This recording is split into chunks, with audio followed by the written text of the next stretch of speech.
Should be going. No drop frames. Everything seems good. So if you're just tuning into this video, this is the second half today. Just got back from lunch. We had a bunch of problems earlier with the stream cutting out and that being weird. I was having problems in Blender. Everything was just lagging a little bit, but it looks like everything is doing okay. Popping over to Blender, we were also having a problem with Z fighting or just plain fighting with the various leaf clusters that we had here, and I seem to have fixed that as well. So I should be able to quick turn on my sunlight here and sort of see. Yeah, everything seems to be doing just fine. The fix, in case anyone is curious there, let me go back to material preview, was, and I don't recall having to do this yesterday, because I got all of this up and working yesterday, but like it broke, I guess, for some reason. Where's, oh boy, buttons. That's not correct. Let me unfurl that, unfurl that. So it was just a moment ago that these two leaves here, and you can see now that they're offset, they were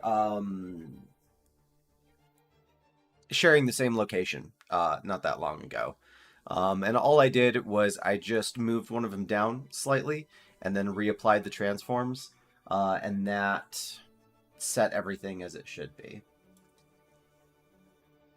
Is it streaming? I'm pretty sure it's streaming.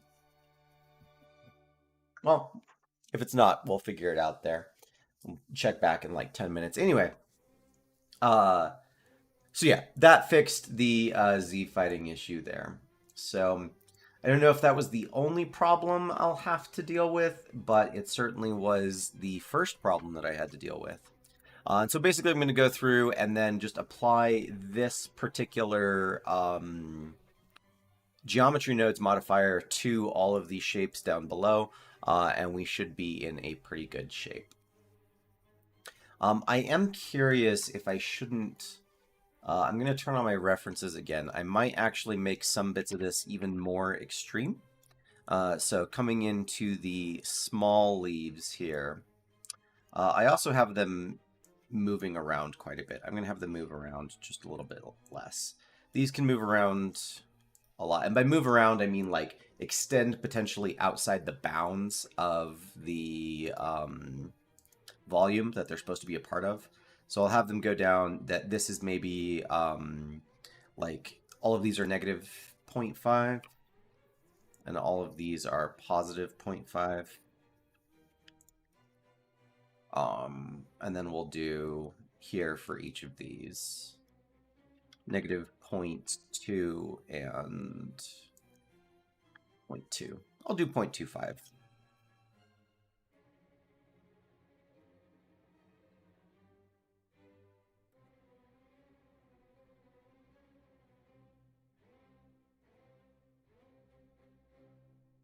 So that should give me tighter clusters. And then up here in the leaves, I can take this down to 0.25 and 0.66, which should give me a maybe 0.5. Smaller clusters of those guys. Maybe not quite that small. That's too small. 0.33 and 0.66.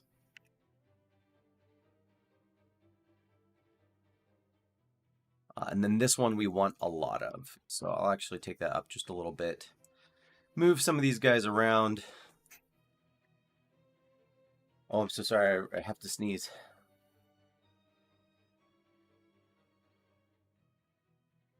What's something you use? Lemon? I don't know.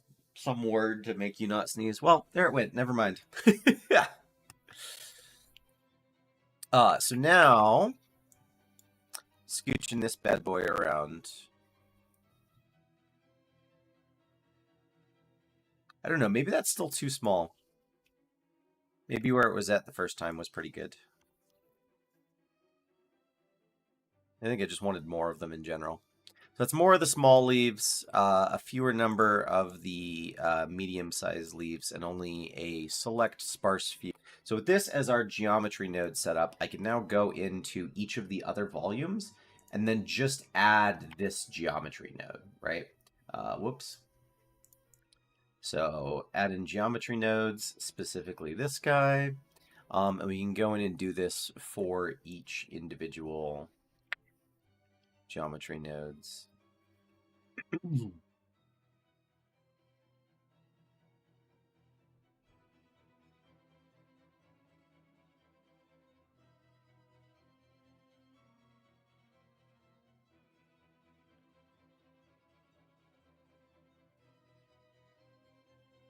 And we'll throw in the branches again and see what that looks like. Yeah, so that will be like our first tree. Now, you may notice, right, and this was something that also was causing issues the first time, is that we've got these like 3 separate big planes up here. And there's actually several of those that are all at the exact same angle throughout. Like right here is a really good example. Those are at the exact same angle across all of these shapes. And it's because all of these are pulling from essentially the same seeds. So as we go through and apply these volumes, all we need to do is also go through and just muck around with the seeds a little bit each time. And doing so will should change that for each of these. So for this, I really do like this one up here like that. I will go ahead and, do I not have realized geometry on somewhere? No, I don't. Take this, I turned it off as I was troubleshooting there. So realize instances, set that. Oh no, did that undo my thing? If that undid my thing, I'm going to be so flipped out. Why? Why? Why? Why is that doing that? Incorrect, sir. Oh my goodness. Oh my goodness. I thought I had figured it out. I thought I was like, no, it works. It's great. It's fine. I guess technically I don't actually need to undo all of these. Let me just hide them. That way I don't have to go back and reapply them later. But no, it was working. It was working. And now it is not working. So what's your deal? What's your deal? Why is it that when I hit realize instances, you break? Why do you do that?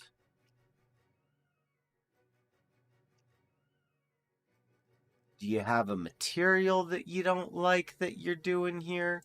You know what? Let me try, just out of curiosity.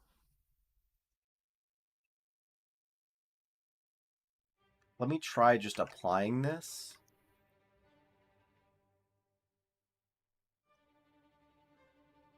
And then, no, it has an alpha material. It's fine. What's going on in your UVs? What is your deal? I might know what the problem is. I might know exactly what the problem is.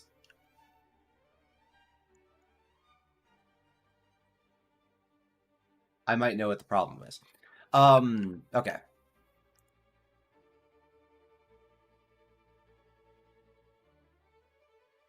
Let me go down to these birch leaves that I've made here. Let's hide this. This is called what? UV map? I'm going to name that alpha.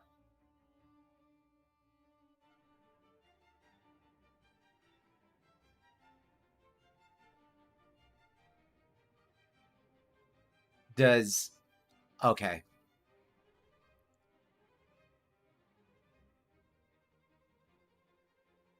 Figured it out.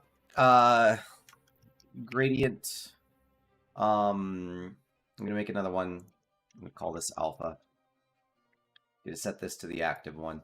On the gradient, though, I am going to... Let me just double check that they both.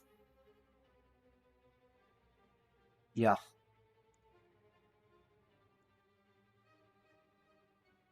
Uh, I'm gonna backtrack for like 2 seconds. There's something that I clearly did not do that I need to do, and we're gonna backtrack for like 2 seconds so that we do not have this mistake again. Because this is the second time this particular issue has happened.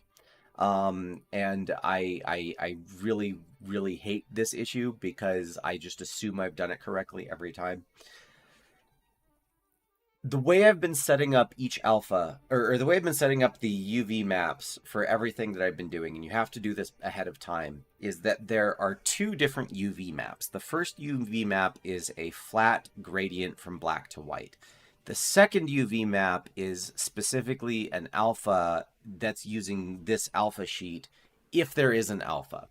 And I keep assuming that everything is in order, and clearly that does not seem to be the case. So I'm going to delete these 3 leaves real quick and go back to my what should be utilities here. These are my twisted planes. And let me turn these on because clearly these are not set up correctly. So this guy, yeah, okay. So these guys are not set up correctly. We're going to basically do that right now so that we don't have this issue ever again, because it is driving me nuts. So this first one, I'm going to call this gradient. That is as it ought be. Correct. This is gradient. That is it ought be. Both of these also have a second UV layout, which is titled alpha. Alpha, correct, perfect, yes. This, alpha, correct, perfect, yes. And then we'll go in and we can set up at least some of these on how they're supposed to be set up. I can't believe that this issue is coming back to haunt me yet again. Turn that up just a little bit.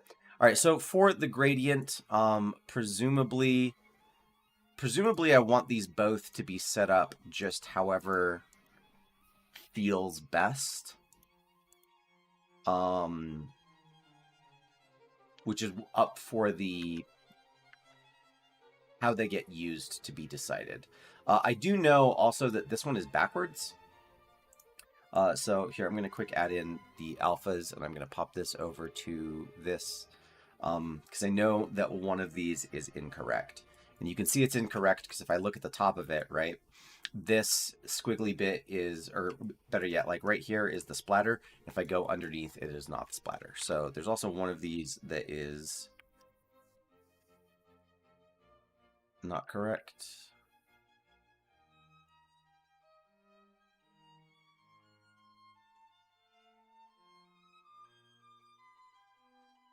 Okay.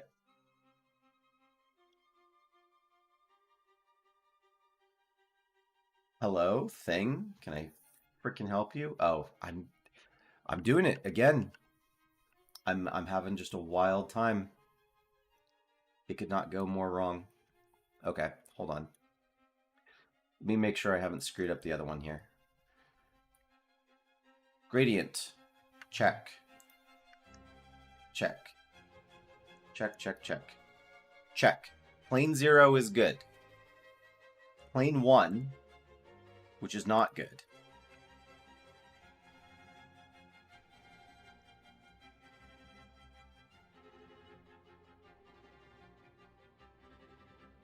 Now is good. Right? My goodness. Welcome back. Thank you for coming in all the time. I appreciate you. And then if I click on, presumably, if I click on this, this should also be backwards. Yes, it is.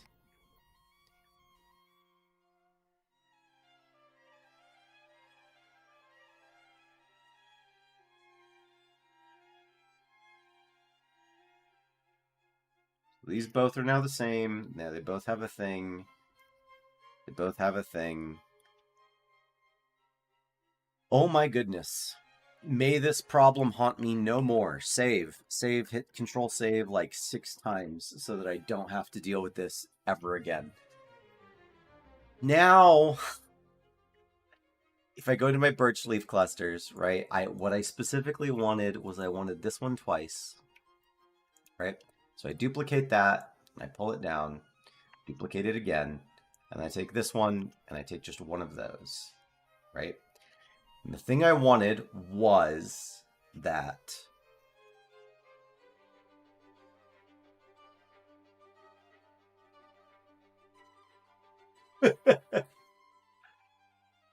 No worries, no worries. I appreciate you guys even just coming in to like hang out. You can chill as much as you want. No attention necessarily required. Okay, so here I've got these things. I'm going to call this leaf probably small. Leaf small. We'll call this leaf medium, and then we'll call this leaf large. And hopefully we should not have this issue ever again. So on small, I'm going to make sure that alpha is the thing that is selected. On medium, I'm going to make sure that alpha is the thing that's selected. And on large, I'm going to make sure that alpha is the thing that is selected. This was what was causing problems. Oh my goodness. Okay. So now I do need to quick align each of these to their designated leaves. Because that has been undone. So with alpha selected, I'm going to quick give it the alpha's material. And I'm going to set this to the small leaf cluster, which is supposed to be this guy right over here. Those scale 0, these scale 0. Pull them over, and I can actually muck around with them just a little bit.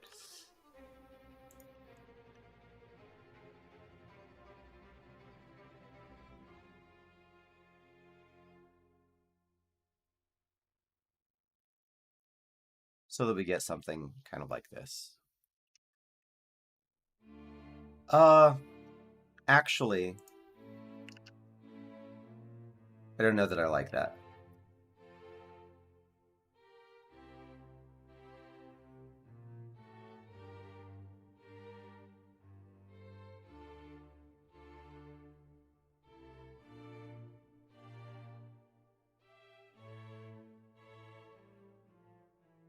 I know I'm cutting off a leaf here, but I like this quite a bit more.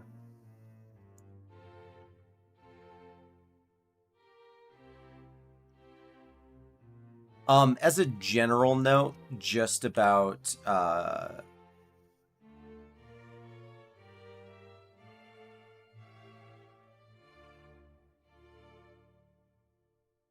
texturing in general is, if you're going to be using alphas, you still want them to be as like tight as possible. You don't want a huge amount of unnecessary alpha being used.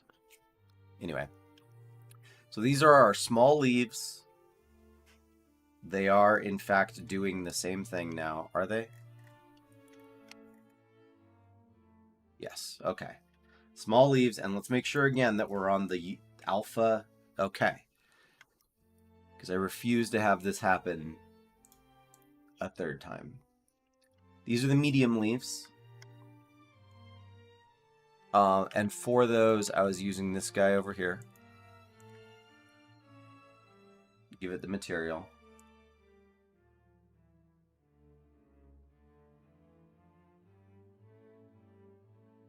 And these I will go ahead and move around kind of as needed here.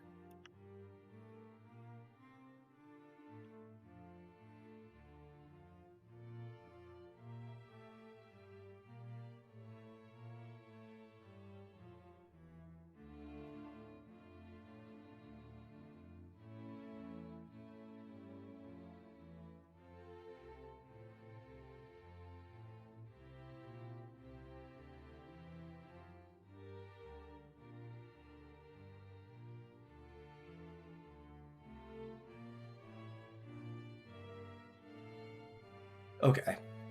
Again, make sure that I'm on the alpha UVs, being unnecessarily cautious this time. Ugh. And then this guy we'll do up here on this guy.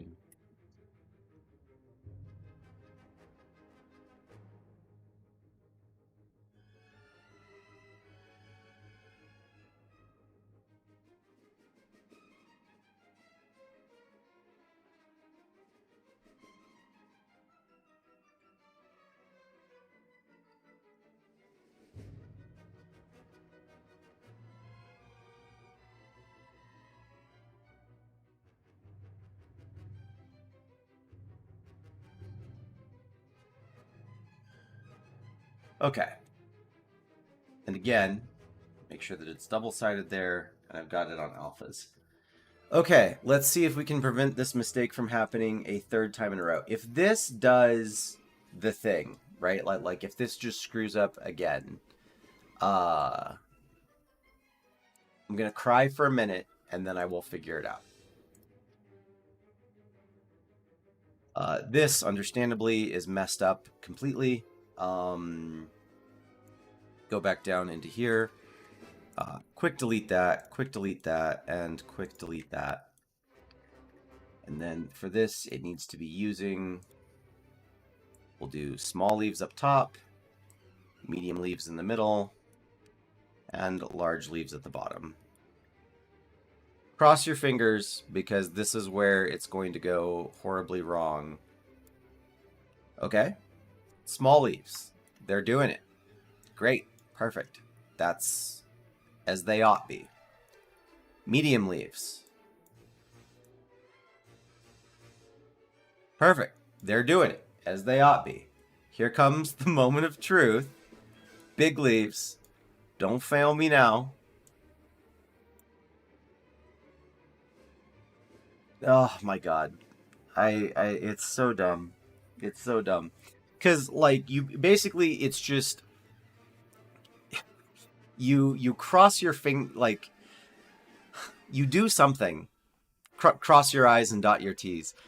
You do something, right? And you, like, duplicate it, like, twice, which is all that I've done in this case, is just duplicated it twice. And you realize that something is wrong, so you go back and you fix that thing, right? But you duplicated it beforehand, and you only fix one of them, and you're like, oh yeah, because it was a duplicate, right? That means the other one is fixed automatically. And it doesn't work, and I just, oh my god. I don't even know if the problem I just described makes sense, but basically I just forget to do things on all of the places where I need to fix them, or I duplicate them before I fix them, stuff like that. And now, the good news is just that everything works. Bad feelings, bad juju. Okay, so now we've got all of this working here. Let's go back. This should be set up for all of the other branches. I can just turn the other branches back on. I can unhide all of their modifiers, and everything should just pop right back into existence and be working and fine. We still need to change the seeds from bit to bit, but otherwise it should be working just as intended. Yes, we have the duplicates here. These are working. Let's put in the realize instances, because that, yes. Here's the thing. This is what was breaking it just a moment ago.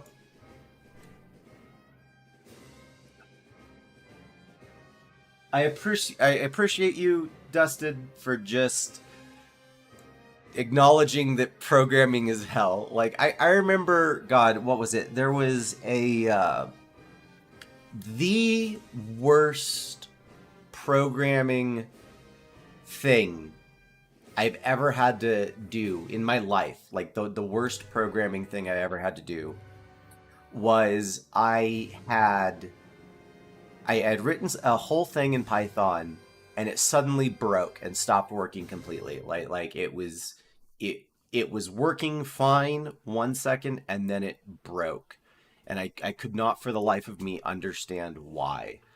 And I went through and I searched, and even in the debug, it was like, this line went wrong right here at this point. And I could not figure out what had gone wrong. And I struggled to figure it out for like 2 hours. It was 2 hours of just writing and checking and trying to figure out. And I thought the debugger was broken because there was nothing wrong with the line that I had written. What I had done was, it was a word like common or something like that. It was a word that had double M's, and I had somewhere in that process hit an N. And I just couldn't see it, right? Because you have that many like bumps of the letters in a row. I just couldn't see that one of them was an N. And I struggled for literally multiple hours just to spell check. Oh, you wrote an N instead of an M. That's not correct. Good Lord. Okay, so we're gonna...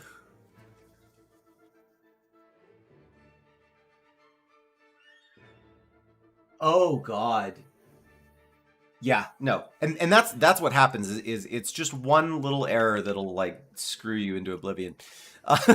So let me I do want to adjust some of the sizes and things of stuff now that I've got it working and I'm not scrubbing everything around to try and find a value for a number that doesn't matter. So let me hide basically everything but this top one, and then sort of adjust the scale and everything, and then we'll move and we'll be good. Oh my God. Welcome, Arctic. I appreciate you.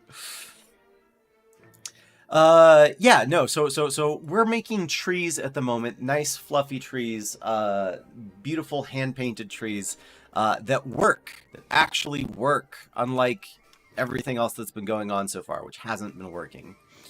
So let me turn off each of these bits so that I can do them one at a time. I'm going to pull up my scale reference so I can see what my character looks like. I'm going to turn off that camera because it's irritating me. Everything is slightly irritating at the moment. 10 is fine, but I want a seed with maybe just a few more, maybe 12. Yeah, that feels good. And then we'll turn on our medial shapes, or our medium-sized shapes for now. See how that looks. Perfect. These are great. I love them that they're just larger versions of kind of the same mass. And for that first one, we maybe don't necessarily need 12 because these have a very similar shape, but are just larger variations of the same thing.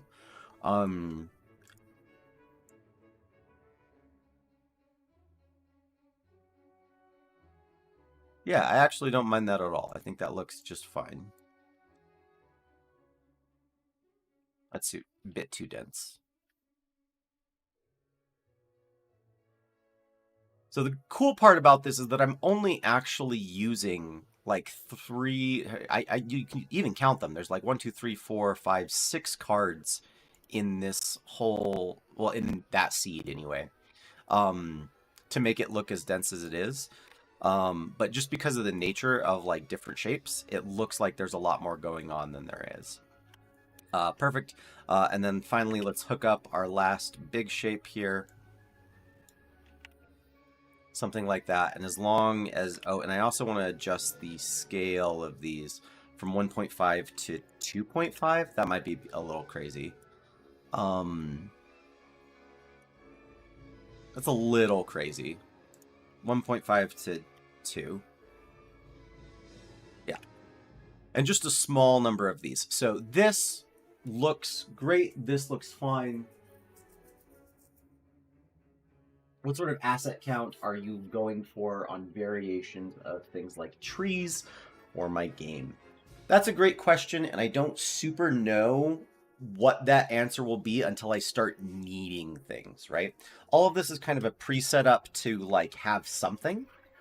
If you imagine like a blank canvas, this is just putting things on that blank canvas to be like, okay, this is how things need to be rearranged around. But I always feel like 3 is a really, really good number for variation. If you have 3 different things you've got a good variety that's hard to like notice. So that's why we've done a lot of things in 3. We did the trees in 3. We've done the grass in 3. There's things that are going to be repeated a lot. Things that are going to be repeated less. Like it's okay that the flowers. I've done 3 different species of flower, but each of those has only like one kind of variation. Anyway, so I'm going to take this. I'm going to apply that, and I'm going to just pull up the next one. And all we need to do is take, because this is all the exact same geometry nodes information, is we just need to cycle through the seeds until we get something that we like, right? So here, because this shape is so small, I want to find a seed that has maybe like 2 of these, which does not seem to be happening. Maybe we'll take this up to a higher number, like 15, for the moment. This, since it's a small one, I don't even need anything else. I'm down to just send it like this. But I will take the rotations and the scales, and I will give them different seeds.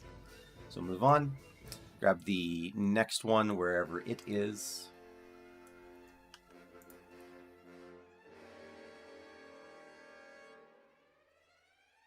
I lied about that last one. I was not okay with that rotation. There we go. I am okay with that rotation. This one, pull it up here. What have we got? And I'm down. Let's have this guy be something in here. Oh. So now we're just fiddling with numbers to try and get something good. That is huge.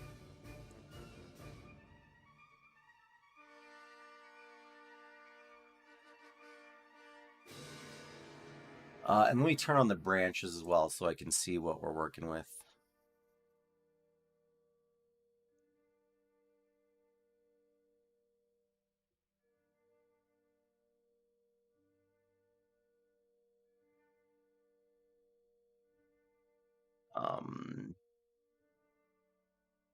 Turn this guy up. Oop. Sorry, turn this guy up.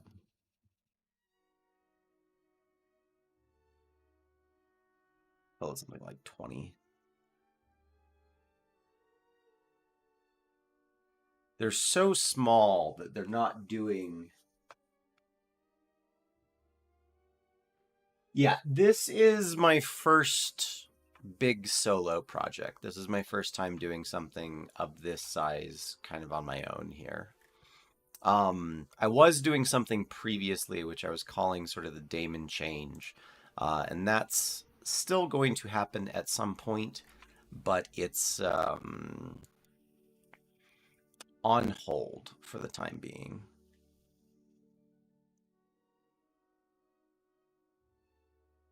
Yeah, and we'll call that set for this shape here. And we'll just keep on going down the line. Bloop, bloop, bloop, bloop, bloop, bloop. Just so that they're all nice random numbers. I do think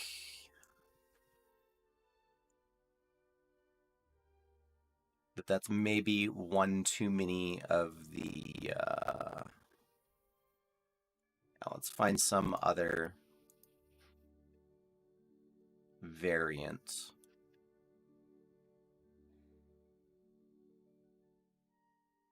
I like that one. And there's not a tremendous amount of science that's going into what I'm doing right now. There's a lot of this that's just, do I feel that that is a varied enough shape?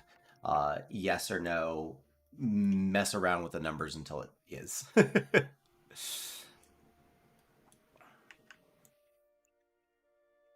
So same thing. We'll just, whoops, mess around with the seed numbers again.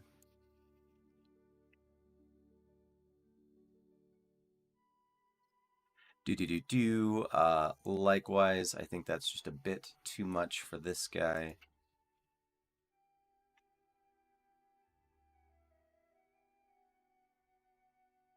I do have a Discord channel.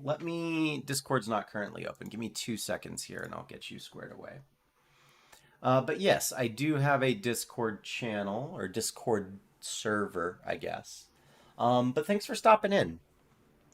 Please, anytime here.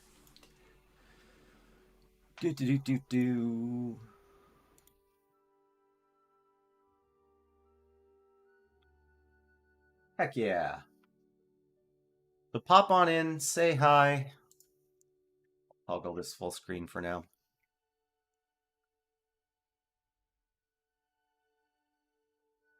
Of course, of course. I think for some of these other ones, I can take this down to like 6. Maybe this down to like 5. Just so that there's a lot less going on, because it's already pretty full up there.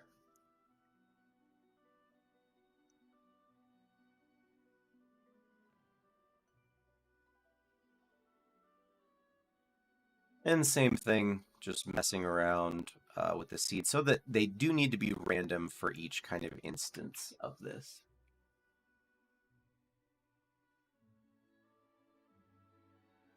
Oh, you know, that's a good note. That's a really good note. Because I normally I would always do that on the when I upload a video to YouTube. I would always add it in the description there manually, and it just only now is basically dawning on me. Yeah, I should put that in the description. That'd be really smart. I wonder, can I? I cannot do that while I'm midstream. I'll worry about that later. Friday. Friday is actually a really, really pivotal time to do that, and that will be a good. I'm going to make a note of that. I will forget unless I write that down. Thank you for speaking up. Be sure to not be an idiot and put both Patreon and Discord into your description. You ninny. That's my note, all written, all caps. And one final little tuft up here. So, and I think, again, just muck around with the seeds so that they're something different.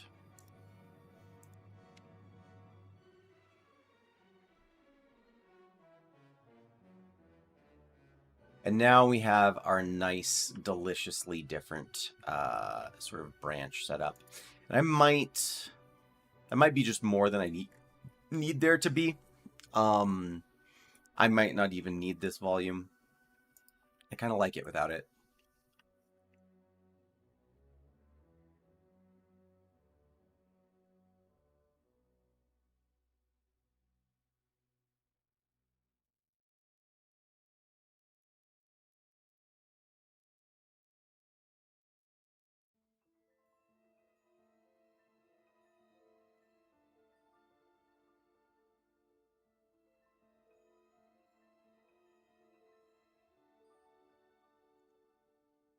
No, I lied. I'm just going to move it over.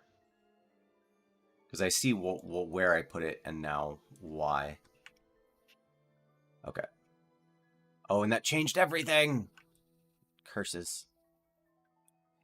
No, we'll still do it that way. That's okay. Let me come down here and just change the intensity a little bit. Alright, at the seed. Yeah. Alright, that works fine. So. Okay. It's been quite the process to get here. But this is what our painted leaves are going to kind of look like. The last thing we need to do is just adjust the normals of these so that they're all stealing essentially from that dome that we were talking about earlier, and then combine them all together and life will be good. And that pretty much is all we should need to do. So I'm going to quick unhide my normal dome, which is this guy here. I'm going to turn on the, I'm going to go into solid mode and ghosty mode so I can see for just a moment. So I've got this. This is my first bit, and I'm going to move my dome kind of about here. So I can take this guy, and I can do edit data transfer. I can pull in from the dome. And then just turn basically everything on. Oh, see, okay, now hold on. Because I had this happen previously, and I need to figure out why. Is there a way? There is. Okay, I need to do this real quick so that I do not make this mistake, because I also had this issue previously. Did that fix it for all of them? Or is it just because I haven't applied it to any of the other ones? No, I applied it to all of them just now. Strange? Strange. But our UV maps are at least clearly doing what they need to be doing. Stressing me out. Stressing myself out. Okay. So we've got our dome here. I've got this, and it is pulling in the information from this, which is cool. This is exactly what it needs to be doing.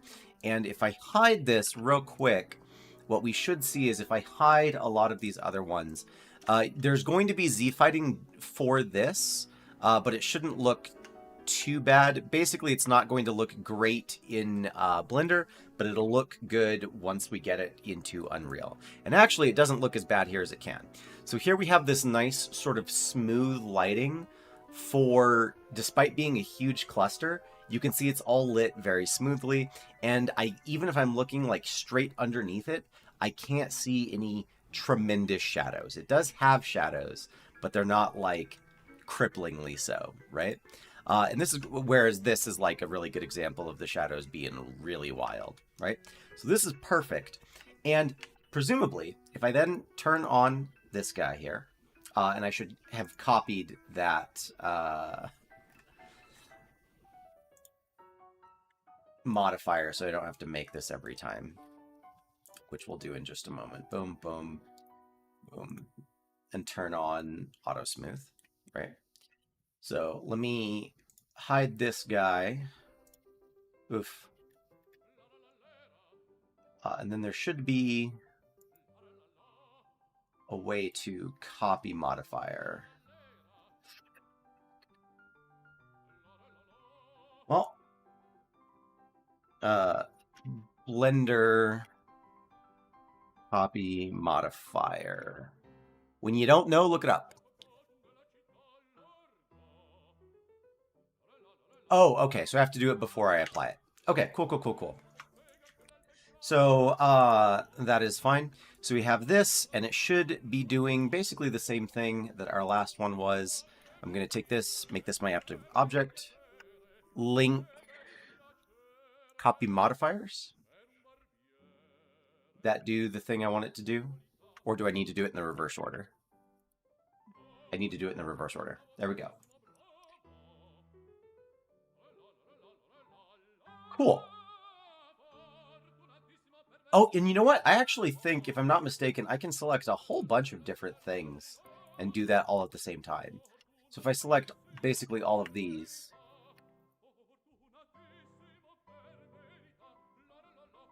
Voila. I love it. And now each of these sort of dome pieces, if you will, should be, like if I go into the... Nope, doesn't look like the normals are doing... Oh, because all of them need to have smoothing turned on. That's right. Auto smooth. Oh, let's go back out here. Auto smooth. Auto smooth. Auto smooth. Smoothly auto. Auto the smooth. Automatic smoothing. There we go. And that's what it was supposed to look like the first time 2 days ago.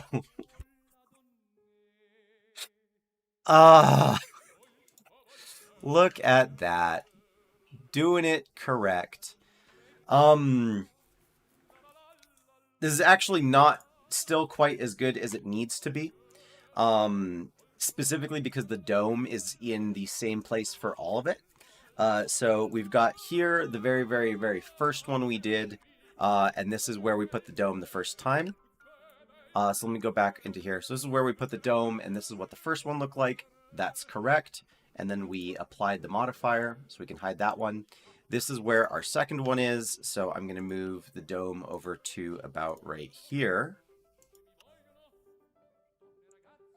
And then apply that modifier. And we're just going to go down the list and move the dome over each of these things as we apply them.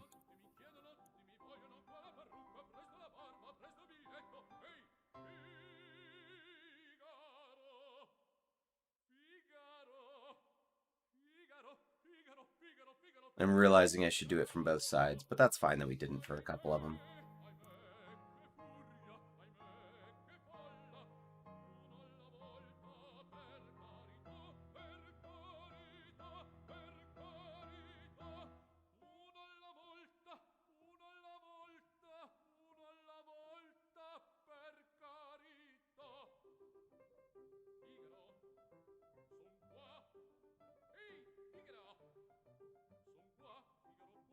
Got Figaro's going in the background.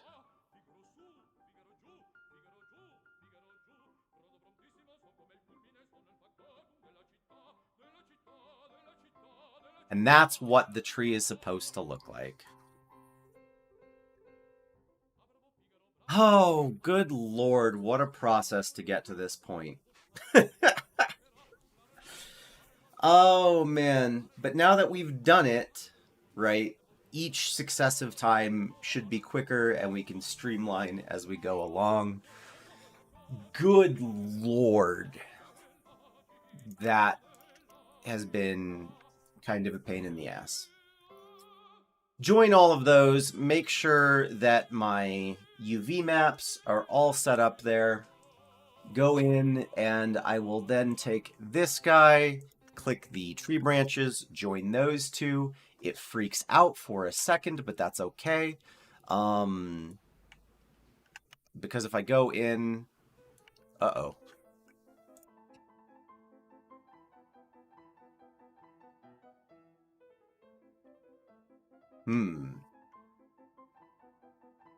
Do I need to join this into this? Probably. That's probably the way to do it. Yes, that is the way I need to do it. I lied. You need to join them in a very specific way, otherwise you're going to have a bad time.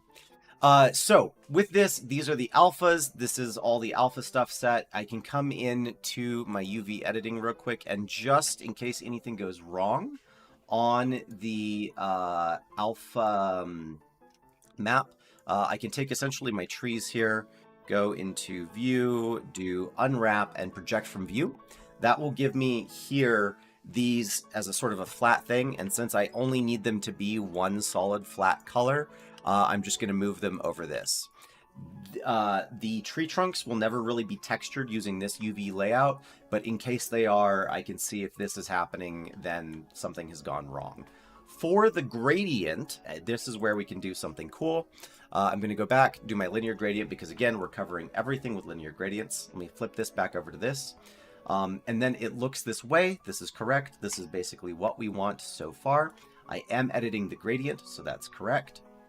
I will take this as well, project it from view, except I'm going to flip this 90 degrees and then scale it up basically as large as I can to take up as much of this space as possible. And what we should see is if I go into...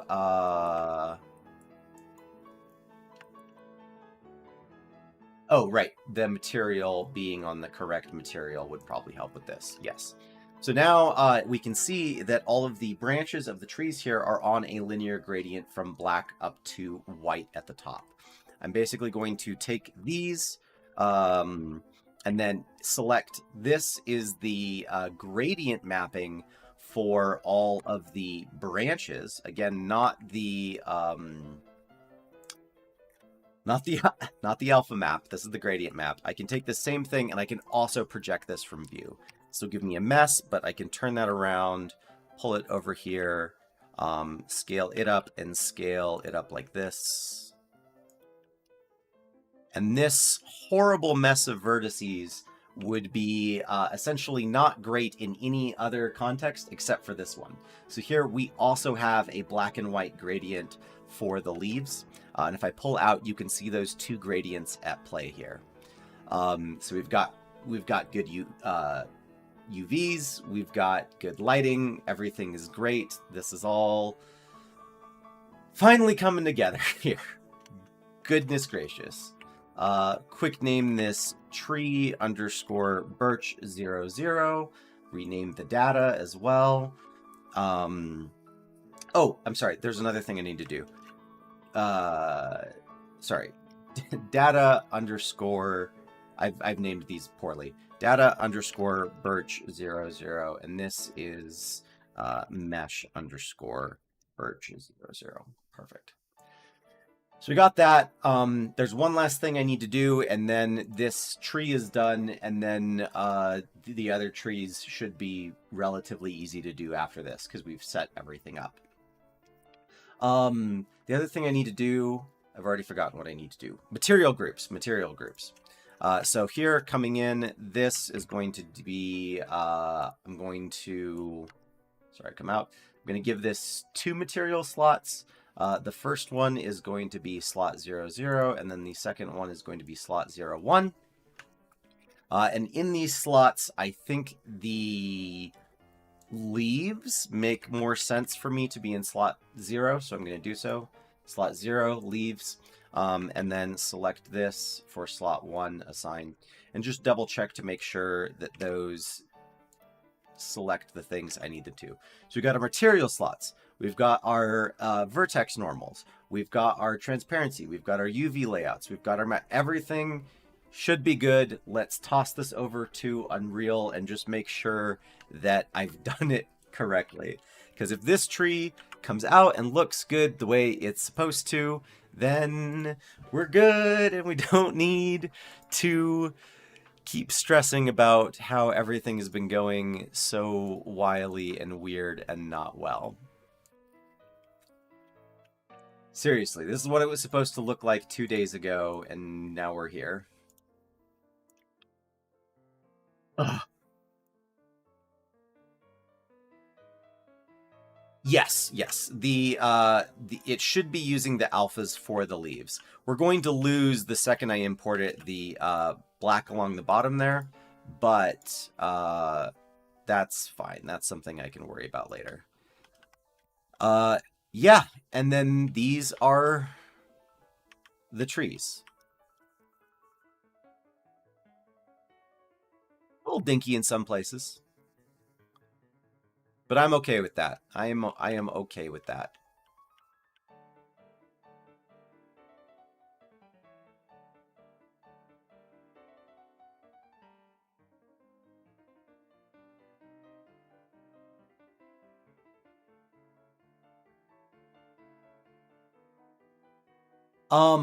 There's something I'm missing and I'm trying to think.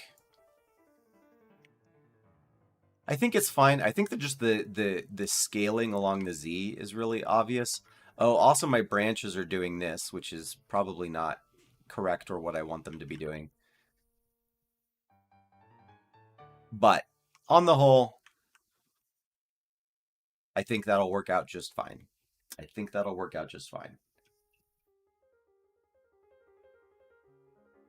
Yeah, I agree that it's the one big leaf that is a bit strange.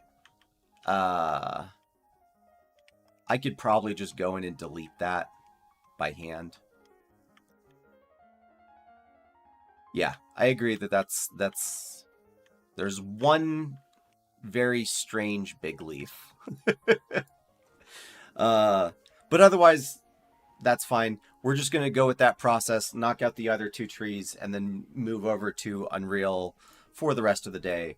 Because as much fun as I've been having doing all of this in Blender, I do not want to be doing this anymore today. Oh, Birch00, you get to go into the best folder in this entire project, which is the finished folder. Let's see. The two leaves that I think are a bit is there's this one. Yeah, I agree. We can just kind of move them in just a bit, and that should fix. And then there's this guy up here who's also a bit wily.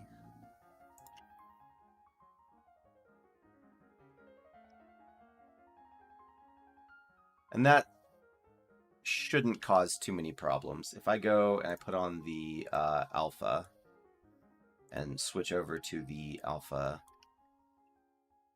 yeah, that's fine. Much better. Good suggestion on just messing with the singular things there. I think that was a good tip. Okay, cool. Birch tree, number 1, done. All we need to do is go in, muck around with the values, do all of our normal transference, and then we are good to go for each of our birch trees. And then we can put this horrible, horrible chapter of our lives behind us. Birch tree number 1 and birch volumes number 1. Oh my goodness.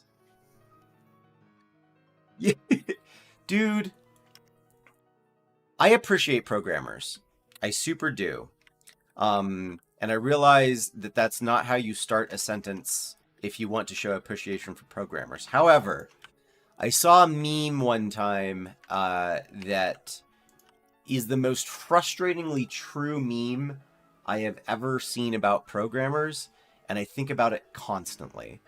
Which is the whole meme was would rather do or would rather spend 8 hours automating 5 minutes of work than do 5 minutes of work. Um, and I just have never felt that anything about any programmer was more true than that one statement right there.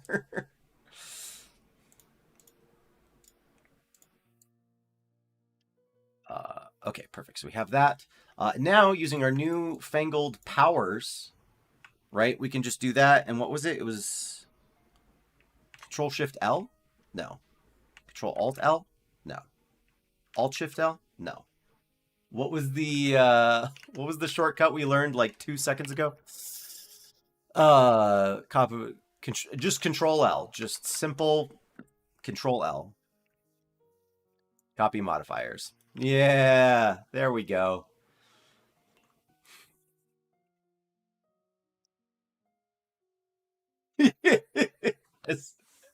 Oh yeah. No, yeah, no, it's crazy because the thought is that like 8 hours is like a long time, right? That's a long time to work on anything, right? So making something that takes spending 8 hours making something that automates 5 minutes of work, that obviously is a waste, right? But the thought process is like, well, if I automate those 5 minutes and I never have to spend those 5 minutes again, that could add up. And if multiple people have to use this thing, if like 100 people have to use this, it may take me 8 hours, but I'll save like 3,000 hours of labor, right? For myself or anyone else who has to do this thing. With the one catch being that you and I both know that no one else is ever going to use that thing you wrote. Like you need it for just the one task, and then it's done, and then you don't ever need it again. But you're like, nah, man, watch this.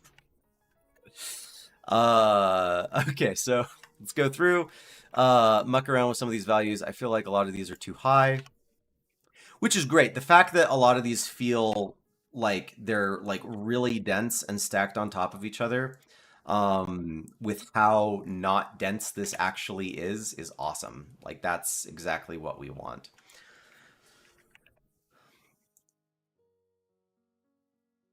Sorry, I didn't mean to call anyone out with that. I promise.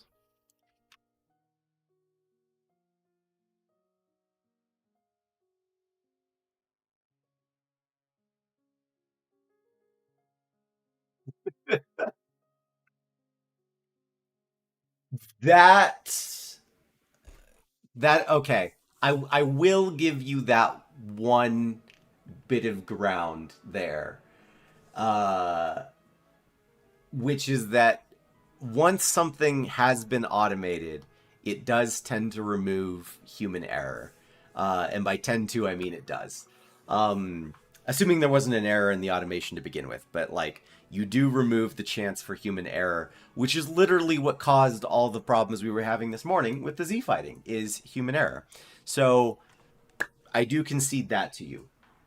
Very, very yeah, that's the flip side of it is you could automate your errors to make sure that you without fail make the same error over and over and over and over again.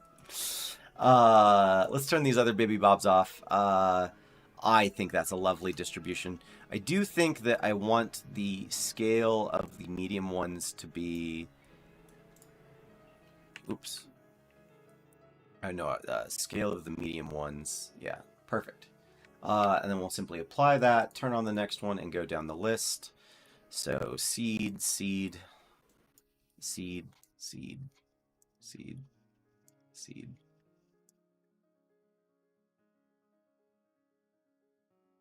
Just so that we're all a bit different here.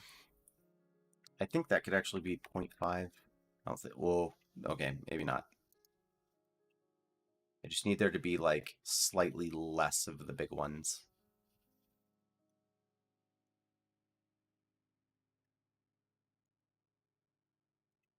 Point oh 0.03? Okay, maybe not quite that few. 0.5? 0.25. Yeah, just slightly fewer. My goodness. 0.1. Uh,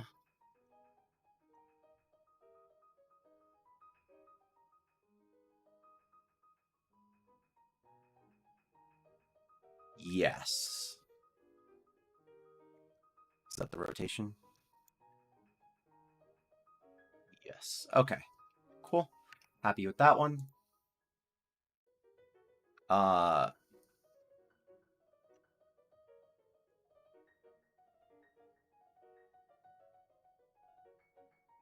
I'm just going to take that down to 0. No, no. Negative.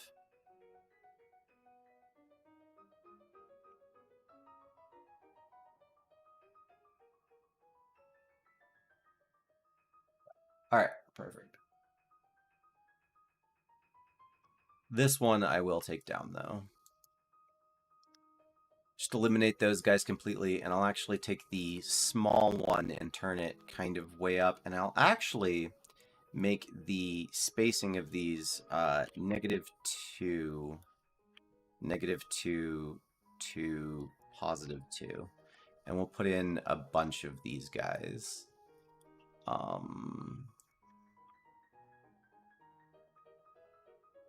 Like that. Okay, maybe not quite that much. Maybe not quite that much variance. That's stretching out there a little bit.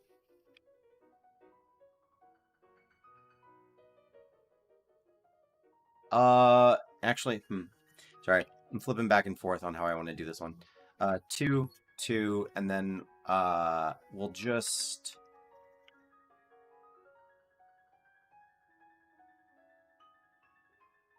no, no.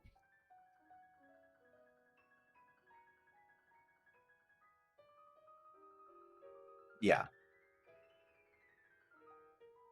Yes. Yes. Um. Yes. And then that bring that back down to a nice lower number there.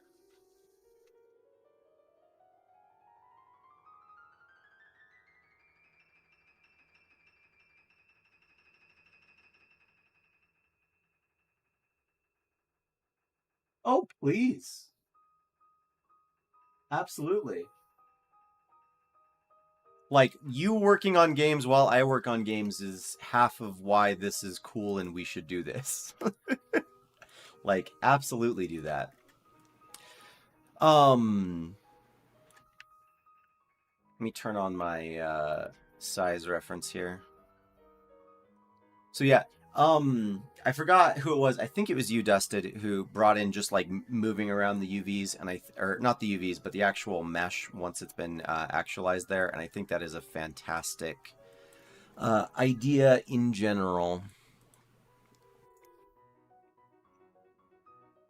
Just to give it a bit more structure.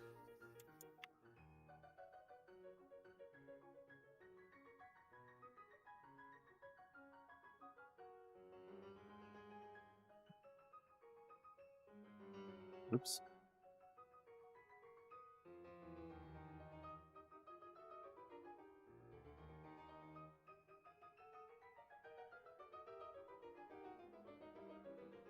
Yeah. Yeah. Okay, perfect. So we'll go through and just finish applying these. And now I think that's not a bad idea to go in and just sort of edit a few of these so that they're a little bit more appealing like. Because now is the time to do it before things get weird, right?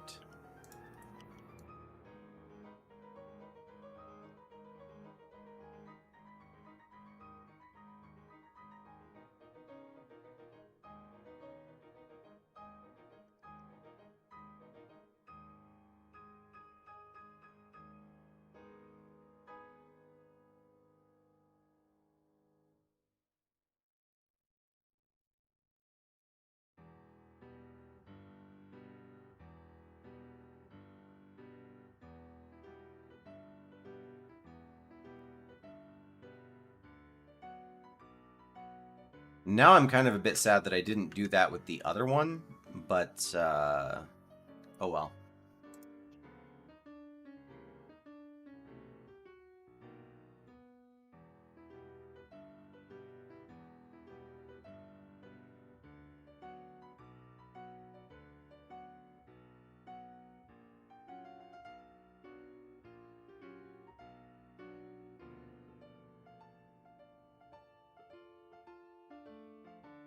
Yeah, Blender's geometry nodes are crazy cool. I wish I knew how to use them more. I am very novice and quite bad at it, I would say. But they have had their uses so far and have been very useful in what they do.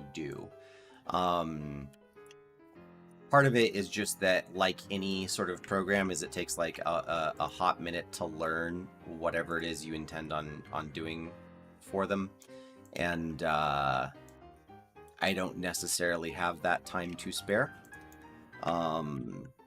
which is a bit unfortunate. I wish I did. I wish I could go through and just explore them for all that they're worth.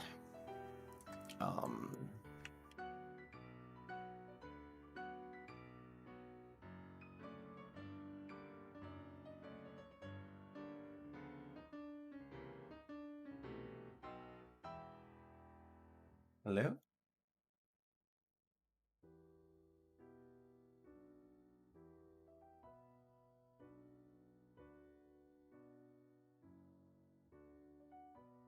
There we go.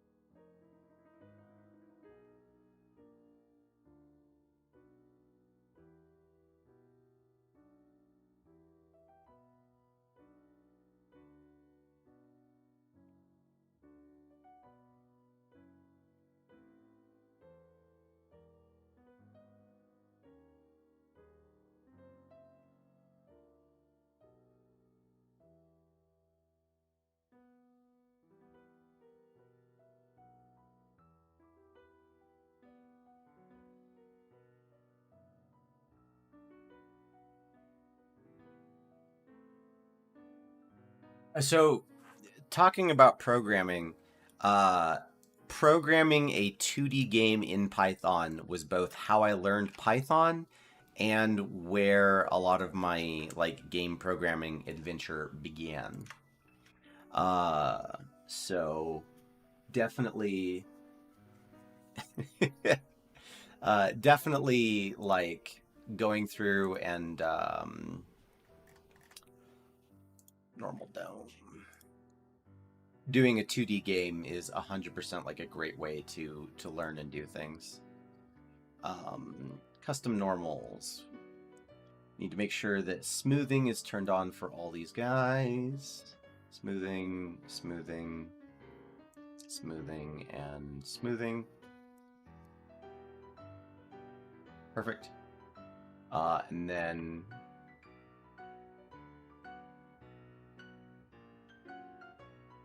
perfect. So now they all have this, and let's turn it off for everything except one at a time.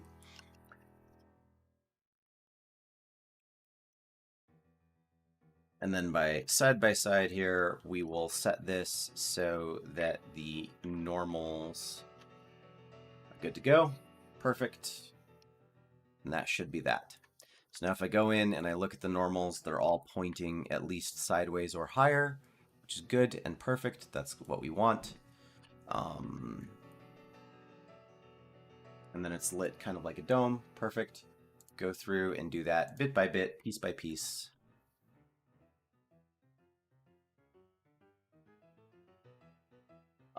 Like such.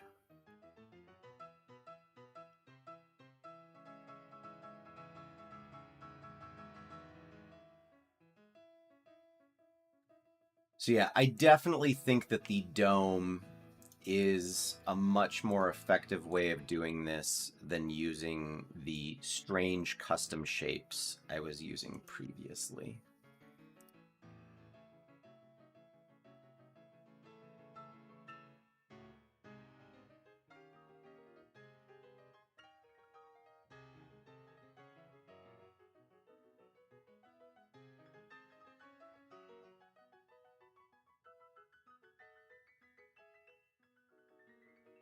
Hide our dome.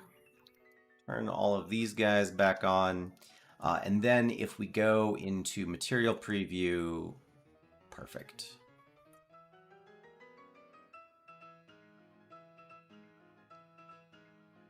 Perfect. So here actually is a really, really good example of why we're doing it that way. And it's for an amount of variation that you would never notice, but you'll like feel it if it's not there. Which is right here. Right, is I've got this whole cluster of leaves, which is primarily lit from the left, right? Highlight on the left, shadow on the right. And then here we've got this, which is lit the same way, right? Shadow on the left, highlight on the left, shadow on the right. The difference is that with the orientation of everything so far, this would normally be in shadow. But in a tree, in just a cluster of leaves, there's whole sections, even on the interior of the tree, that get hit by huge amounts of light, just because of the like semi-random nature of everything. So by doing it this way and making sure that each has like a separate dome that it's pulling from, we get to make sure that there's lights even on the interior where there may not necessarily be any, which is just more indicative of how it works in reality, basically. So it's good that we are doing it this way. Combine all of those, make sure that it has 2 UV maps, that we're on the alpha map, which we are, which is great. So I just need to do the material slots and the gradient maps, and then we are set. As we learned last time, this needs to go into this, otherwise you have a bad time. Come into here, go into my UV editing, do the foliage first. Grab all of this, unwrap it from a projected front view, and make it nice and small so that it fits in here. Perfect. And that's that for the alphas. And then for the gradient, we'll swap out our material real quick so we can see what we're doing. Same thing, U, project from view, R90 scale. Scale Y. Perfect. And then select everything else. Project from view. Put this on the linear gradient. Perfect. Boom.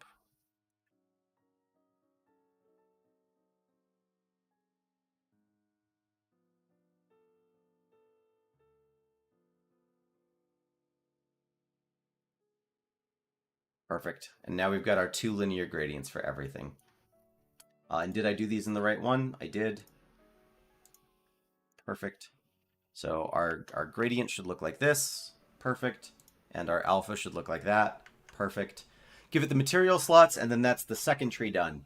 So first tree is literally taken since 9 o'clock this morning until right now. Second tree, what was that, 15 minutes? Obviously not to do the whole process, but to just get most of it squared away there. We don't need that slot. Oh, goodness. Boom, boom, boom. This will be slot 0. This will be slot 1. And in the last one, I did it so that all of the leaves were in slot 0. So we'll do the same thing here. Boom. And then down here, boom. Just double check. Select, correct, select, correct. Let's take this tree and export it real quick and see how it looks. File, export, FBX, tester. And then all of these trees should change to reflect the new tree. And there you go. Yeah, Dusted. I super appreciate that single statement. Those 2 planes are kind of facing the same way. I might get rid of one of those. But the idea of just slightly editing a couple of the missed branches, I think is going to go a really long way for a lot of these. So, hell yeah. Let's get that last tree in here, and then we don't really have to do a ton more work in Blender today. As much as I want to leave Blender, there's a few things that would still be very useful to do.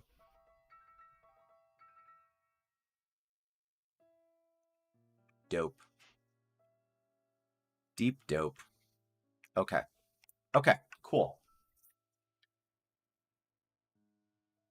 All right, rename this guy. This is data underscore birch01. Oh my God.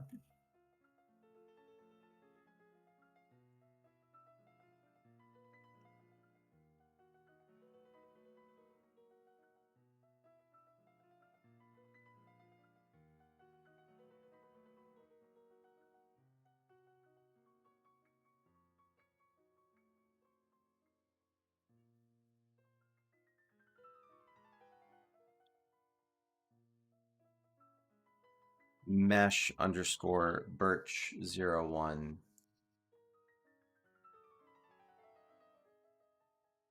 Weird. Okay. Mesh birch1 and data birch1. Perfect. And then you get to go into the finished folder. Yes.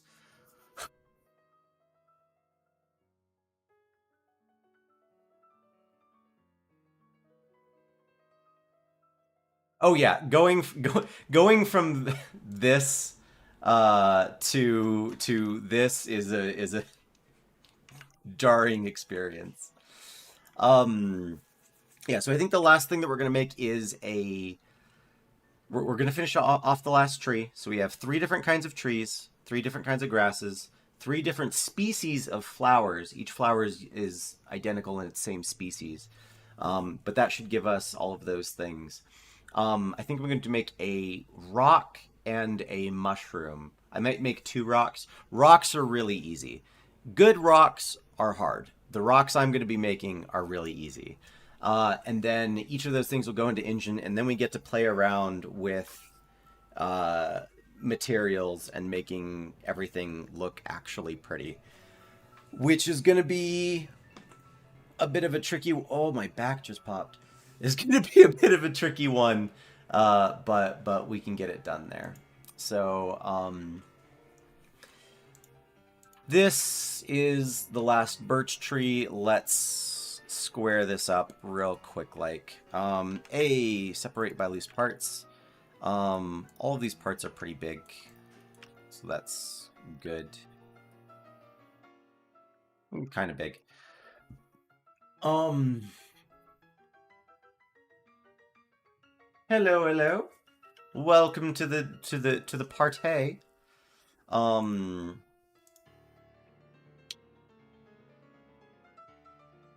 Right, yes. Add in the geometry nodes, add in our leaf thingamadoo, give everything the leaf thingamadoo.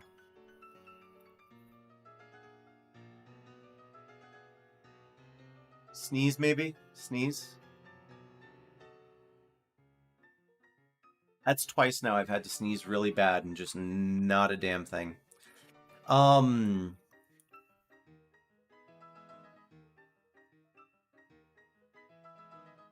You know, given the nature of how everything's been going, I don't know that I want to go in and actually mess around too much. Let's give this a try. I know I have a lot of overlapping things, so I'll take the density of all of them down to 1, and I'll take this down to like 0.5. So actually we'll do 0.5, 1, and then 2. So it's going up by like 200% each time.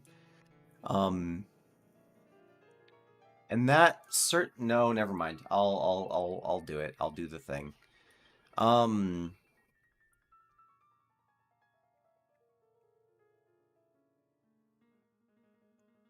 There's one in there that I like. Yep, I like that one.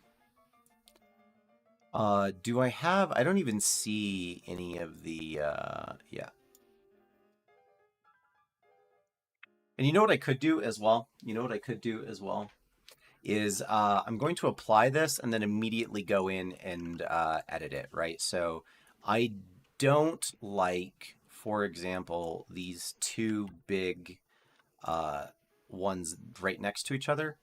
So I'm just going to get rid of one of them, take this guy, move him sort of over yonder, grab this guy, and we'll bring him at more of an angle. Something like that. Yeah, I think that's the way to do it, is I'll actually just do the edits right after I apply them, so I don't have to worry about them happening. Yeah. Yeah. Yeah. That I'm more pleased with. Okay. Okay, yeah. Now we're cooking with something. Probably gas. It smells like gas. Oh, I don't want to change the seeds, though. That's really nice. You know what? Rather than change the seeds, here's what we'll do. I'll just do that, take everything, and, like, rotate it an amount. That's some vertex abuse right there. This guy, I like. Bring him sort of more rounded like that.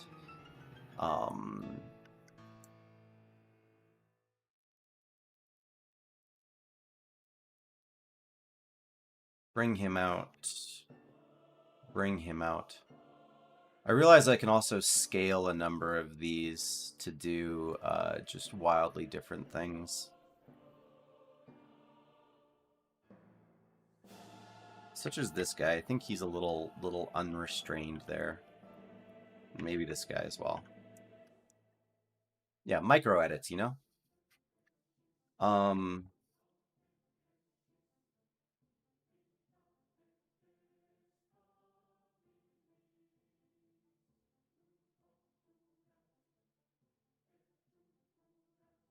Oh yeah. Oh yeah. Oh yeah. That's the way to do it.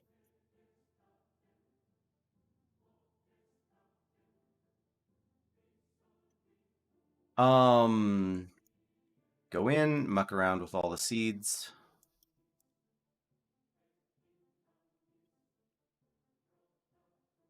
Hit save because I don't know when the last time I did that was.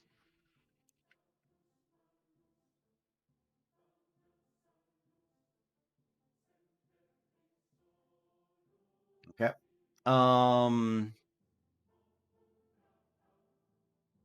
Yeah, yeah. Manually going in and editing this is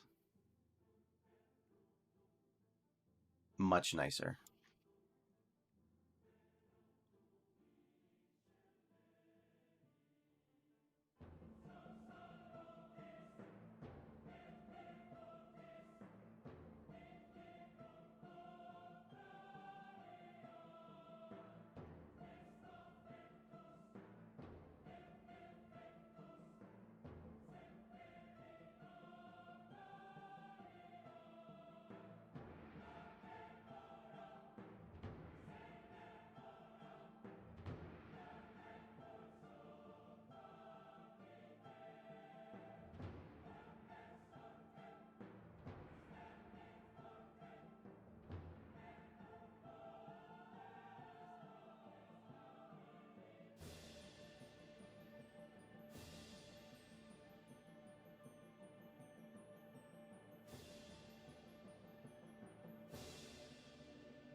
Okay.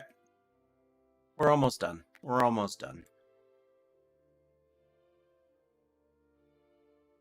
Just in terms of, I was saying earlier that I don't know how streamers do it, where they're like able to continue a train of thought and have like a whole thing going on while they're doing something that's especially focus intensive. I'm very bad. Whenever I get focused on something, like it takes 100% of my brain power in order to do that thing. Um, and I super enjoy that throughout this process here, I like keep saying like it's okay, it'll be over soon, it'll be over soon, don't worry, it's okay, it's okay.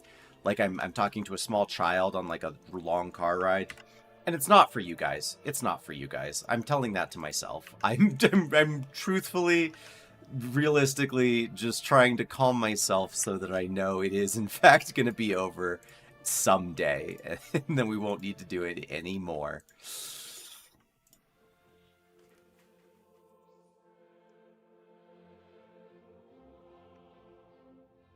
Just saying their like whole system of thought. I mean, that tracks. I certainly like no, do I have it turned off again? Because it's so stream of conscious. Like, how do you even have that many words? Because truthfully, like, I'm not super focused at the moment on what I'm doing. I mean, I am, but like, it's not like I'm taking the thing that I'm working on right now and I'm not looking for something, right? Like it's just sort of a mindless process of just feeling everything out, and it's because I'm going through and just like looking bit by bit and feeling bit by bit that I'm like I can imagine my sentences have got to be just random, right? Incoherent, as loose and undefined as my thought processes as I'm going along here, which is concerning.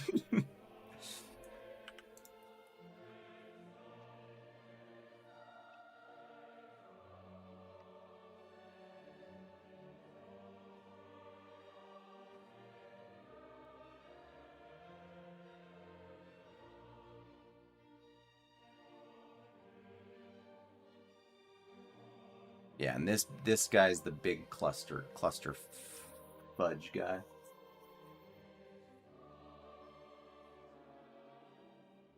I feel that.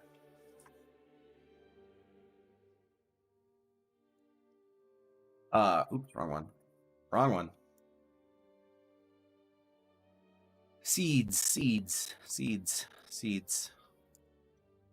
It's somewhat ironic that we're working on trees, isn't it?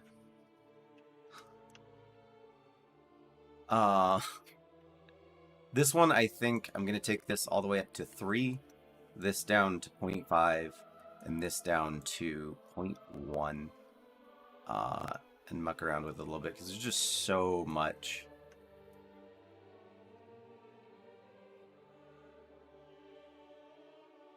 Maybe not even take that quite that high. 2, 1. No, definitely 2. Not 32. That's not the correct number.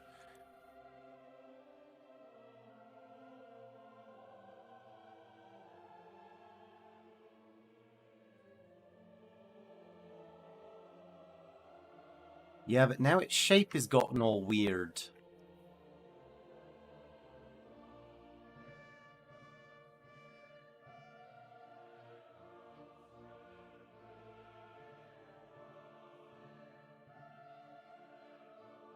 Oh, I like that. That's fine.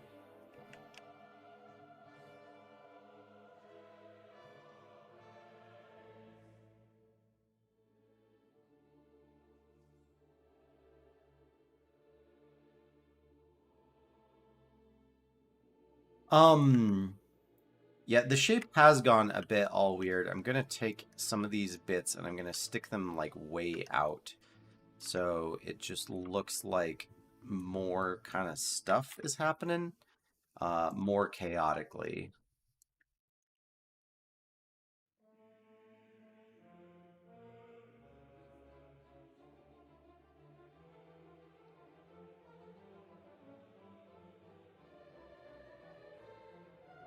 More chaotically, he says, looking at just a absolute dumpster fire of cards. Oh, that's funny.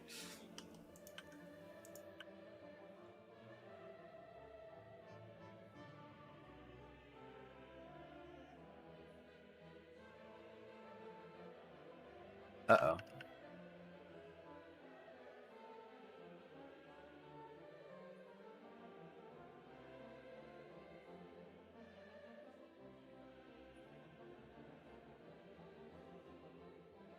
Hard soup. Oh, that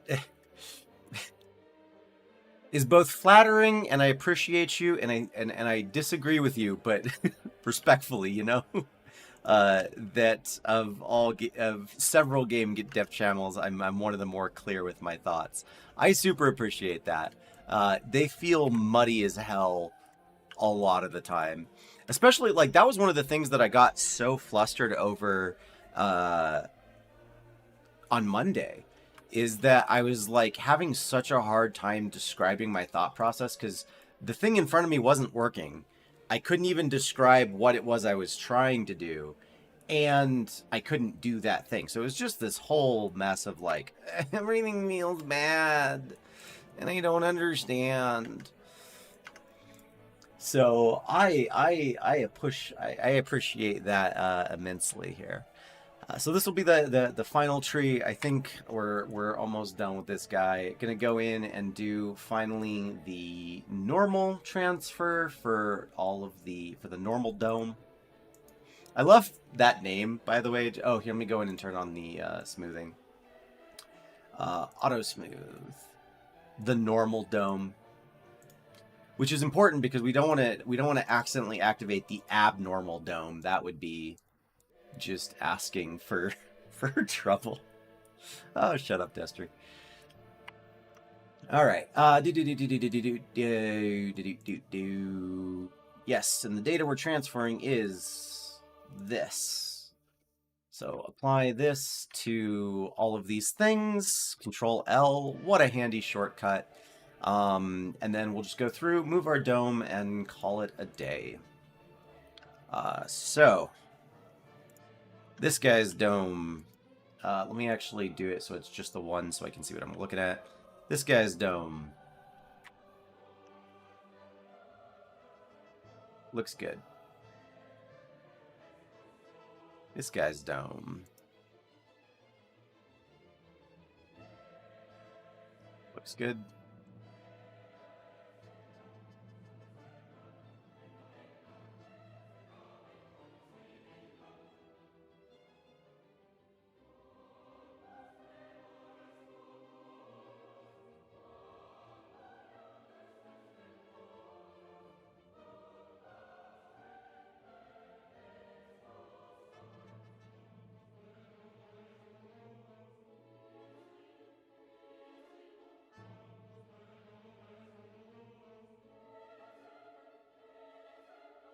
Perfect.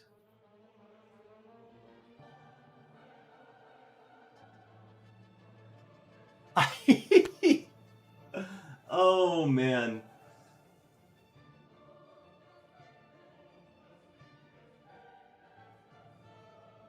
So, oh man, I'm gonna give you guys a bit of a rant about some of the game dev YouTubers out there, and I'm talking about people who have hundreds of thousands of subscribers, right? So far be it from me to like tell them that they don't know what they're talking about. But like, oh man, it's very wild. It's very wild in a lot of ways for a lot of reasons.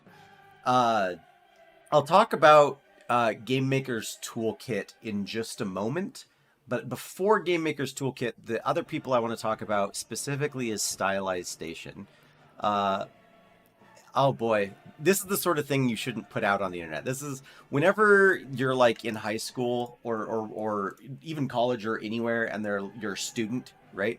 And they're like, don't say something on the internet that you'll regret and that other people can like hold against you. I should not be talking ill of these channels, but I'm going to, and this is my hot take here. So starting with Stylized Station, I remember when those videos started appearing, right? Because they haven't always been around. There was a point where they like started. And start watching Stylized Station, and what he's describing frequently in a number of his videos is just how stuff works, right? Like your average layperson does not know how a hitbox works or what a hitbox is or what collision detection in a game is, right? And all he's doing is describing that, right? Is like, this is what a texture is. This is why Voronoi noise is really useful and cool, right? But that's not art. That's not an art tutorial. That's like, I do not feel that describing the single most bare bones concepts in anything counts as an education in that topic, right? Like, I could tell you that like one of the basic aspects of woodworking, right, is just understanding that like cross grain has certain properties and with grain has other properties. Like wood is very, very strong cross grain and very weak down grain, right? Like I could tell you that, but that I haven't taught you anything about woodworking. You don't know, there's no context there. It's just, it doesn't mean anything. So that's my first problem with most of his tutorials. And the second thing is he has these different courses, right? And I bought one of those courses, specifically the one on making environments in Unreal Engine, because that one applied to me and I was curious about it. And first of all, it wasn't him who made the tutorial. It was someone else. I don't know if he like commissioned them or if they're friends and they made some kind of partnership. But they made this tutorial on how to make a stylized environment. And the tutorial blows. The guy rambles on for like 40-minute videos and just doesn't know what he's doing or what he's talking about. This is like his like third time opening each of these programs. It sucks. I'm so sorry to just throw someone under the bus like this, but it was not a good tutorial. It was like a bad tutorial, and I paid money for it. I paid a chunk of money for it. Like, I gave you guys in the stream before this an extremely comprehensive view of normals in 3D off the top of my head. And I like paid, God, I don't even remember. It was like $80 or something like this for this tutorial that is like, yeah, so I don't really know what a normal is, but if you press these buttons, stuff happens. And I was like, my guy, that's not what I want to hear in the thing I paid for. So that's my problem with Stylized Station. I don't even remember how we got onto this topic. I think it was me being articulate versus other channels. But then the other thing was is GMTK, which is the Game Maker's Toolkit, which is another really popular and like valuable resource in the game making, in the game dev YouTube community. And you bring up the statement was that there's this disconnect between the skill at developing games of the creator of Game Maker's Toolkit versus their understanding of theory. And the thing is that what you're seeing in those two things is first a person regurgitating information and observations that they have made about riding a bicycle, right? Like, they're like, okay, this is how I've seen people ride bicycles. I've read books on riding bicycles. I've watched videos on how to ride bicycles, right? So now I have an innate theoretical understanding of how a bicycle is ridden, right? And you can come to your own sort of like understanding through that. But at the end of the day, your theory still is disconnected from the fact that you've never been on a bike before, right? Even if you, in theory, know, all of your theoretical knowledge comes from observation, not from, like, practice. And in truth, there's a GIF I have saved somewhere on my computer of someone coming up to somebody at GDC, and they go, game design in 10 seconds, go! And the person just says, don't fuck it up. And that really is like the hardline end rule of game design. Like, it does not get more complicated than that. I know we want to think it gets more complicated, but truthfully, it does not. Did I merge these correctly? Sorry, I might have actually absolutely screwed the pooch here while I'm talking. Give me like 1 second. No, that has to be correct. Yeah, that's correct. Okay, sorry. Anyway. But yeah, is that like all of it comes from just like a theoretical understanding of how stuff in theory should be, and then no practical application of those things.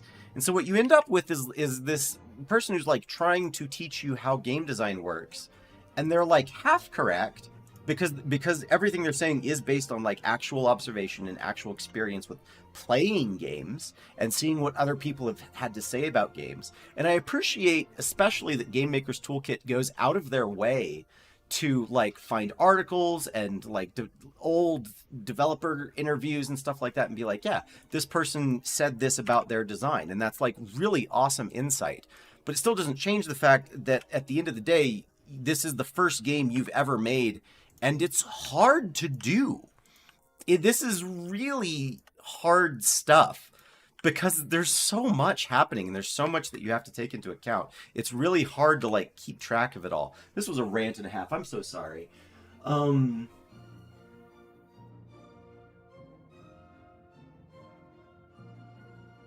Yeah, no. And that's the whole thing, is that Game Maker's Toolkit is putting in the effort. Like, they are trying, which a lot of people won't, right? And I mean, arguably, they didn't for a long time. Game Maker's Toolkit has been around for like years, and this is the first time that they're trying to make a game, which kudos to you. And I do think someone said that their skill is improving through this experience of having made a game, right? And that I think is very true. But it just goes to show that like they're having to go through the entire process of like, I need to learn how to code. I need to learn how to operate art programs. I need to learn how to do all of these things from scratch. And then once all of that is done, I need to take that a step further still and then learn all how to put them together into a cohesive thing of my design. And that's just really fucking hard. So both of these channels, both Stylized Station and Game Maker's Toolkit, they're obviously doing something right. They're doing YouTube very well. That is for sure. I have no debates about that. Slight debate about their its application for games.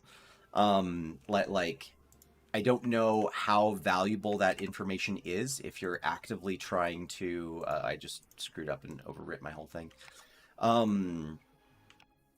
But certainly, like, they are making progress, and I do enjoy those channels regardless. That's my trying to save face after I just slammed him into the ground. Finished! Let's export this guy real quick and make sure he's doing what he needs to do.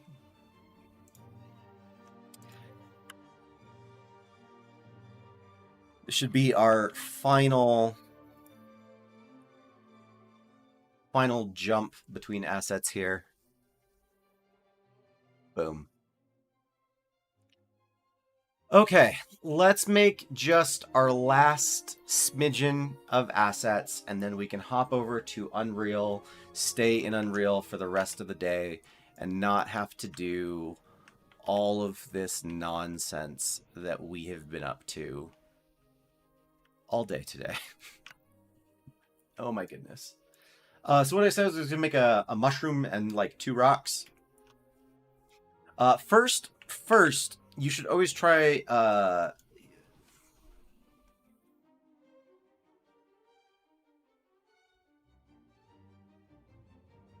Hello! Hello, Crow. Crow?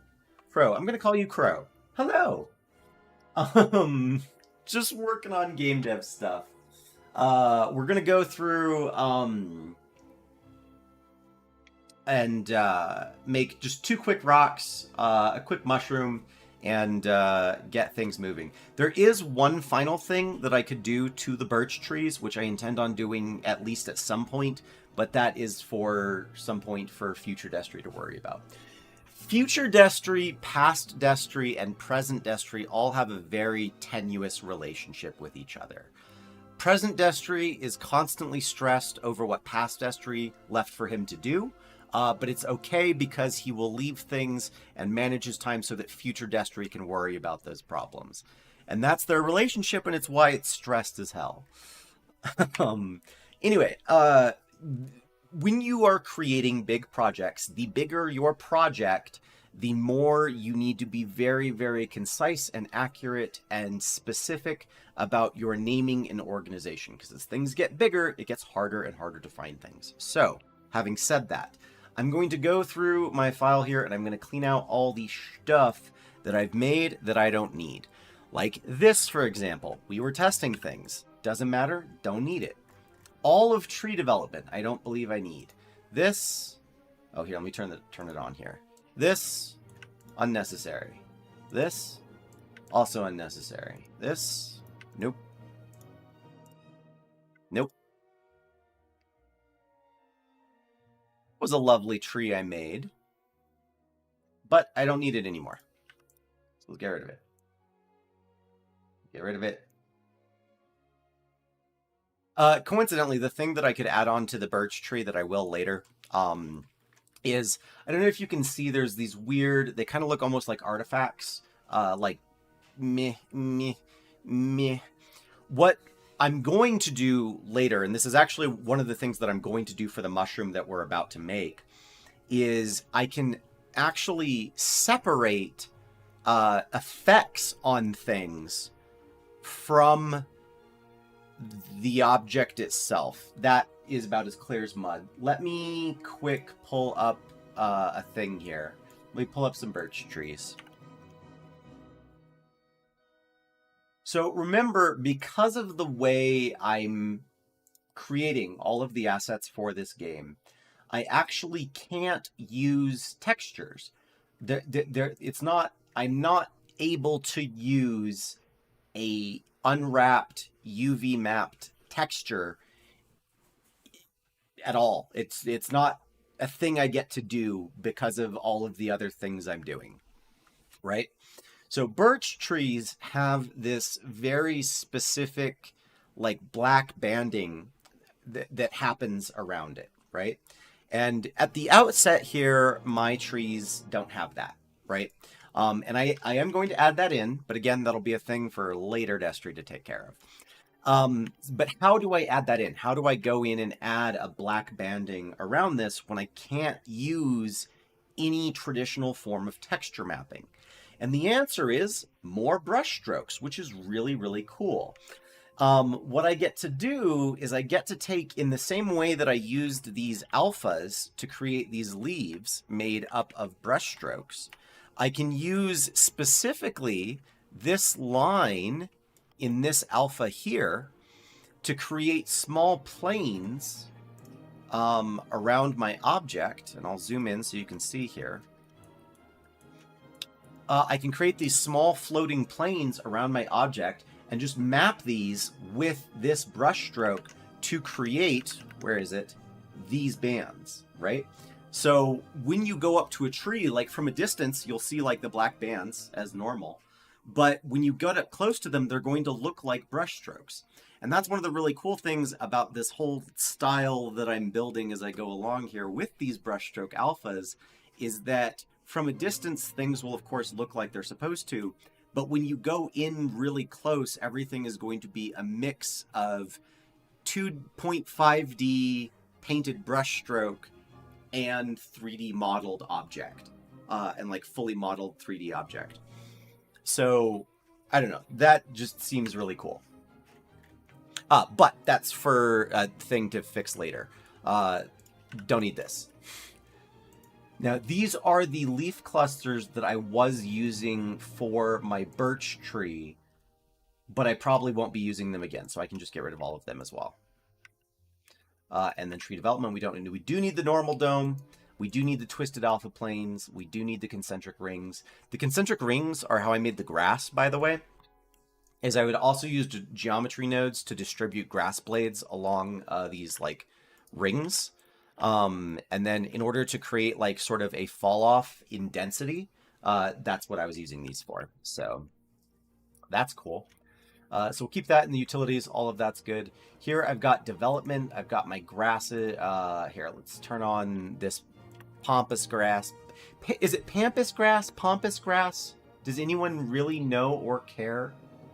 I don't know. Anyway, here I have pampas grass, and that's still a work in progress. I still need to figure out how I'm going to do that. So far, this version of it has been one of the best, but I don't know that I'm going to do it this way. I might need to revisit the alphas that I'm using. So we'll get rid of that pampas grass. We'll get rid of that one. We'll get rid of that one for sure. That was a very failed experiment. Mesh flower?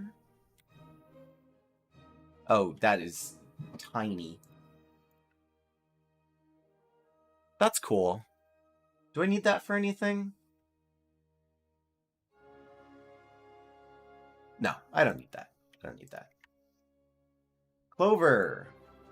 This, I'm super tempted to keep as is. I could also do this with an alpha, but I don't know.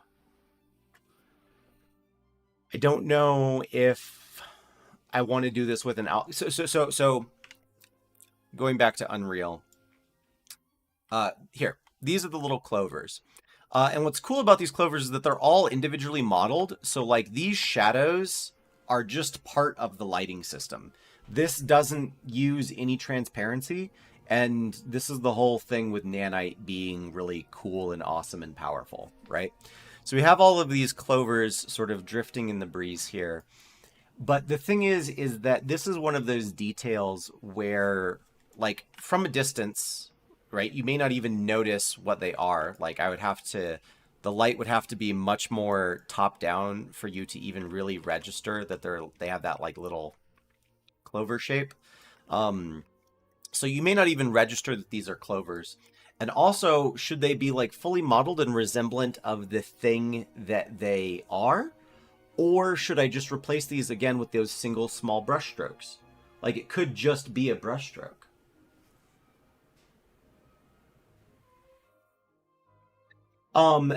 Question was, do I have any particular reason for keeping the art in one Blender file? The answer is both yes and no, in that that is specifically the foliage and natural asset file. So they will be organized by like different things. Like all the characters are going to be in one Blender file. All of the environmental stuff is in one file. All of the like any industrial stuff is going to be in one file. So they are organized like that. It's just currently all I've made is nature assets, so that's why they're all there.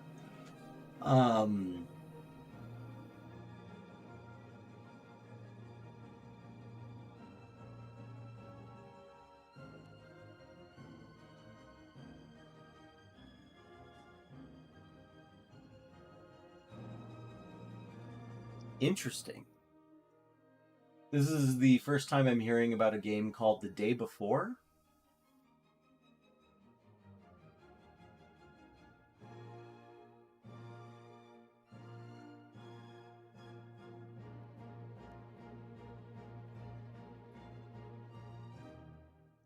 And yes, also, thank you for coming in, Jared. I appreciate you.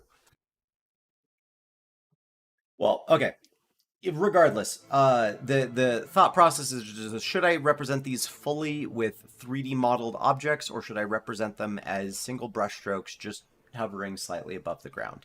And there's no real right or wrong answer to that question.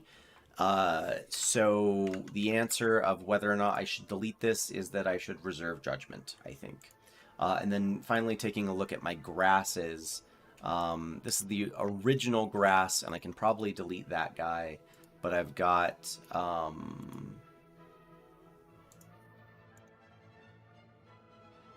these are my source blades of grass. So I probably only actually need to keep this. And that can be all deleted. Whoops.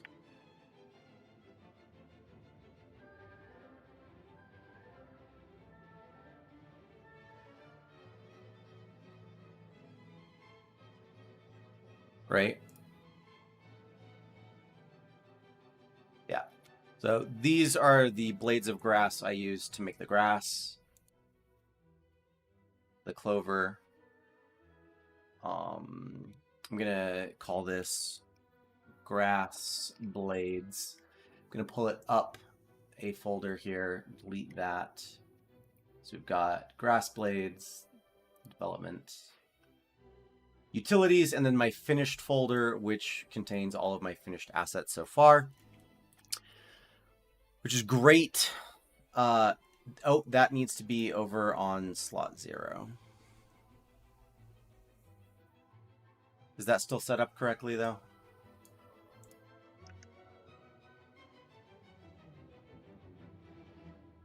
Yes. Okay, cool. Cool.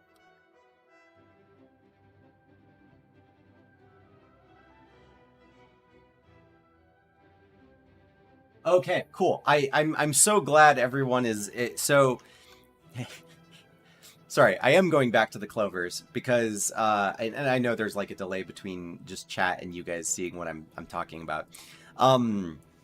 Yes, so I've done a chunk of testing, and actually, you know what? Give me like 2 seconds because I want to review this because it's such a weird conundrum that I want to talk about it kind of every chance I get to talk about it because it is very strange why and how it works. So where's the button? There we go. Okay, so this is a screenshot that's been on my videos for a hot minute now. And this was an early test of both me networking, sort of checking out some art style things in Unreal Engine 5, playing around with some new toys, and just getting back into the flow of things. What's crazy here is that this scene is all modeled. This is a fully modeled scene. If I come in to this bush here, like, there's no transparency on these leaves of any kind. I modeled a leaf, laid out that leaf in an array like a branch, populated splines with those branches, and then use those in geometry nodes to scatter them around to create this bush. So this is a fully modeled bush and takes up, this was like 250,000 polygons for this bush, right? It wasn't that high. I lie. It was something closer to like 80,000. But if you're going to like slap these bushes everywhere, 80,000 is, it feels like a lot. Same with the trees. The trees were really expensive. They had really high polygon counts. It was all fully modeled stuff to make this little scene here, right? What's interesting is if you put this bush right next to a bush that was using transparency. And for those of you who don't know, making transparent objects is really expensive. It causes something called overdraw, which is the big no-no that will slow down your game, right? Overdraw will cause more problems than anything else in your game. So this bush, when you put it right next to one bush that was using transparency, the difference between the two was not really, you couldn't measure it. It just, they were like, nope, I'm handling both of these just fine. Everything is as it should be. It seems to be equal, right? However, as a nanite asset and with zero overdraw on this bush, because it was fully modeled and every leaf was modeled, there was zero overdraw. What happened was if you flood a scene with them, this still ran at near perfect frame rate. Like, not perfect frame rate, I shouldn't say that. It was still hitting at like 60, 40 frames a second. 40, we'll say 40 frames a second, 45 frames, right? With the scene just flooded. Like, I mean, you have a bush, you move over not even the width of the base of that bush, and then you slap down another bush. That's how many I flooded the scene with. So with the fully modeled thing, the frame rate dropped down to like 45.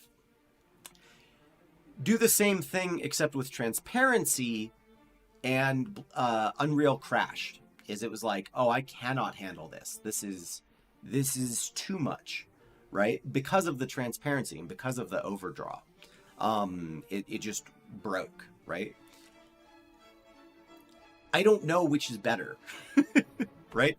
Obviously, if I made the entire game out of these fully modeled assets, I have every reason to believe it would still run really well, but I also have a really good computer. I don't know if it would run really well on everyone's computer. It might not, right? The number of polygons that make up all of the trees that we just made today are dozens and dozens of thousands of polygons cheaper. Like the cheapest tree I could make, this tree was like 200,000 polygons, right? And that does have a memory footprint. That does make the size of the file a lot bigger. But, oh, and no, yeah, someone says don't use transparent, use masked. I am talking about masked materials, not transparent materials. I am talking about just masked materials. Transparent would make this whole problem even infinitely worse. So I apologize. I've been using that term sort of interchangeably. But the thing is that, like, I don't currently know where the boundary between efficiency is between modeling things and using masked materials. And it seems very, very tricky. I think that anytime I can get away with something that's going to be used sparsely and should have high amounts of detail, I'll probably use masks, right? But for anything else that either is going to be used a lot or doesn't require tremendous amounts of detail, I'm just going to model it. Like, I'm going to model it fully. So for example, like with a mushroom that I'm going to be making, right? I don't mind if the size of that mushroom is like 200 polygons. I don't even think it'll be that big, but I don't mind if it's 200 polygons because I know Unreal can handle it super easily, right? I don't need to worry about cutting corners there. I can just model a mushroom and make it look good. Um, but for something like these leaves, I don't know. It's just a weird, sticky situation that has like a lot of answers that are not set in stone. If this were Unreal Engine 4, all of these answers would be very clear and would be set in stone. It'd be like, do it this way because your game will die. But Nanite really throws a lot of things kind of off whack there.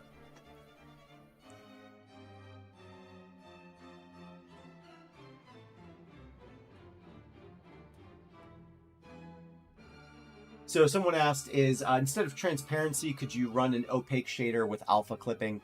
That's basically what all of these are. Is I am using the word transparency and alpha and masked, like all of that kind of interchangeably. Basically, what we're doing here is we're using an only black and white texture to determine where pixels are or aren't, right? So in this, I've got, let me turn my camera so it moves a little bit slower here. So in this, we've got just clear distinctions between this is a pixel that is black and this is a pixel that is white. And that's just how we're handling all of these kinds of textures for the trees and such. That is expensive because of something called overdraw, which if I look right here, this is a perfect example of what overdraw is it's saying, okay, so right here, I know that there's an object here and I know that there's a material on this object. So I have to draw that, right? But because it's masked and this area is not supposed to be seen, even though I drew it on screen, right? I'm now going to erase that and then draw the next thing behind it, which if we look right here, we just have that exact same thing again. So like these pixels right in this area have to be drawn to the screen several times for there to be nothing there until we finally get to the layer that's grass. And that causes problems. But the thing is that the poly count of these trees is surprisingly low. Like we can even go over to Blender and actually just look at one of them, right? This whole tree with all of those cards is 3.3 thousand vertices. That's nuts. For a tree? Are you kidding me? Go make a tree and tree it and tell me how many vertices are in one of those. Like, that's insane. That's a good tree. So we're striking a balance because now essentially all of the rules that used to be really hard and fast are no longer hard and fast. Also, hey Chris, it's good to see you. Hello to CNM as well. That's a local community college where I live.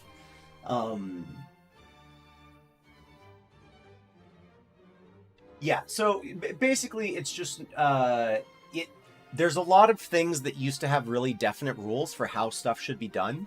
And now those rules are just more amorphous because Nanite exists. Like you have more options, which is so cool. That's like Unreal is great and amazing for exactly those reasons. I need some water. That was a lot of talking on a concentrated topic. Give me like 2 seconds. I'm going to put up the pretty rain. I'll be back. I just need some water.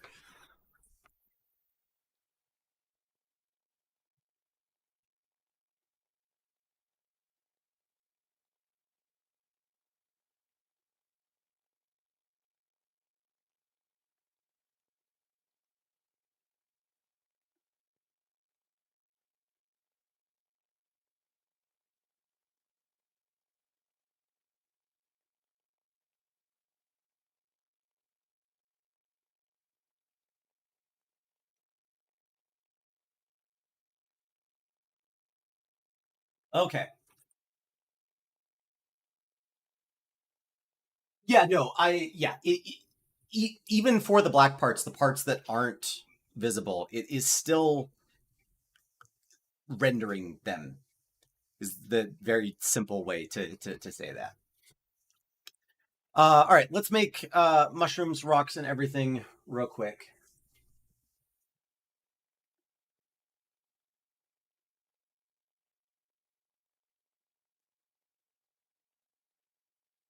No. Okay. So the question is still confused as to why I'm not fully modeling things, as opposed to like just why not fully model everything. And when I made that first screenshot, that's exactly what I was doing. And the answer is it's not that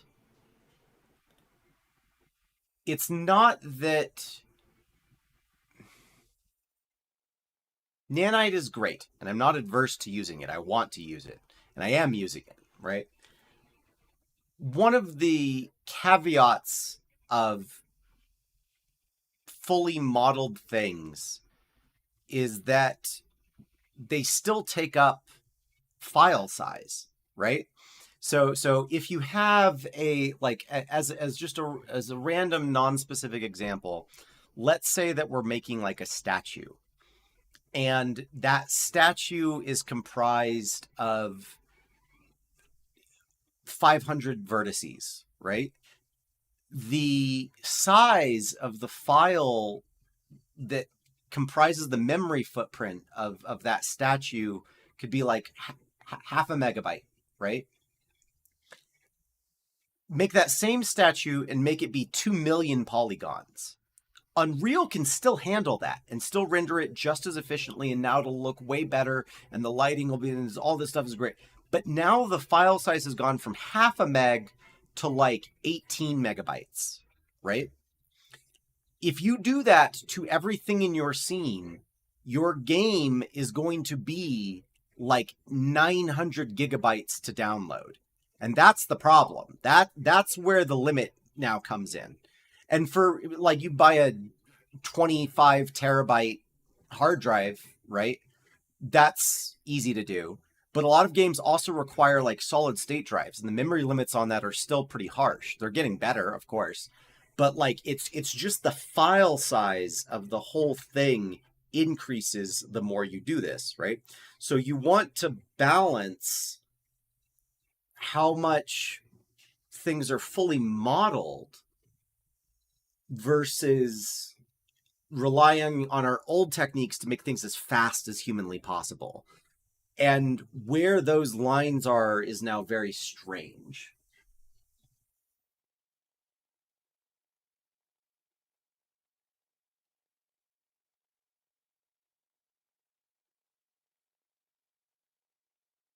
That's also true. There's a whole thing about like virtual RAM and stuff like that.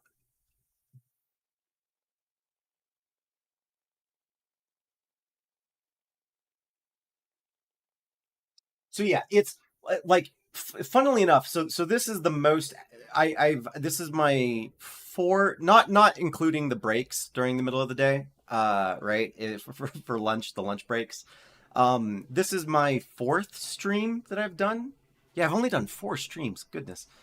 And this is currently the most concurrent viewers and the most active chat has been. And it's literally over how efficient is Nanite? And that's the big question. And that's part of why all of this is super exciting, is because we don't know.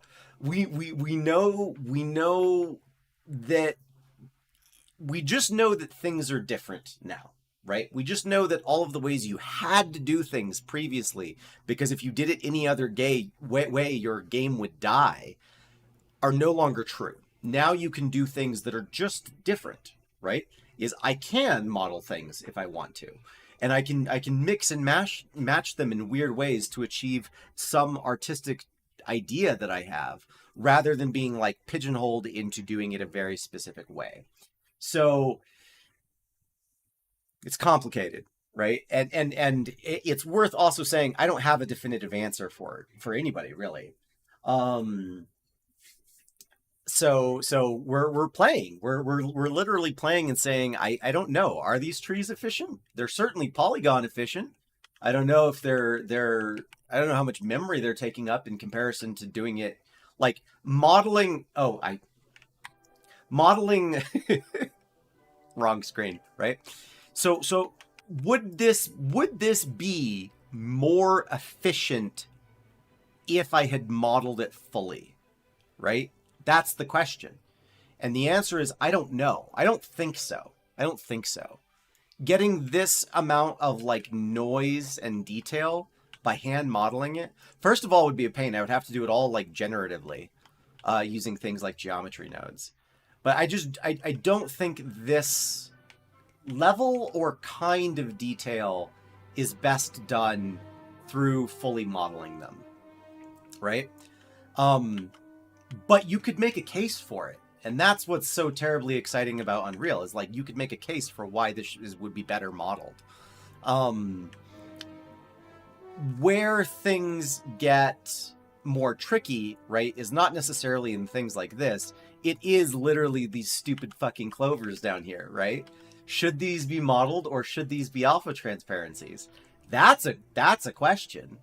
And there isn't a right answer for it. So we try both. We try multiple different things and we experiment. And we spend a long time looking at the debug screen of Unreal.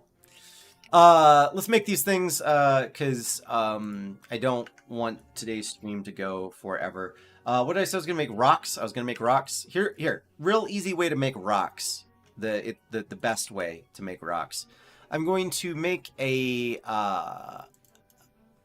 No, I'm going to make a sphere. I'm going to turn off my normals because I don't even need those anymore. And I'm going to label this as mesh underscore rock 00. Goodness, why? My shift key's broken or something like that. We're going to go into sculpt mode, and I need to pull up a very specific tool, which is my... No, this one. Is it? No. Yes. So, oh wait, no. It is trim. What? Hold on. There's a tool I need to find and I just don't know where it is. Well, that's not it.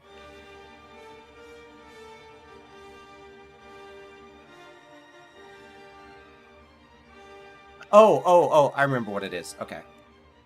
There we go. I got it. So yes, and let me turn off my reference here. So to make simple rocks, very, very easy, very indescript, is you go in, here I'm using specifically the lasso trim tool. This is in sculpt mode. You can do it on any object, any starting object, and what I'm going to do is, rather than cutting out a contour with my cut here, what I'm doing instead is using the straight line to essentially make in some kind of cut. So here, like this, and I'll change my angle every so often so that the cuts are different. And what I'm doing essentially is faceting what was a sphere. And it's actually, no, this isn't the right tool. Is it a modeling tool? It might just be a modeling tool. It is bisect. I'm sorry. It's not in sculpt mode at all. Oh, and I've actually made some grave mistakes. Here, start over. UV sphere. I lied. It's just an edit mode. Edit mode and clear outer.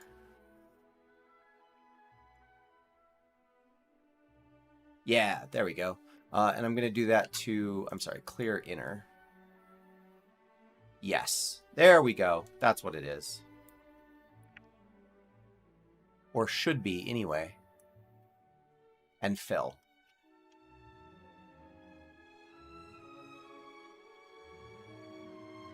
Okay, cool.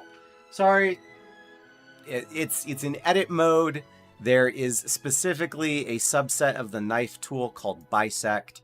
And if you turn on like either clear inner or clear outer and fill, that'll let you make facets along various parts of your mesh. And that's what it is. So going through, basically all I'm doing is just cutting out big portions. And this is how I'm going to make my simple rocks.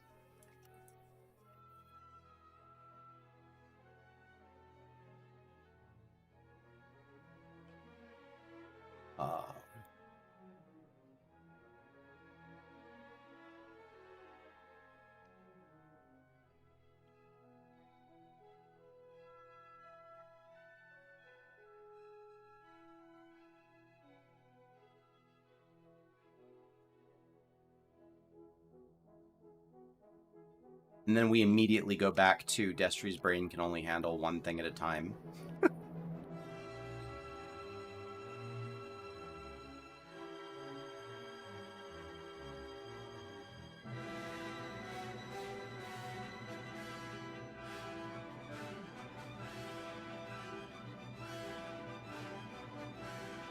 Got that smooth brain, baby.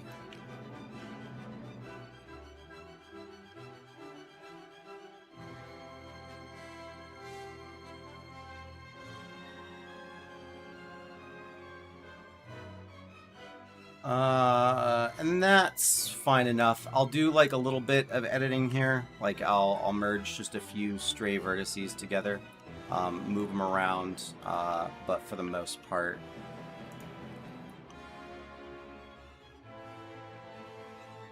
And I don't need to worry too much about triangulation because I have absolute faith that some part of some program is going to handle that for me.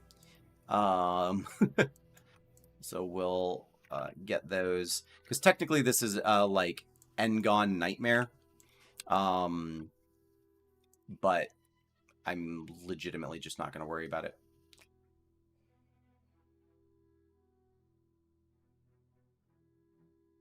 Perfect. So this is simple rock number 1. Let's go ahead and pull up our human-sized reference so that we can see here. Give it some kind of orientation that's more logical and useful.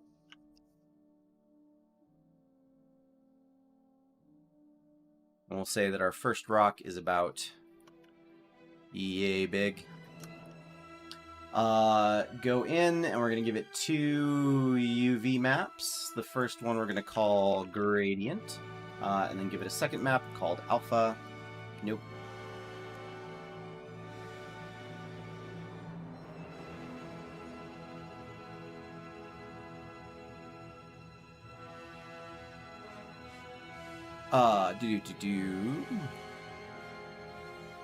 And then on its alpha map, we don't super care about what its alpha map is. So I'm just going to probably take this mess and slap it right over here because it doesn't matter. That's gross. But for the gradient, what we will do is we'll pop this over to the linear gradient. And I'm going to go into front view, and I'm just going to unwrap and project from view. That gives us this, rotate it 90 degrees, make it nice and big-like. And what we will have at the end of this is, give it the linear gradient, is a rock that just looks like this. It's dark on one side and goes to light on the other. And that's it. Like that's all I need this rock to be. That's all I need this rock to do. That is simple enough for my rock. I might do one additional thing though, which is I'm going to change its general position and make sure that it intersects with the floor. And I'm going to do so probably with that nice flat face that I didn't want to acknowledge more towards the bottom. So I'm going to have to redo the whole map I just made. But the reasons for this is that I definitely want, let's go back into UVs. Boom, boom, boom, boom, boom, AR90. The reason for this is that we want to make sure that when it's placed on the ground, it does in fact clip into the ground, so that as the ground undulates, we don't have any floating rocks. A lot of times you kind of want to like avoid the things poking into the ground. But in this case, it will be much more obvious if we have things floating above the ground than if we have things poking into it. Plus rocks are buried anyway, so that's fine. So this is our Bibby Bob here. Go ahead and kick this back over to a slot 0 material. Everything is good. And we'll call this rock _00. We'll rename its data as well. We'll make one more quick rock, make our mushroom, and then call it a day on all of these objects here. And this will be a bigger rock. Yes, so there's a number of people who've asked about like why start with the visuals as opposed to literally any other part of the process, um, specifically making the game work. And the answer to that is both a bit silly and a bit nuanced. And it just boils down to the fact that I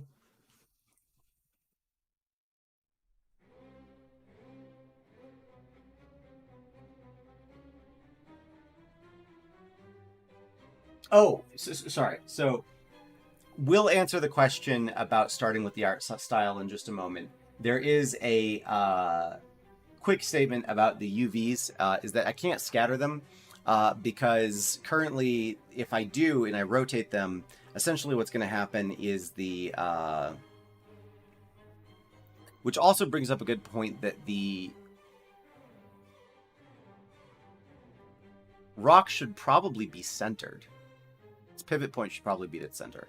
Let me answer questions in order there so I don't lose my brain.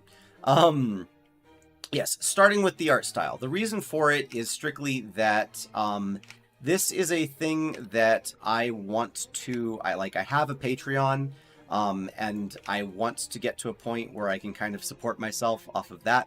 I want to get to a point where I'm very close to being able to actually get a paycheck from YouTube. And I would like for that to happen. There's a number of things that if I just get a slightly bigger audience, then I can start making enough money to support myself doing this. And I would like that very, very much. The caveat is that people tend to be fickle. For the number of you who are in here because you're interested in game development, first of all, awesome. But second of all, that's not most people. Most people, they like the pretty thing and they like that the pretty thing work. And they like that the pretty thing is pretty. So that's why I'm starting with the visuals, is because pretty things.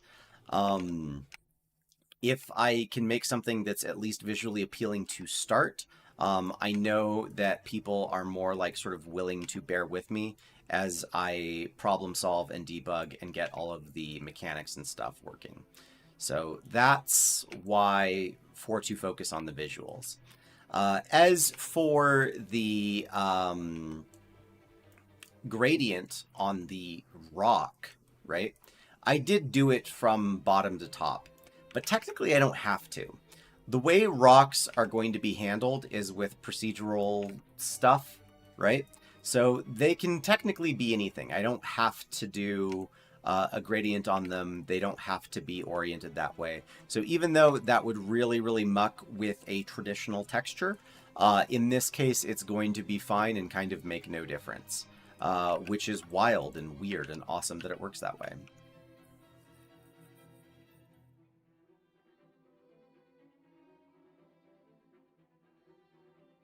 Excuse me? There we go.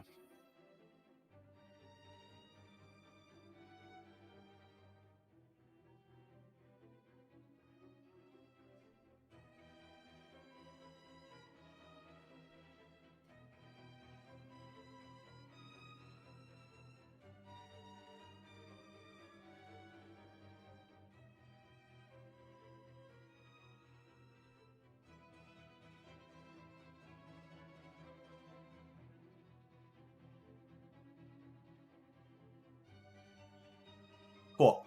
And here's our Pebble Rock number 2. But you do bring up a good point about the rotation being kind of what it is. I probably should have these rocks with their origins kind of at the center, just like they are right now. I probably shouldn't muck with that too much. That way, when they land on the ground, I can give them a small upward Z offset. Yeah. Okay, cool. So this will be our second rock, and I'm going to call this mesh underscore rock 01. And then this guy is going to be data underscore rock 01. And we'll give it both of its. There's the gradient. There's the alpha. for the gradient, or for the alpha, rather, the alpha doesn't matter very much. We can have that kind of be anything. But for stuff going wrong purposes, I like to have it all be on one full color up here. And then for the gradient, this guy, we can do boom, boom, boom.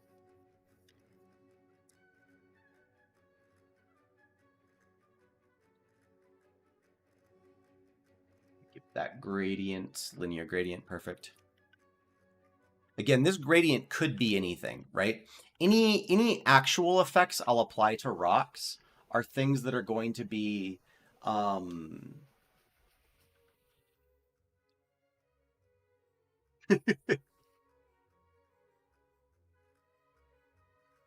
yeah.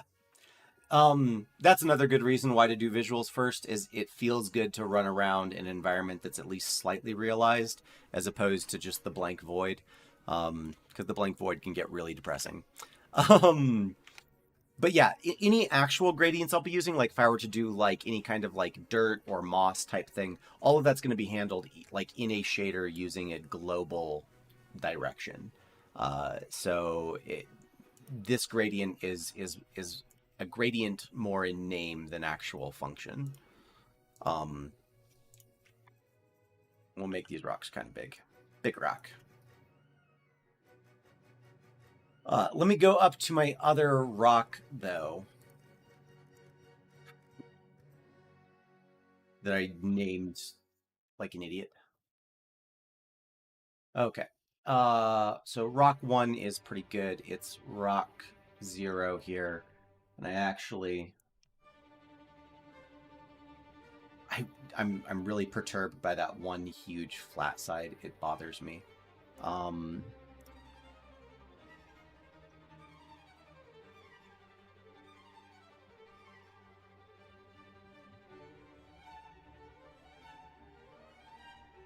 I just need it to be less uniform and less massive.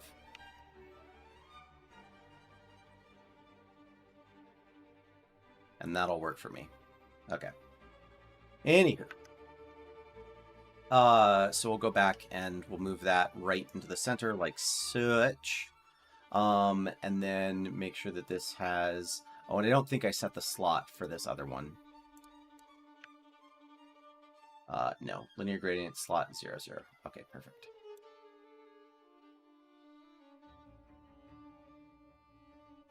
So hide that guy here. Give this the linear gradient for the moment.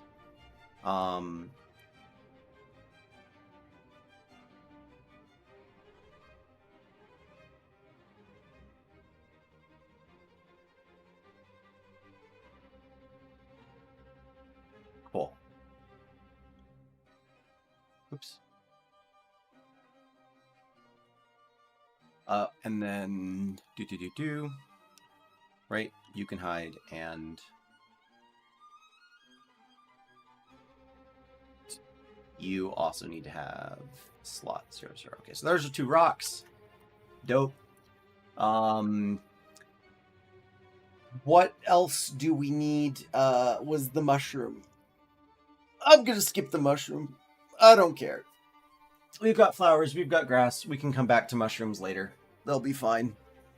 I have had my time in Blender today, and I do not want to do any more. So, back pop, water break, Unreal Engine. We've got a lot of work and materials that we got to do. Oh, it's going to be rude here. There may be, just so you know, I might have to open up several other things just to remember how I had it set up before. But we're going to go through and do all of the good stuff. So, going to take all of these objects except for Quinn and Company. Make sure that is ticked off. Make sure all of these are ticked off. Make sure all of these are ticked on. Turn off these collections in their entirety. Save like 16 times.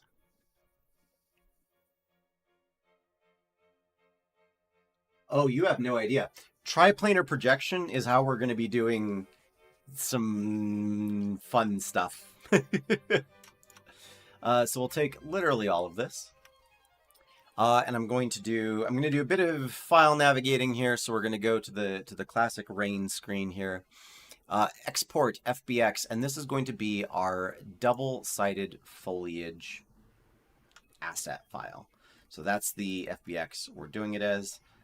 Do everything, make sure everything is set and good to go. Export FBX. Oh, interesting. Okay.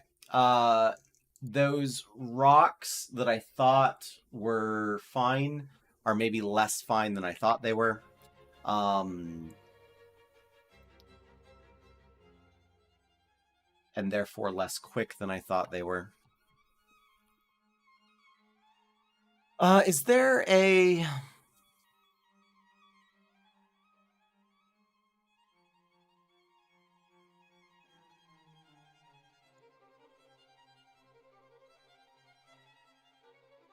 Do I want to fix that? Do I care about fixing that?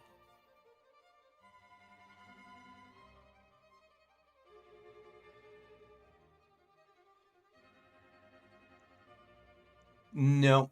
No, I don't. I thought I did. Uh, basically, because of the some tangent space stuff, I just need to make sure that everything is pre-triangulated beforehand. And because I have n-gons, Unreal doesn't know how to do that. So, all right, turn all that back on. Try again.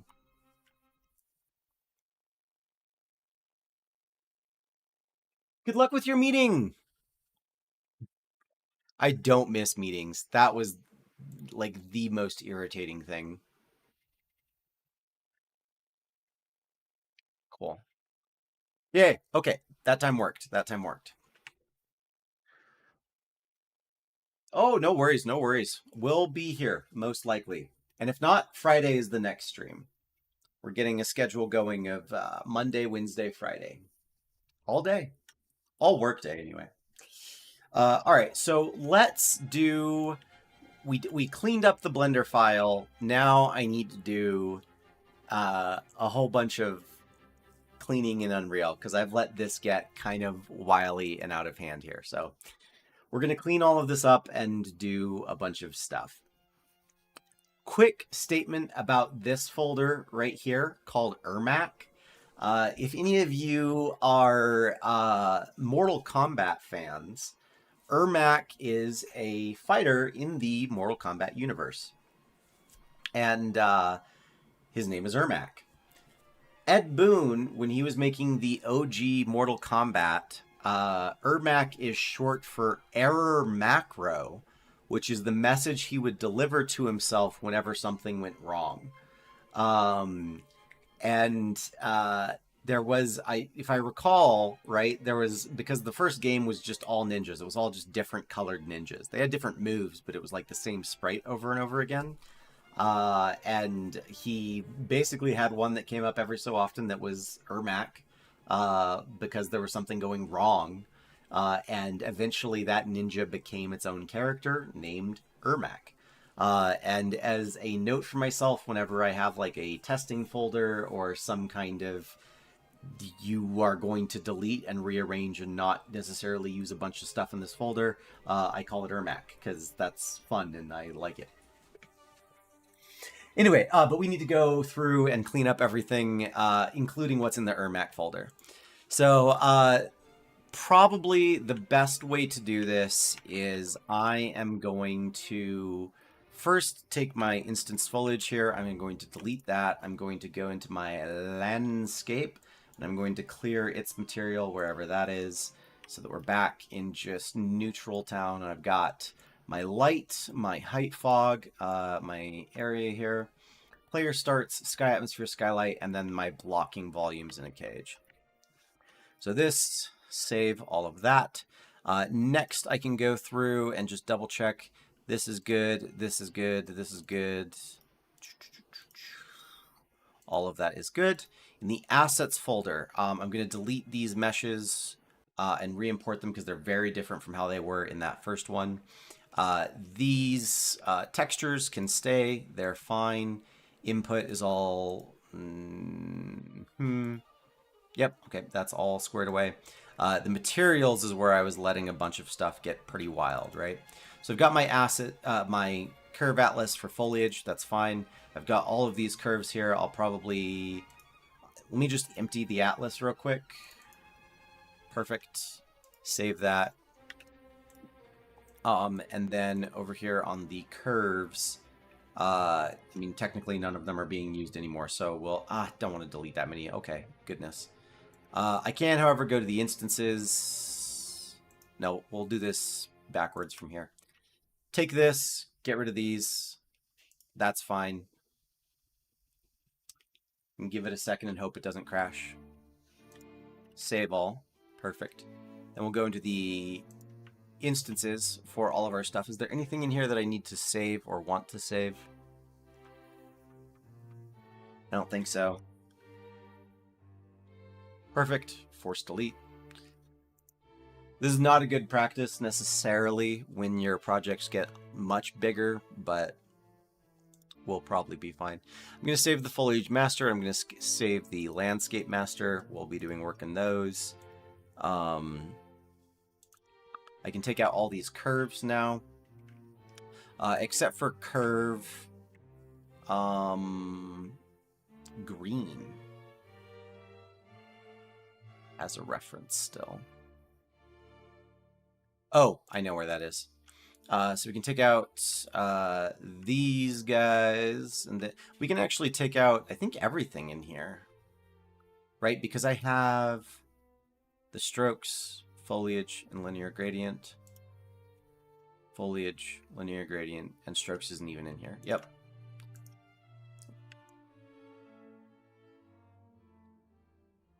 Force delete. Perfect. Cleaning up the project. Save all.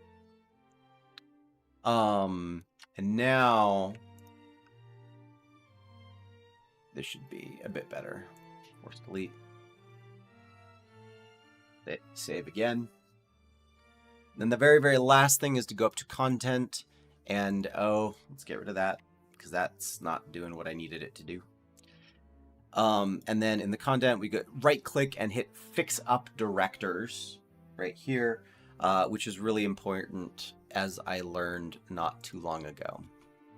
So do all of that, save again. Oof. Okay. Now that we've got more finalized assets, we're going to import that foliage file that we had. And the thing to do is make sure that that's set that way, doing all of the settings and such for here. So vertex color is on replace. Everything here is good.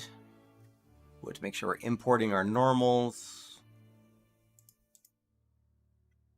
Do not create any materials. We do not need any or any textures. Import all.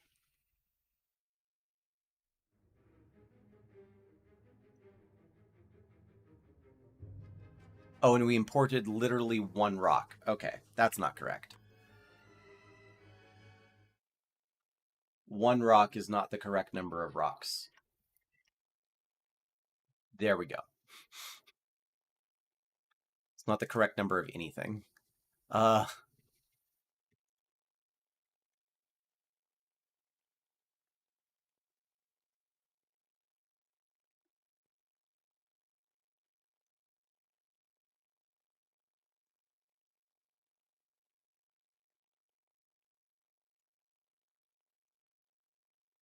Oh, that is also not correct. Hold on.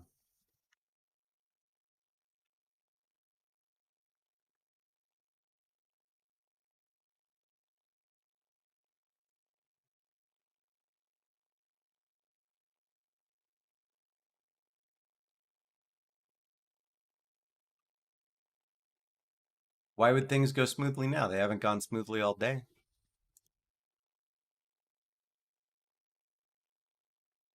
There we go. That's taking a much more appropriate amount of time to load.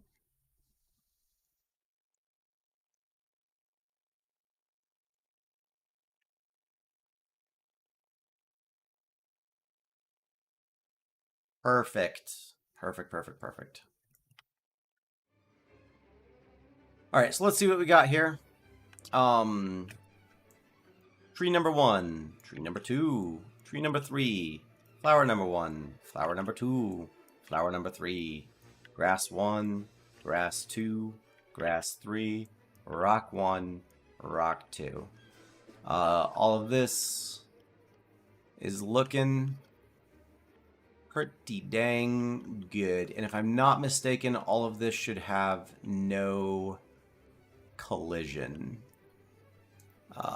Which is also, we can hope. Yes, no collision. Fantastic. Fantastic. Okay, let's start making some materials, and let's start with the master material and making that have all of the settings that we need it to have here. Whoops.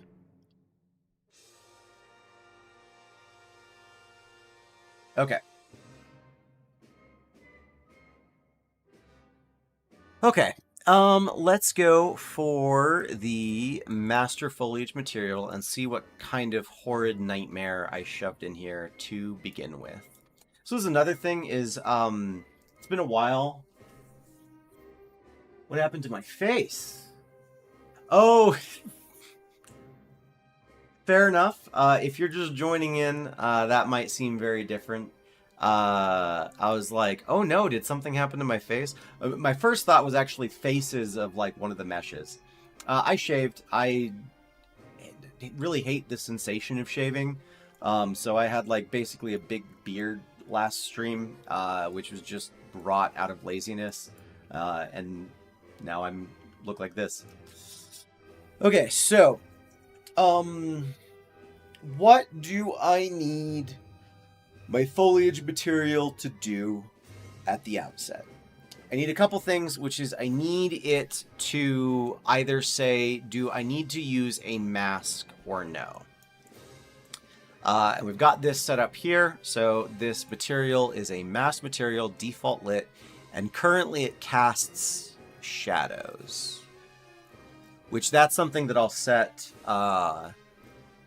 per object, but it can cast ray trace shadows, so that's fine. So if this is set to true for use mask, nah, you're fine. And you know, I'm actually might go for a little bit longer today, a little bit into the evening, just to see, because in theory, most people are at work right now, right? The thing about doing work hours is that everyone is at work, which means that either all of you are doing something naughty at work, or just don't have anything better to do than watch my handsome face. One of the two. But so yeah, I might even go a little bit past 5 o'clock this evening just to see if anyone tunes in for that. Anyway, so I have the opacity mask set up. If this is true, then we use a mask and we pull all of our masking information from this texture sample right here. And very specifically, I can't zoom anymore. It's asking what UVs, and we're using UV1. So we set all of our UVs to be first a gradient and then the alpha. So by having this read 1, that just means that we'll be using the alphas from this. If it's set to false, then we just flood alpha mask with the value 1, which is fully opaque, saying that we don't use that at all. The specularity is currently at 0 because we want 0 roughness, and then the roughness we set to 1 because we don't want it to be shiny in any way. That's something that we will address with later. For the moment, for a number of different parts of the foliage, specifically all of the foliage that should be casting a shadow, it needs to have an emissive color. And I'm going to give this an emissive color. I'm going to convert this to a parameter, and I'm going to call this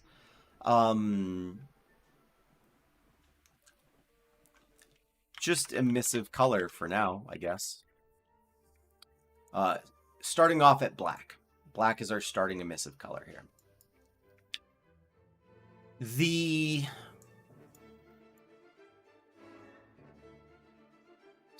I also need a switch parameter. Another switch parameter. And this one I'm going to call use gradient.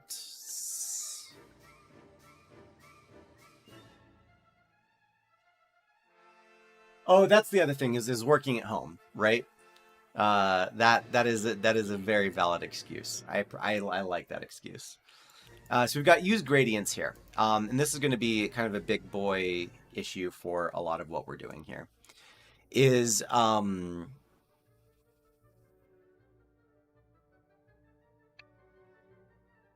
using, if true, default to true, first of all, use gradients for the color. If false,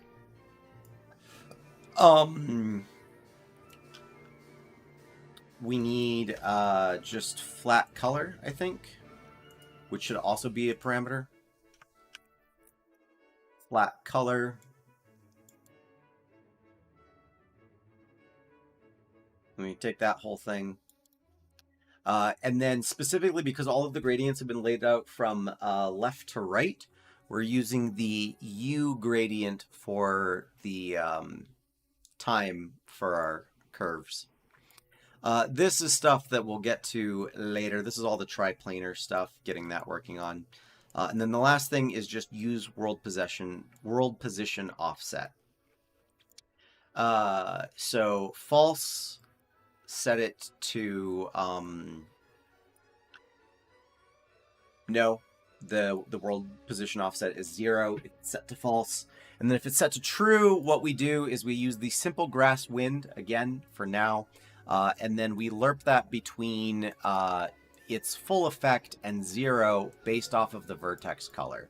What we're doing here and what we've done here is for certain things like the grass, each grass blade, the top of it, it has a vertex color that's white, so it'll flap around. And then the base of the grass blades is black, so that they will not flap around. So some of our things like the flowers have that. The rest should just be creating curves, and then this as our master material is something that will start adding functions and stuff in soon.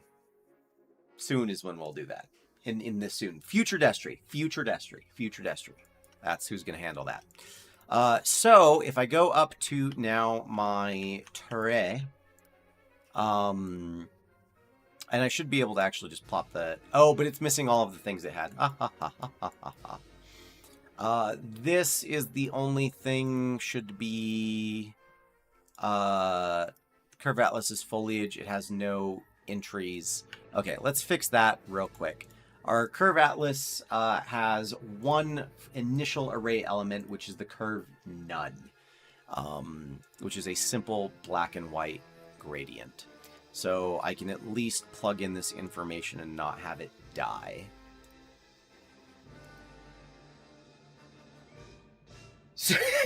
Soon.trademark. Absolutely. That is correct. So now if I slap the landscape on the ground, can I slap it on the ground? Do I need to slap it specifically on the ground? Goodness. One small area. Landscape. Is missing required material parameters. Like what?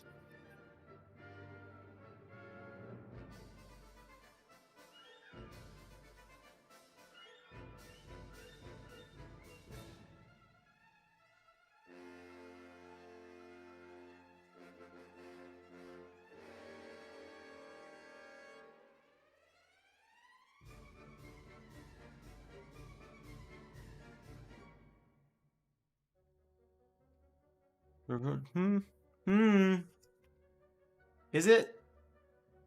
Is it unreal?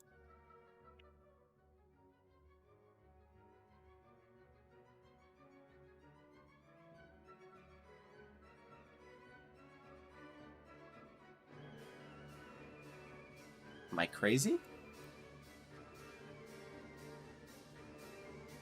What if, hear me out, what if we just do a quick instance of that? Will you quit complaining then?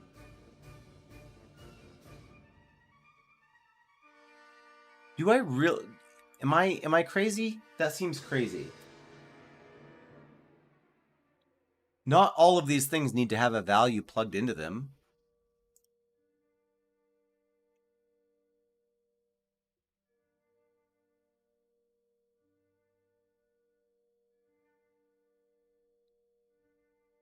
Do all of these need to have a value plugged into them? I feel like I've never had it happen this way before.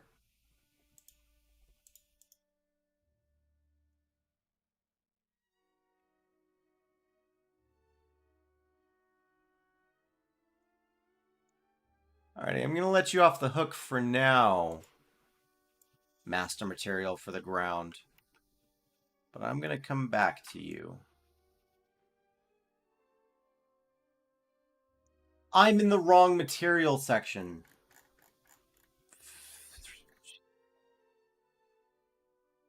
You really do get loopy at, like, the end of the day. Like...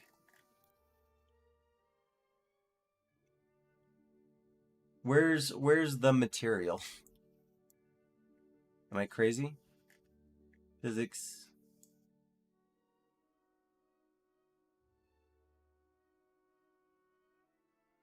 Why do I not have a material slot? Is it under advanced? Is there something I don't have? Am I going crazy?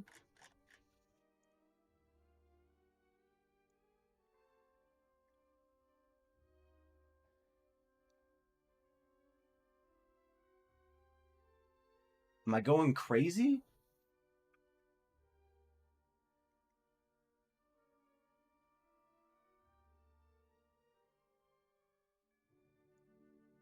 You want a material.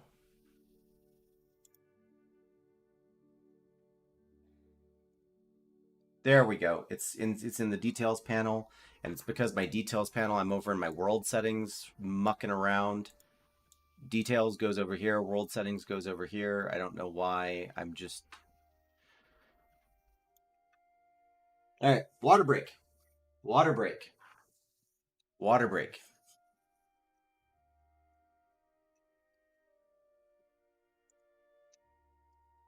Stupid. Stupid. Stupid. Stupid.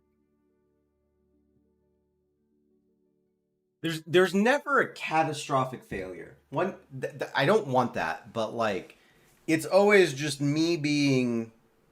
I'm telling you, it's one setting in every program that I just don't remember exists. One button click away. Anyway, here's this. Let's go back. Which one of these is the instance? We don't need you. You have no purpose yet. Okay, perfect. Oh my God. Okay, going over to the foliage master. Let's make our first curve. And our first curve is going to sort of, we're just going to build from sort of the ground up here. Our first curve is going to dictate the color of the ground. So the way this is set up, if you've missed it up until this point, let me go ahead and save this real quick.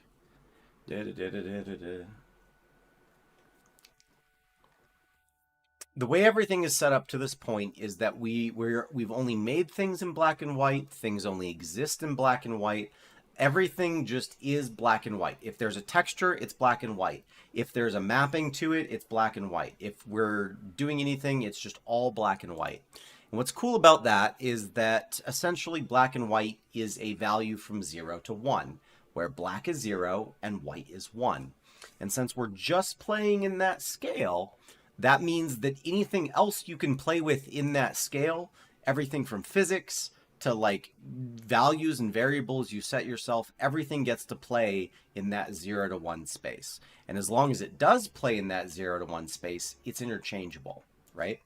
That literally means that because this whole image exists on 0 to 1, I could like fundamentally integrate it with like the time of day, as long as the time of day operates on 0 to 1, which coincidentally, I've been very tempted to bring over my orrery system from Daemon Change, which is basically a time-based, like a day-night cycle, and it operates on 0 to 1. So that's what's cool about this, is just everything exists on 0 to 1. We have something called a curve atlas, which is this fancy little thing here. And it is a collection of gradients, 1 pixel wide gradients, and I can have up to 256 of them. I could make this as big as I wanted to. Currently, we've got only 1 gradient, which you can't really see at the moment because it's 1 pixel wide and it's at the very top. But we're going to go ahead and add in other gradients and start making it so that as we change these gradients, we can start messing around with the 0 to 1 in any way we want or need. So I'm going to create a curve here, and we're actually going to spend some time on this one. It's going to be a linear color curve, and I'm going to call this curve underscore grass base, right? For the base grass type of ground. We'll have one for dirt. We'll have one for all of those different things. But if I come into here, maybe I'll actually do like a split screen here. Yeah, it's a little janky, but as long as we can see, that's the important thing. So we got this over here. We've got our curve, which is also a bit janky. Zoom to fit F. Perfect. Okay, cool. And then the very last thing is in our master landscape material is we'll set this on the curve that it's using. I'm sorry, we need to go to the atlas as well. We'll add in a new element. That element is going to be our newly created grass base. So we can hit save over here. We can go to the master landscape and we can do this and we can pop that into grass base and we can save that. So now, if I'm not mistaken, if I understand this process, I can take black and I can make black something else, such as blue, and everything changes. And I can change this as much as I want throughout the entire process. So we're going to go through and we are going to create our base for grass. And I think we'll start off with a dark green, something like this. Down a little bit lower than that, we'll maybe do a dark brown. And then up here, we'll do a lighter sort of orangey grass. And we'll start working from here, trying to make grass, essentially. Or the impression of grass, I should say. Boom. I think that brown needs to be a lot darker. It is, however, it is, of course, supposed to be like poking through. We'll take it down to somewhere like there. The green is just a bit too wily as well. I can make it a little bit more blue.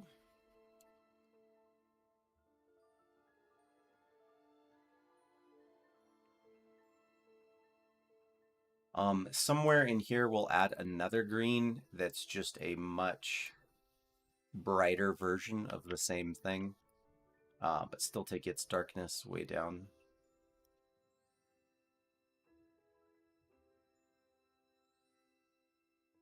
And this is a lot of today, is just figuring out like how bright and or dark should things be.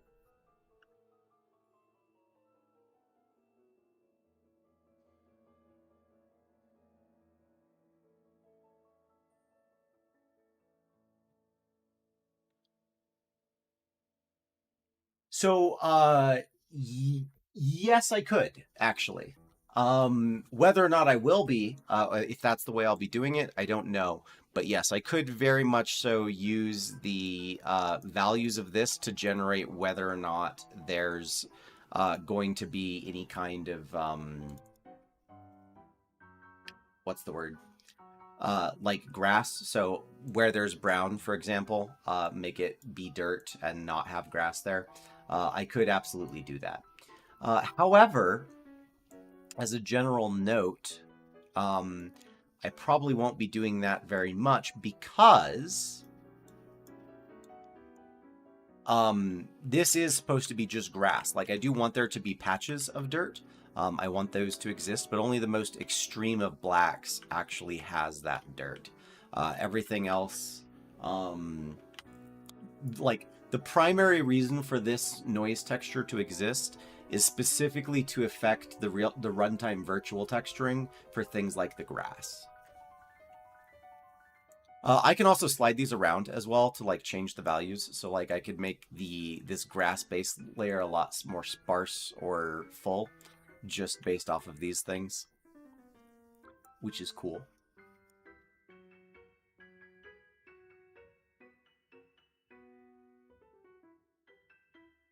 So I think we'll run with this for now.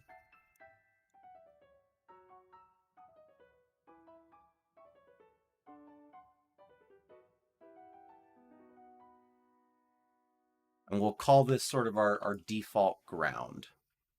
So we'll save that. Oh, and let's close Blender because we don't need that open anymore. So yeah, so that's kind of the process that we're going to be going through just to get everything all set up here. So now if I zoom in, you might be able to see at the very, very, very top. Let me go way up here. There's like way up there is like one extra line. Like you can see like a small double line at the very top. Those are the first 2 pixel rows of our curve atlas. And we're just going to keep adding those and making those throughout this entire process, but for different objects. So when we come here into our foliage master, when we set this on an object, right, we can say, what curve do you want to use? Oh, I want to use this one. Okay, whatever do you want to use? And you can use whatever you want. It's amazing.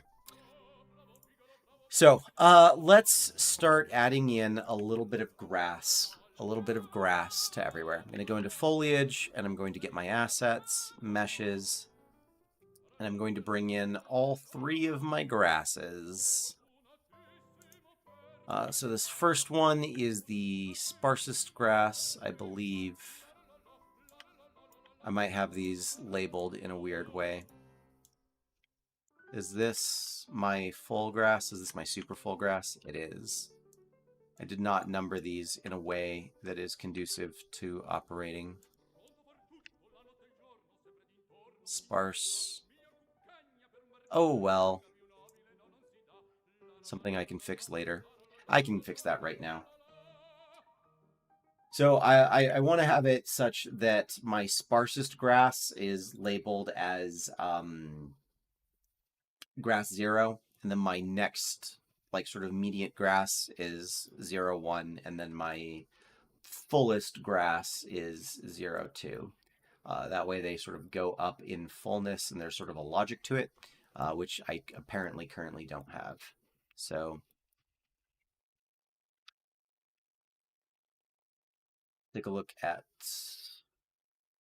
this. Should be grass mesh underscore grass 0, 0. This is grass underscore 2. Need to rename the data of all these. And then this is grass, or I'm sorry, mesh underscore grass 0, 1. So 0 is our sparsest, 1 is our medium, and then 2 is our fullest.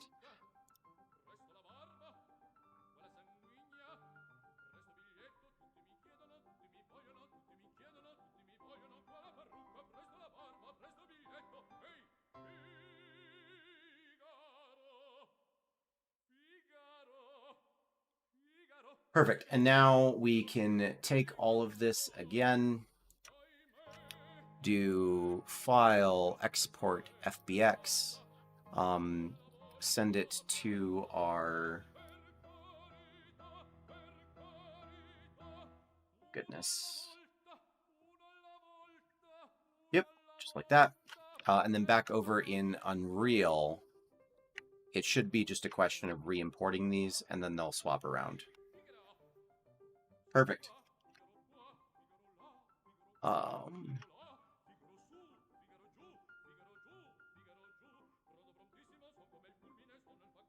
Easy.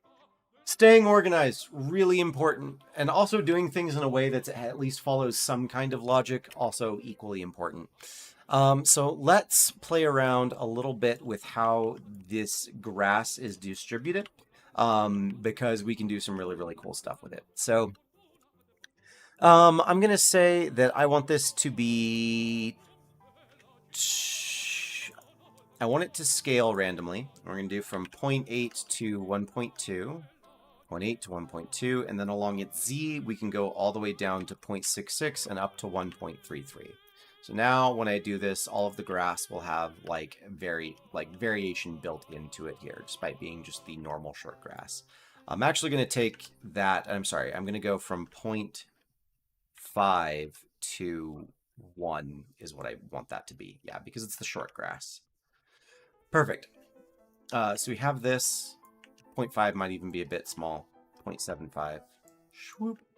Okay. I'm going to go up, and I'm going to take the amount. Take it down to 50. It is the sparse grass, after all. And then I'm going to say that the minimum distance between each instance is also 50. Let's do it something much larger, like 200. 100. I think 100 works just fine. So, now when we do a stroke, we get grass patches like this, and this is all of the sparse grass. And what we're going to do is we're just going to build up bit by bit on top of this. So if that's the sparse grass, we're going to layer into that in some places.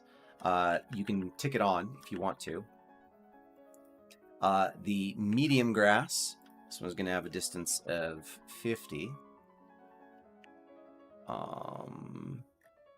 And then we're also going to do a transform. So 0.8, 1.2, 0.8, 1.2. And then down from 0.75 to 1.2. Okay. So this is our tall boy grass, which is nice.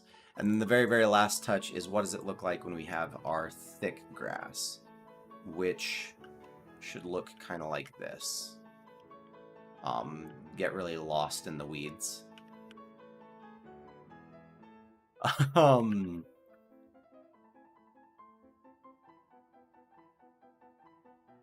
Suppose also 100, but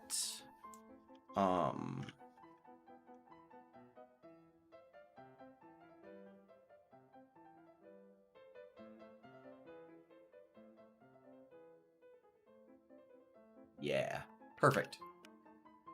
So what we can do now that we have this all set up is I'm going to just take a huge brush and I'm going to grass all over everything here. So swoop, and we're just going to environment the living daylights out of the grass. And I know you can't really see what's happening here, but with a big brush stroke all over everything, we've kind of added grass everywhere. I know you can use the fill tool, but I enjoy feeling like I'm doing something. So now if our character runs around, we should see sparse patches of grass, at least a little grass, kind of everywhere. That's perfect. Then what we can do is I can turn on specifically the next sort of bit of grass, the next density of grass. And I can do that in areas here. So we'll say that maybe there's kind of this big S-curve of grass that cuts through everywhere.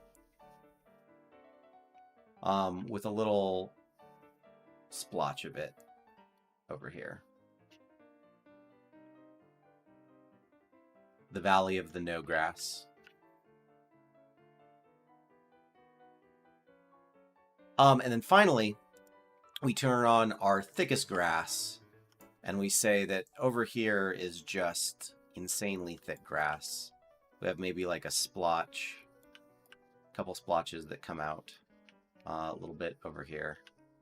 And then this is the grass for our environment. So now if I run around, we've got over here is the land of little grass, the land of more grass, and then the land of the thick weeds. I made a post apparently on Facebook that I was like, Facebook is doing that things like your memory from several years ago. And I just thought it was such a good quote. It's you know that, and this is a quote from yours truly, you know that you are lost, like fucking lost in the weeds when you stumble across the path again and you're like, what the hell is this? That's when you're lost. So yeah, so now we've got our grass going up and doing different stuff. I could make this a little bit more, less dense in here, and I might do exactly that. Is just bring it down and do a little fewer splotches of stuff. Anyway, play around with this as much as we want, but that's not what we're here for. We're here to add specifically to each of our grasses a grass texture. So what I'm going to do is I'm going to create specifically here I've got my foliage master material. I'm going to create an instance of that. I'm going to call it inst_grass, and I guess basic for, no, I'll just leave it as grass. I don't plan on having anything more complex going on. I'm going to move that into my instances folder, which is great. Now we can go into the grass instance and I can set a couple things. First, should it use gradients? Yes, it should. Should it be masked? Yes, it should. Should it use the world position offset? Yes, it should. The only thing really that we have to tell it is that it should be using a curve, and what kind of curve is, well, we have to go figure that out. If I put this on each of my grass meshes, we should be in a great shape and already start to see some stuff doing some good stuff. So here is my instance grass. Oh, I lied. The material itself should not use masks. I'm sorry. Grass does not use masks. Don't mask your grass. No. Use masks? No. Do not use masks. Solid. Perfect. So now if we look at it, this is what we've got. So what you're looking at is all of the grass flowing in the breeze here. We can change the color dynamically based off of this gradient to anything we set our curve to be. And we just put that on each of our grasses and we should be set. We'll need to set that here, but we'll make a new curve and we just do this for each process. So let me go in here. First off, you are the grass, and then thirdly, you are the grass. So let's go take a quick trip through our field of white grass. And that does not look great. But it will in just a moment. Dang. Okay. Let me go back into selection mode here. So let's make a curve for our grass now. This is the grass base. I'll call the curve. Actually, I can just duplicate one of these. Curve underscore grass foliage. So we have our grass base, which is the color of the ground, and then the color of the grass foliage. And we will, at some point in the future, set it up so that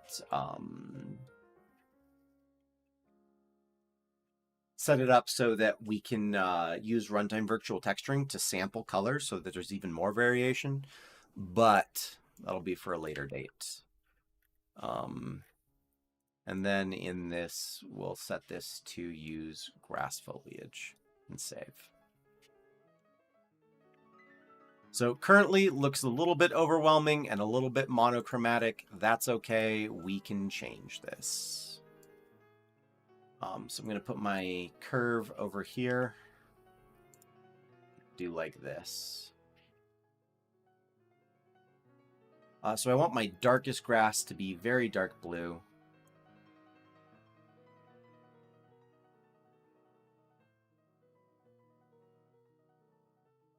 And then shortly after that, I want it to start pulling up into that green territory.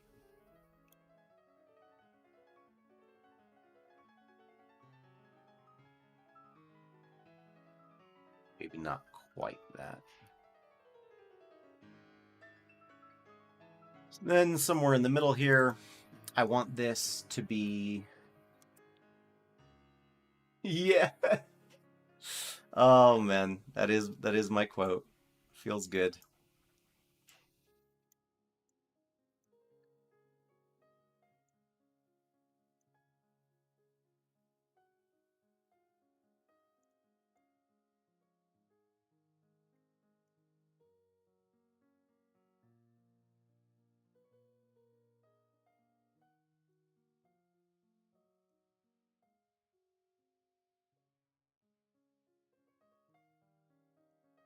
Maybe not quite that saturated, but definitely more saturated.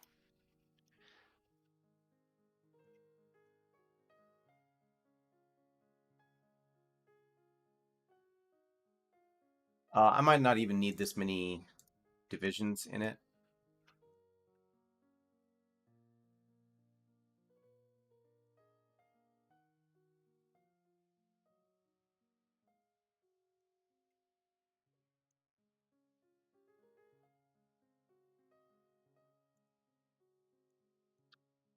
Yeah, maybe getting too wild with my my gradient here.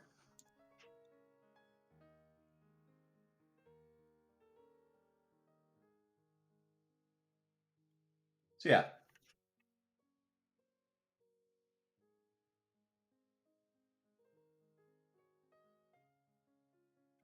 The really unsaturated tips. You give it a look see.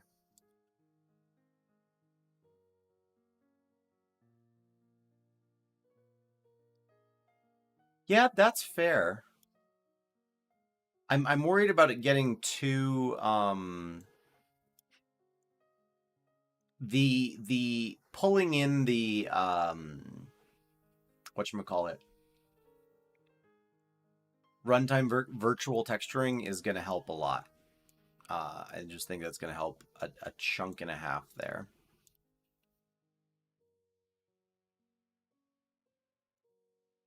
And I can actually move this up a little bit. I move that down. Yeah.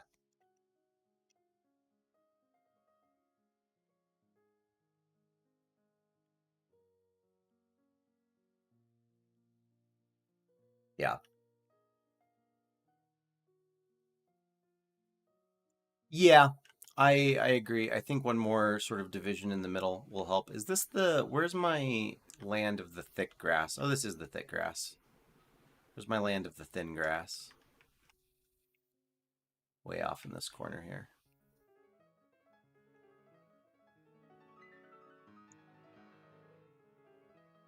Oh, also on the topic of things is that we're going to be able to use like hue shifting and a bunch of other stuff to like do just really cool things with this. Anyway, for now though, I'm actually going to set that there because until I get the runtime virtual texturing in, I think that this is kind of a losing battle, at least for the grass. So we'll call that there for now. I'm going to make a new material instance of my master. And I'm going to call this inst underscore flower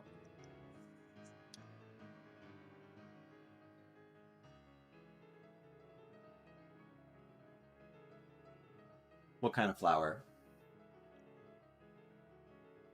Flower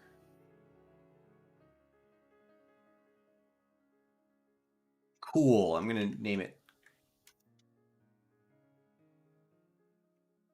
I'm going to call it purple. No, autosave. Flower purple. I'm going to call it the purple one. This does use a gradient.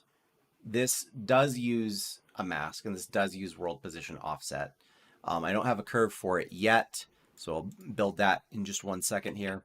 But I need one more that's also inst underscore flower stem.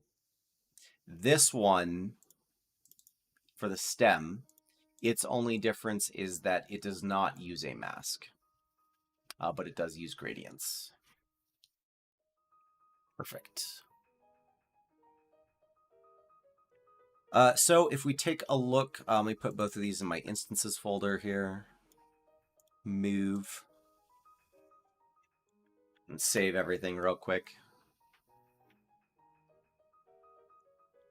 So now if I go over to specifically this guy, oh,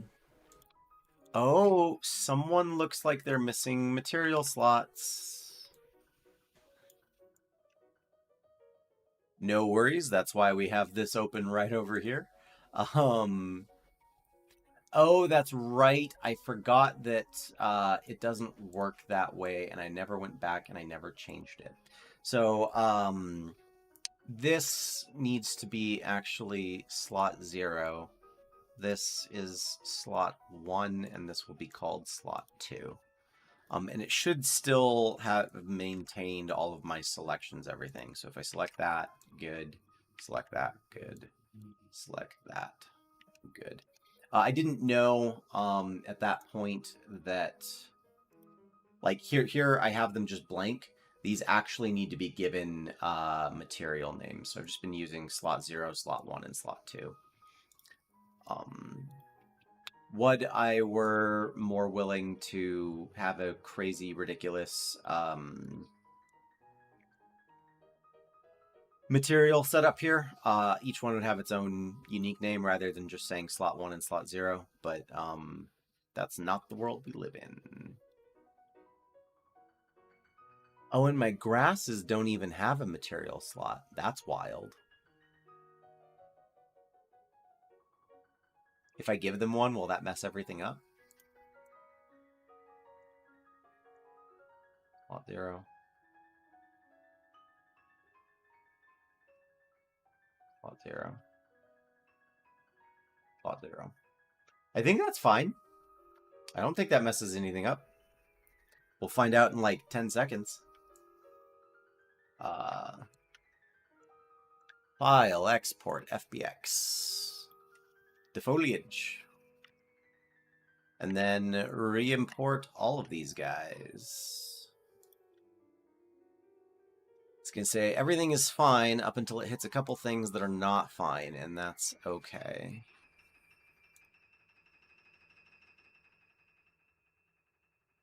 Save all. Did our grass get messed up? No, grass is still the same. Yeah.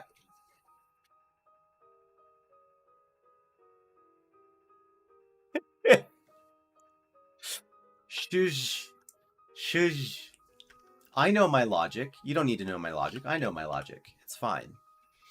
Oh, and you know what? There's also, I'm sorry, I need one more material instance, which is called, so we have grass, flower stem, flower purple, and we've also got one more called underscore flower leaves. Leaves. Perfect. And this guy uses the gradient, the mask, the offset, and stuff. Yes. So now we need curves for all of this goodness here. And put that in my instances folder. So the curve for the flower purple, curve underscore flower purple,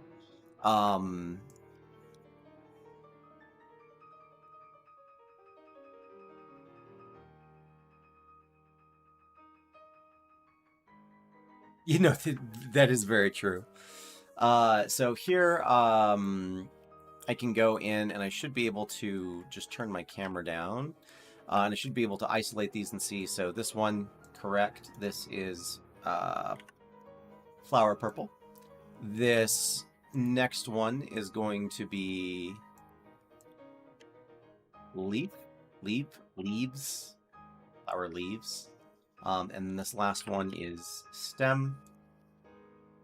Look at that. Isn't that great? Fantastic. And then we just come up with curves for them, assign those curves, and then we can paint with it, and it'll be great.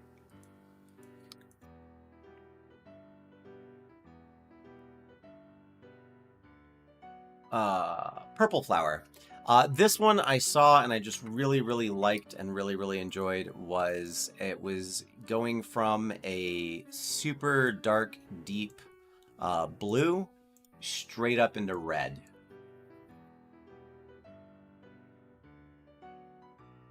Yep. And that's the purple flower curve. And I just thought okay, that maybe is a bit intense. Maybe not quite that much. Slightly less.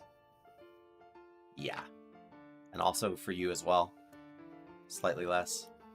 Yeah, more of a pastel, less of a neon cyberpunk cyber flower. Foliage, we'll go ahead and quick add in our flower. Purple. And now let's assign that to this guy here. Oh, no, I'm sorry. That's in my instances.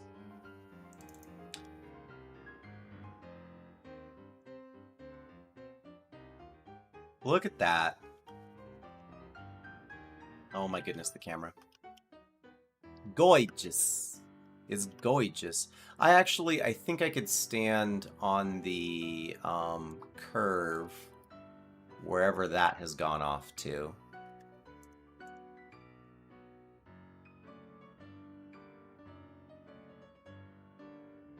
This can be a bit more ridiculous at the bottom there. 0.95. Yeah. And then at the top, we can also make this... Maybe not. Maybe if I just bring it down. Yeah. Essentially make the range more strict as to where... Yeah. Perfect. Welcome back. How's it going? For sure. You have a good day. I will see you guys all on Friday. I'm not going anywhere. I'm still here for a while. But you guys have a good afternoon, and I will see you on Friday. Oh, and then the emissive color. I totally forgot about that. Well, we don't really need it for things. Oh, that's something that's causing a bit of a misnomer here is the grass shadows. Those aren't supposed to have shadows. No, it's going to be under my foliage.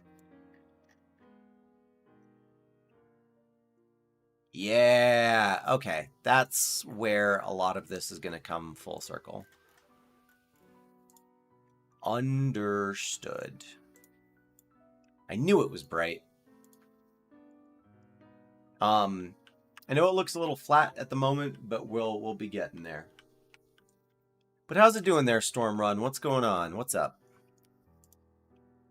So we'll do the leaf, we'll do a curve for the leaf, a curve for the stem, and then a curve for all the stuff. So this is curve underscore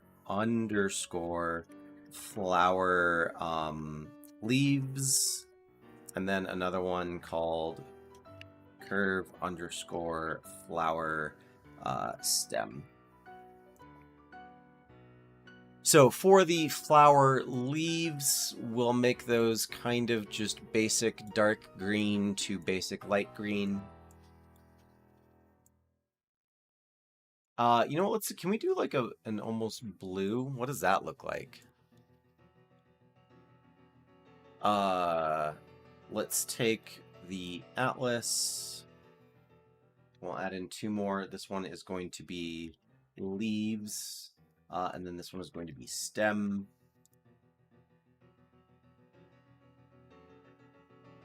And then over in each instance, we can swap this over to stem here. Hit save.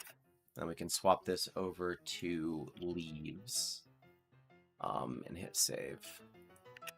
So going back here, what does the green to green to light blue? No, I don't like that at all.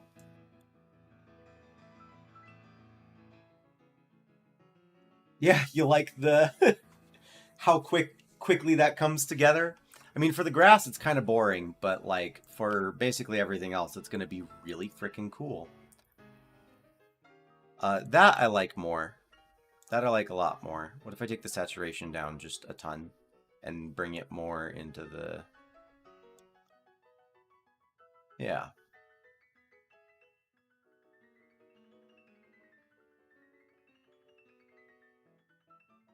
Perfect. Save. Get that out of here. And then where's the curve for the stem here? Stem.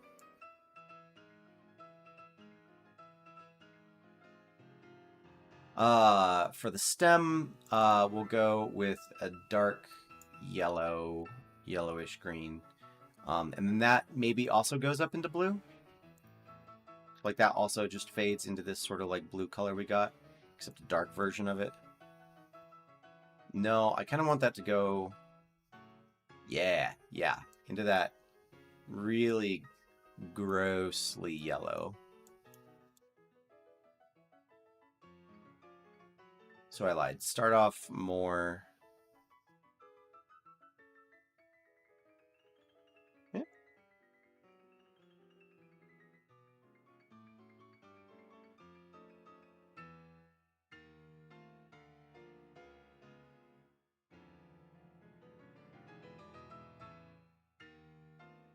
Sure, I'll take it. And now let's add a little bit of color by adding in just a few flowers to our scene here. So we'll scroll all the way up, and here we'll add in these flowers. These will be a lot less dense, 10 per thing. Oops, 10. And the same sort of scale variation, which is we'll lock those together and we'll do 0.75, 1.25. Whoops. Oh my goodness, 1.25, 0.75, 1.25. And then the scale will range down from 0.66 to 1.33. And now I should be able to paint in. Oh, let me turn off some of the other grass here. Paint in just these cute little flowers. Turn my camera movement down so we can look at them here. Yeah, man. And then if I turn off cast shadow, how do these guys feel? I think these guys are going to start being the start of our cast shadows, right?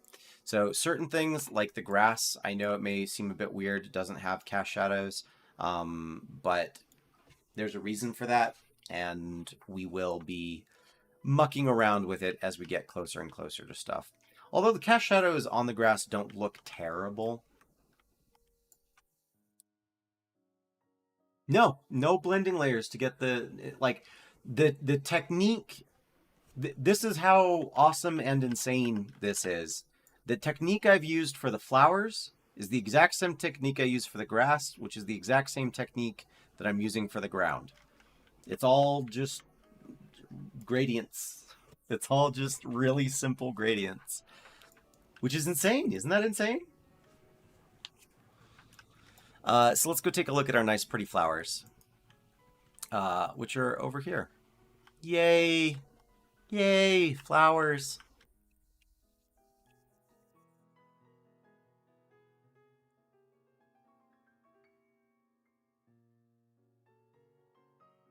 That's just pleasing. I like that a lot. Yeah. So they're actually not only like just talking about some weird technique shit that's going on here. The way these flowers, they technically have the same shading as the grass does, as far as their normals are concerned anyway. It's just there's wild stuff you can do when you're doing some wild stuff. They also, despite the fact that they're using cards, the flowers also look good from the top, which if you know much about cards, the top-down view is kind of the death of everything, right? But no, we can do it. Anything and everything, we can do it. It doesn't matter. We can do anything. Oh, perfect. Granted, however, setting up all of these curves is going to be hella irritating.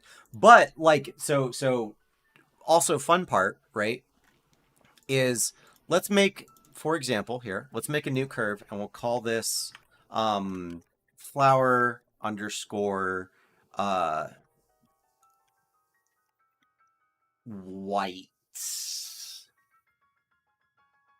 white yellow, right? So this is going to be one where I'm going to say that it's going to probably go, I'll do like this, is I'll have a really unsaturated, very dark yellow. We'll do just a little bit in is a, oh, whoops, that, and it doesn't need to go that way far over. I lied. This will go here. This will go here. We'll have this. This will be white. This will be just full straight on white. We'll have a less absolutely offensive to the senses white over here at something like 0.8. And then here, this guy will be a bright saturated yellow, right past that. And then somewhere in the middle here, we'll have another white, but this one will be at like 0.66. Something kind of like that. And this guy may need to slide around a little bit. And I know, like, without the knowledge of just where this is going, that seems like a wild assignment of colors. Just like, whoa, he's just pulling colors and locations out of nothing, man. But let's add that curve to our atlas, right? So boom. It's our white yellow. We'll add that curve to our atlas. So that's check. And now just using this one, right, is I'm going to take this, I think I need to go into the, yep. And the purple flower, instead of using purple, we'll use white yellow. And then compile. And now this is basically what our previously pink and purple is the white yellow, right? So we can change these things out very easily and very, very quickly. Aside from the fact that I also can adjust them later at runtime, but that's for future Destry. If you want to know what's going to become a streaming meme thing, it's talking about future and past Destry as present Destry. I'm going to talk about them behind their back. So like I can change the color like very easily. It does not require anything other than having had at least some semblance of the curve set up beforehand. But like I can now take this red to purple and I can put it on any other flower, and I can take the colors from any other flower and I can put them on this, and I can do that kind of whenever, however I want. I can actually use blueprints to make new curves on the fly. Which is awesome. I enjoy that is set up that way. So let's go back to another one of our flowers here. Let's take a look at this flower in particular. This one only has 2 ingredients, and I realize I'm already missing one of them. So we'll do create material instance. We'll call this instance flower white. This is our white flower. And so this flower here is it's got 2 things. One is it's got the white flower, and then it's got a stem. And that's it. That's it. All set up, all ready to go. Still can change it however I want. But like if we take this and we give this, turn it into a bit of foliage, right? Meshes, white flower, and turn this one like way up to like 300. We can do like, that looks really fucking cool, man. Uh, and then the thing is that if you get close, you can actually see that none of these are anything. They're just brushstrokes. These brushstrokes specifically are not just any brushstrokes. These are the brushstrokes that we just used for all the leaves in the trees. Right? It's the same texture. But at a distance, it looks like this. So, it's so cool, man. Just because it doesn't require anything. Like there's literally 3 textures in this whole thing, and by the end of it, there's probably going to be not many more. By the time the game is done, there may be like I imagine less than a dozen textures in total to make everything, which is crazy, right? A game that runs on no textures. That's awesome. I actually have a friend who has a battery operated giant red button that when you slap it, it says that was easy. Oh, that's so cool. That's so cool. Let's add in just a few more. Bloop, bloop, bloop. Bloop, bloop, bloop, bloop. Bloop. I didn't need to do that, but I'm going to. Bloop, bloop, bloop, bloop. So now, growing in our grass, we have lots of flowers that just pop up and appear everywhere. Oh, I didn't realize I had the purple flowers still turned on. That's okay. So what else have we got here? We've got our these flowers, which if we have a white flower and a purple flower, let's make a really crazy red flower. I feel like that's the play there. So just same thing, you make a material for it, just a new instance of the thing. Inst underscore red flower. This is all set up here. Did I even do this for the white flower? I've already forgotten.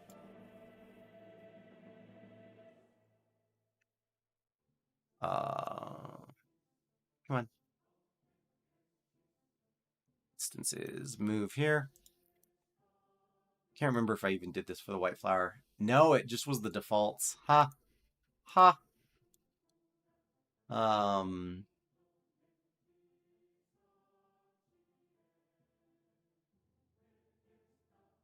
Perfect. For the red flower, same thing. We do need to make a red curve. Bump curve underscore flower red.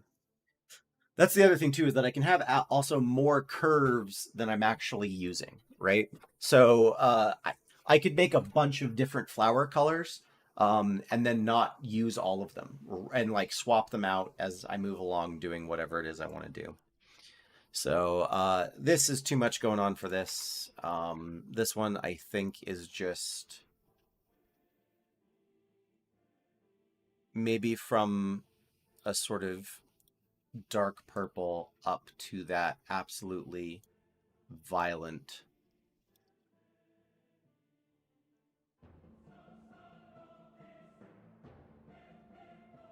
Or maybe orange. Yeah, let's have an orange flower. That's gorgeous. Gorgeous. Add that to the atlas.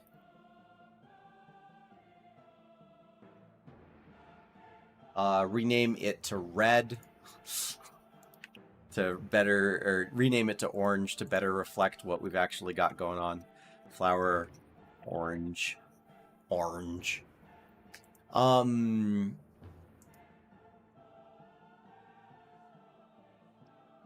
we'll name the instance as well. Orange.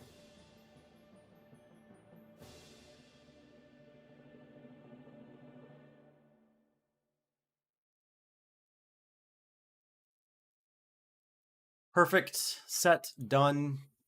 And then let's go into our final flower here. And same thing. I think this has got... What has this got?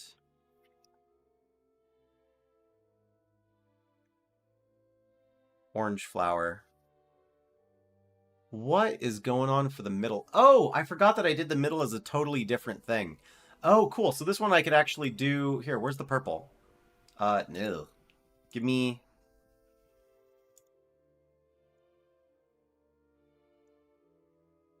Yeah, we'll do white. That's fine. And then do the stem.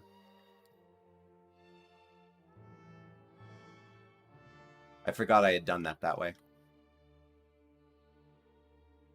So yeah, again, just brush strokes. These are all the brush strokes that you see in that alpha.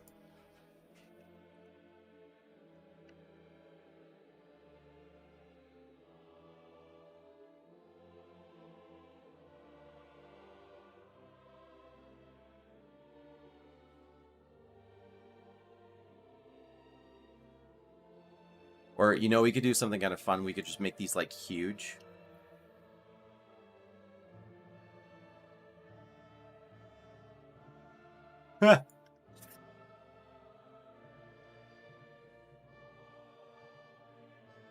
Yeah, big flowers.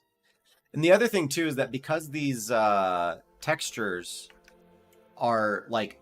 So normally a thing you have to worry about with textures is that if you're using like lots and lots of really high res textures, you have to deal with the fact that they're like all being loaded into memory. But right, since this one texture already has to be loaded into memory, right, we can get away with using a really big texture, which also means that we can scale things very easily, right?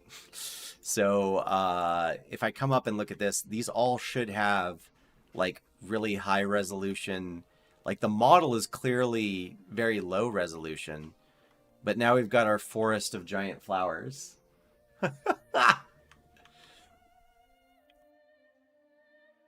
Wild, man. Absolutely wild. That's too big. Those flowers are too big. But we can do this. I feel like this would be fun.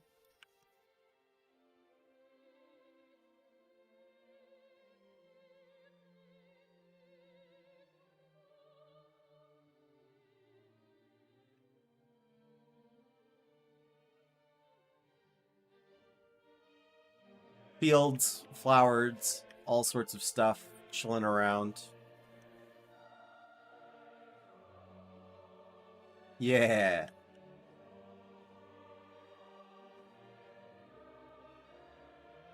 Dodgeball under a field of gigantic flowers. You could do it. And this already gives just like a lot of variation to the environment. I might have gone a bit heavy-handed with the grass. In fact, it's clear I went heavy-handed with the grass.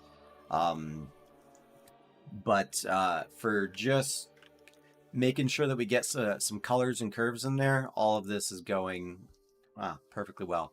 Let's get these birch trees in there, and I think that will absolutely make some pop happen. Curves, I need, again, just more instances here. 2 more of the master. We'll call this inst_birch bark. And then we'll make another one, say inst_birch leaves. Put both of those into the material instances folder. So now we've got just a bunch of instances. The birch bark does not use world position offset and does not use masking. But it does use gradients, and then we'll need to make a curve for it as per usual. But for the birch leaves, this does use all of this stuff. It does use gradients, it does use a mask, and it actually also uses an emissive color, which we're right now going to set to like blood red. But dark blood red. Dark blood. Red blood. Red dark. Dark blood red.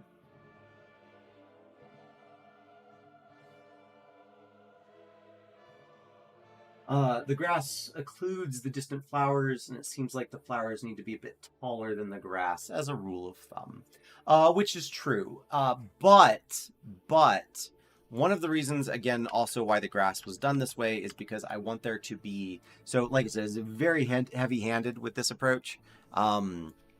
Generally, I imagine grass will tend to look a bit more like this, on the more sparse side of things, with there being fields of grass. There won't be flowers necessarily in those fields, and then once you get to the really like tall boy grass is when you'll start having pampas grass, which is those pampas grass, pampas grass with those like stalks that come up in the big tuft. But I haven't quite figured out how to do that tuft yet with this whole method that I'm using, so that's something that we'll need to kind of brainstorm. But let's get these curves in here. So, boop-a-doo-doo-doo.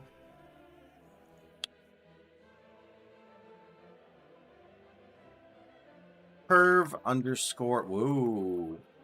Curve underscore birch leaves.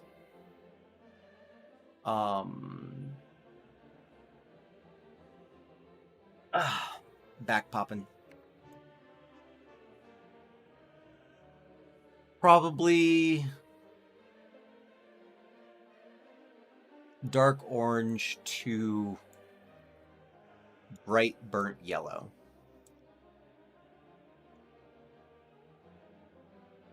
We'll see how that looks. And then the other one is the, I named that flower. Curve. Okay, cool. And then we'll do another one, and we'll call that curve underscore birch bark. And this one actually can probably just be black to white. Black to white. And there's more texturing stuff to do with that, but we will get there eventually. Add in 2 more array elements, and I can have up to 256 of these per texture. So birch leaves, other birch bark. It is very nice to have everything set up beforehand, though. This should just be leaves. Birch leaves. Oh, no, hold on. We didn't. I'm sorry, we're missing something. We're missing one thing over here, which is this is the birch leaves texture. Or, curve. Hello? Yeah, there you go. There you go.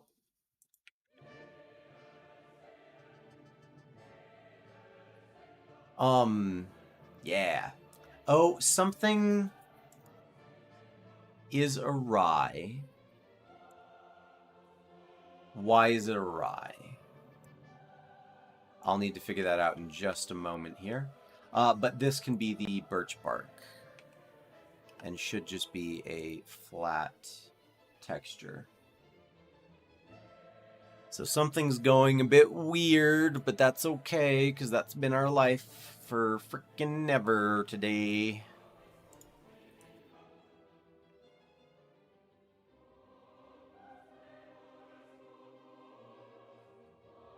Alright, where's the thing that's going awry? Nope. Probably in the master material?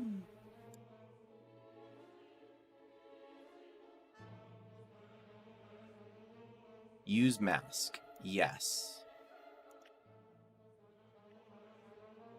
UV1, that should be correct.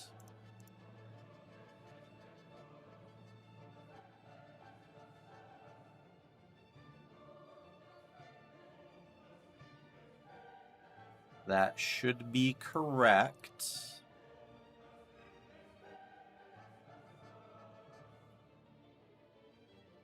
Which might mean that is everything doing okay over here? You doing okay, buddy? Oh, you are not doing okay. Oh.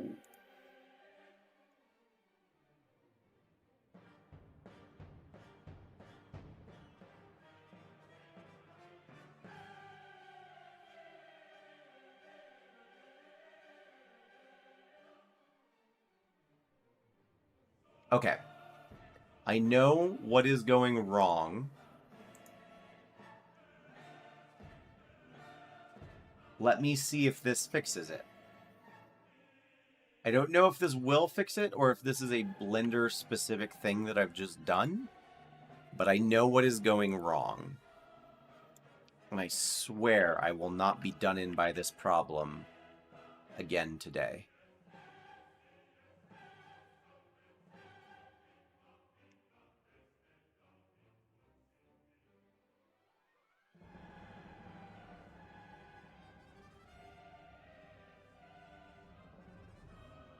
I need to Google something. I need to Google something.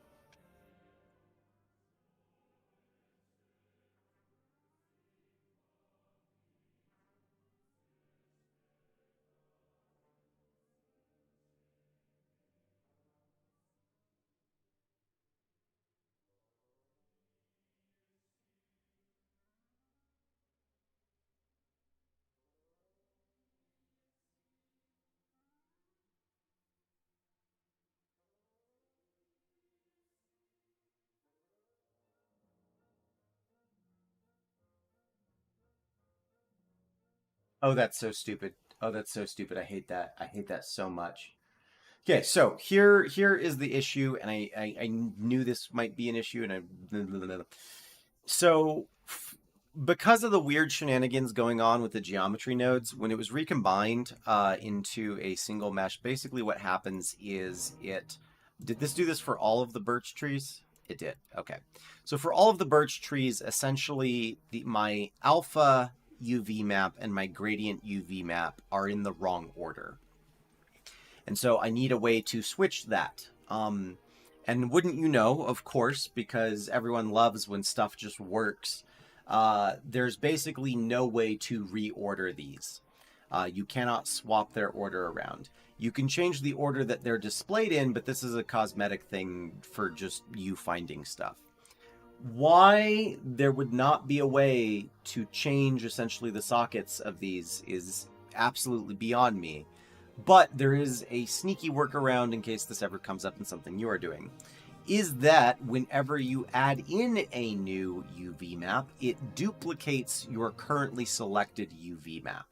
So in order to get alpha down below gradient, I simply click plus like this. It will create a new UV map. In theory, if I have this UV map selected and then go into my UVs, it should look exactly like this, which is great. And all I need to do is delete the first one and then rename this to alpha. That's how you have to do that is stupid as hell. That is dumb, and I do not like that. But if it works, I also am not going to complain. So there you go. Alpha, boom, delete, rename that alpha. Go down to our last one. Alpha, delete, rename that alpha. And that should have fixed our little situation. So we go to File, Export, FBX, Foliage. That's dumb. I don't like that. And then I should be able to just re-import this. There we go. There we go. Which, let me re-import the other two as well. Which will look like it changes nothing, but will change everything. So now we have our birch with, and here I can take for the, oh my god, I'm so glad everything is actually working. For the curve, specifically for the birch bark, is I'm going to take this white way down to like here.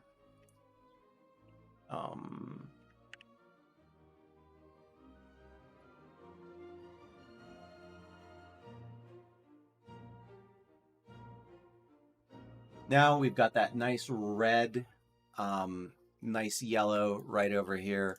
If I take that and I add this bad boy into our foliage, make sure all of our other foliages are off, and take the amount down to like 1, I should be able to...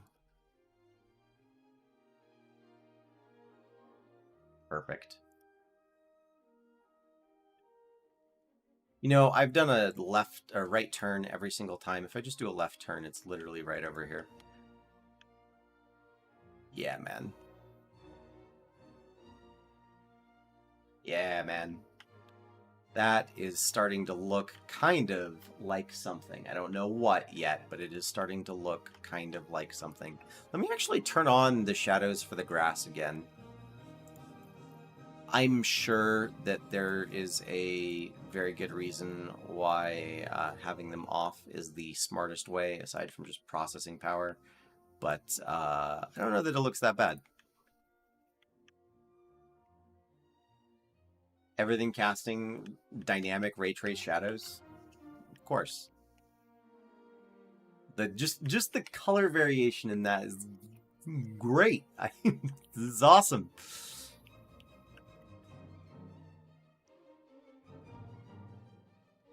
Oh, I love it. Oh, I love it. Let's get those other trees set up here.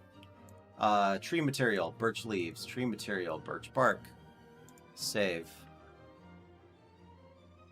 Boom, birch leaves. Boom, birch bark. And this is only going to get better from here, which is exciting. So let's pull these other two into here. Let's set all of them down to like 0.5, 0.5, and 0.5, and then give them a distance of 200, 200, and 200. And real quick, also, let me erase what we've got. Go back to paint, and then for each of these, I'm also going to give them a little bit of variation. So 0.8 to 1.2, I lied, I'm going to do 0.75 to 1.25, 0.775 to 1.25, and then this will go from like 0.8 to 1.2. Yeah. And we'll do that for each of these real quick.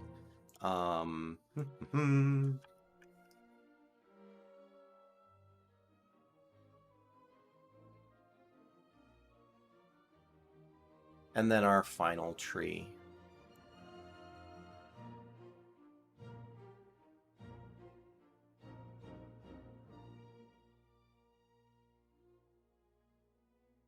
So now,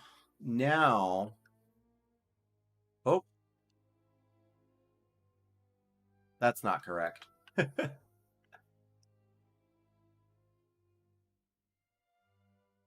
Is that too many trees? What do you guys think? Is that a bit too many trees? Oh God. That's too many trees.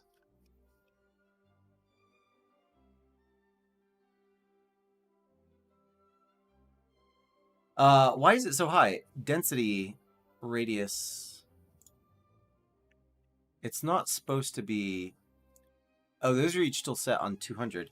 Sorry, this is supposed to be 0.5. And this is also supposed to be 0.5. So 0.5. Okay. Radius 200. And then this has a radius of 200. Now I can... Yeah. We'll call this the sort of heavily wooded forest over here.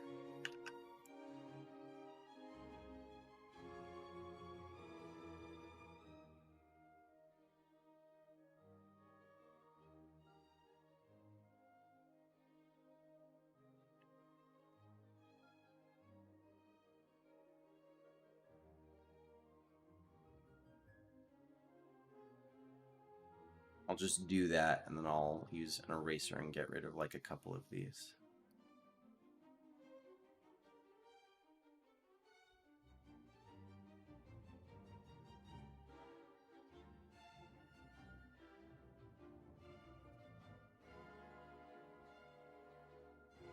Do know how to code, don't know C++, will be using blueprints, if that answers each of your questions in order. Like, I do know how to code, but I will be using blueprints for this. Both because I don't know C++, which is the native language of Unreal Engine, but also because blueprints can handle most of what I need them to handle. There's not really a need for me to know the code. Now then, take this whole thing, take all of it, right? And we're going to do just one additional little thing just a bit here, and that should just about make it.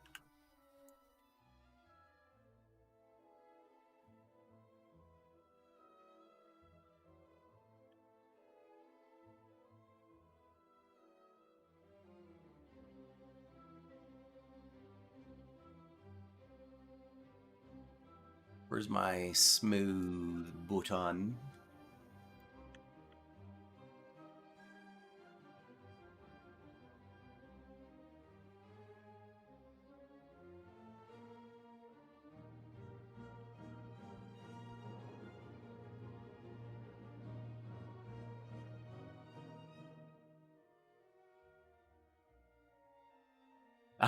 I don't worry. I know several people who are not like the biggest fans of blueprints. The thing is that like a lot of it just is kind of the difference between Unreal Engine and Unity in like a lot of ways. And I heard someone, when I finally learned Unity, I sat down one day and I learned Unity. In part, not because I wanted to, just so that we're clear. It was specifically because my job had a workshop that I was required to go to where I learned Unity. Because we thought we were going to be doing stuff in Unity, and that was a bold-faced lie. So I learned a chunk of Unity, and I realized that what makes Unity great is, in many ways, it is a blank canvas for you to write your own code to integrate into how Unity works, right? Which is awful and beyond terrible if you don't know anything about programming, right? For the artists on our team, that was like a death sentence. So, like, the idea of using Unity was like, you basically just don't get to do anything, right? Like, this is all the programmer's land now, and you get to have a bad time. But it was really cool too, because if you needed something, all of the tools were really facilitated towards you making whatever it was you needed to make, right? Blender Unity, Unreal Engine exists on the opposite end of that spectrum. Every single tool you could possibly want is probably already made and implemented and streamlined for you, right? Everything is already in Unreal. It's all there. It just exists. The problem is in the like 1 out of every 500 cases, because it does happen like regularly enough, where Unreal doesn't have the tool you need, right? You need to make that tool. And in that case, Unreal becomes a real fucking nightmare, because you're going to have to go into like some real deep level stuff and mess around and tinker with values that it does not want you touching. So ultimately, I would say the difference between Unreal versus Unity is that Unity is built for you to make tools with it, but it doesn't give you anything to start. Unreal gives you a crap ton of stuff to start, but doesn't want you touching it, right? And that's sort of the difference between the two there, in my opinion. Oh, you know what would help is if we took all of our player starts and we made sure that they existed above the world. There we go. I've got hills, I've got valleys, I've got trees, I've got shadows, I've got stylization. Everything is doing okay. How did I Google that so quickly? I just knew what it was. Like, the thing I Googled specifically was Blender UV maps change order. That was what I Googled. Yeah, no, that's the statement is that reading Unreal Engine 5 source code as a means of inspiration, you could probably learn some amazing things. I'm sure Unreal does some stuff that is just next level magic. Modifying Unreal Engine source code sounds like a real bad time. Okay, so this is where we're at so far.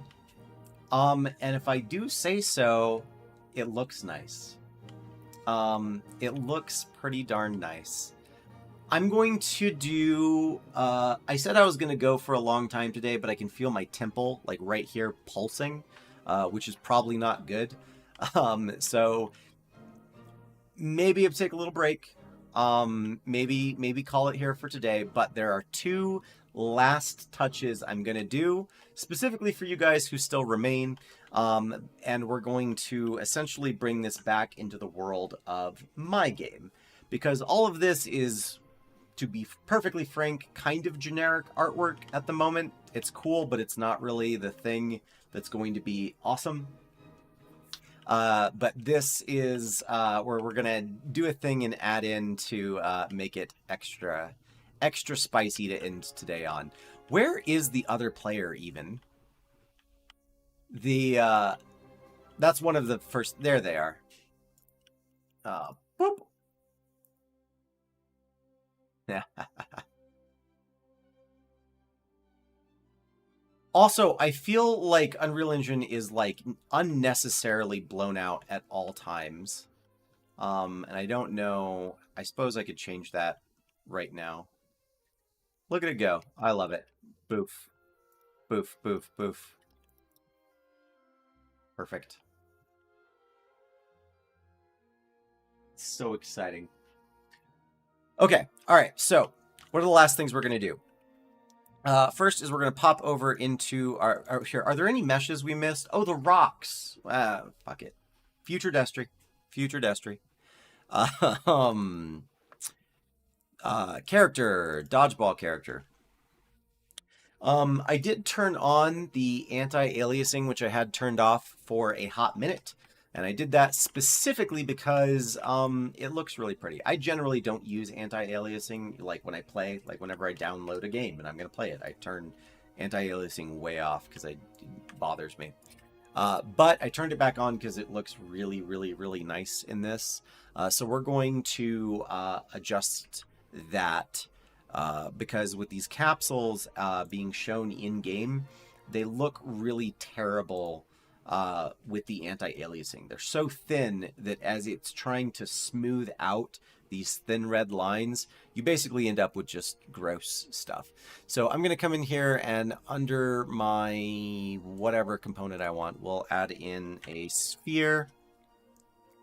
And then under this sphere, we'll add in a cylinder. And under the cylinder, we'll add in, or we'll just add in another sphere.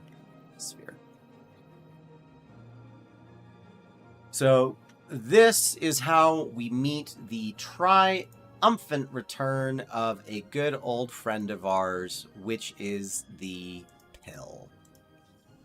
So let's go ahead and take a look and bring him back in. Front. Let's take the, nope. This one. Nope. Hello? Oh, there we go. No, that is the right one. Okay. So zoom in here. .68? 0.68. And then the Z up to 1.08. Sure. We'll take our first, oh, I should not have done all of that when I did. That's fine. For this first sphere, we'll lock that, take this down to 0.68. Perfect. Turn off our grid snapping.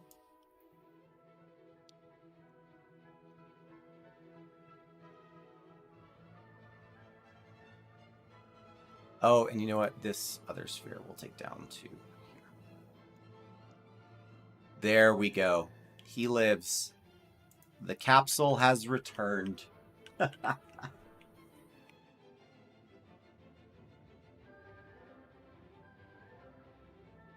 Okay, so we've got our capsule. Still, the brightness on everything is like 60 million. Let me see if I can take down the, is it EVs? EV? Yeah, all right, let's just, can I just do it at 0? Is that an option? Everything is still bright, but it's like less offensive to my retinas.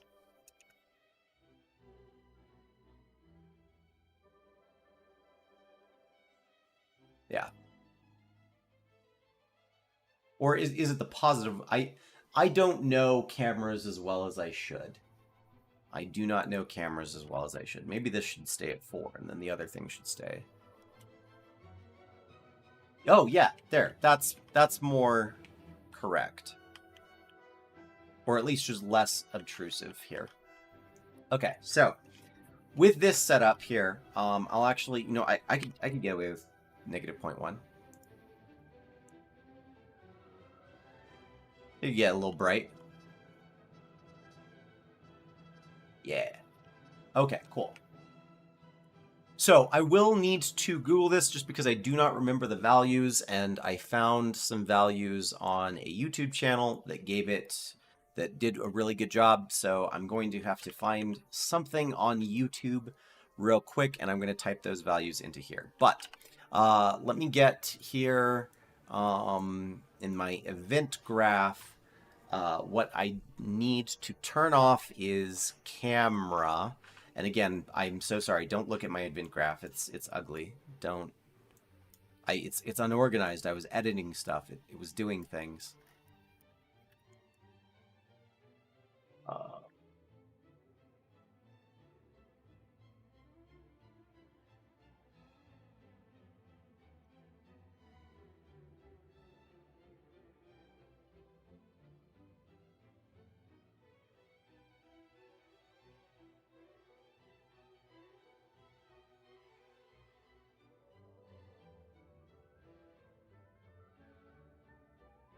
Is there like some chunk of code I'm missing? Oh, I know why I can't find the code I'm looking for. It's because it's not in there. It's in here. Yeah, okay. So we're just going to quick take off the pitch input. We're just going to quick delete that from our base character. Now if I play, I should be stuck. I can turn the camera, but I can no longer. Perfect. Okay. Perfect. All right, let's open this guy back up. Viewport, and take a look at the spring arm, and I am going to set this. Oh, it's already at a negative 25-degree angle. Excuse me?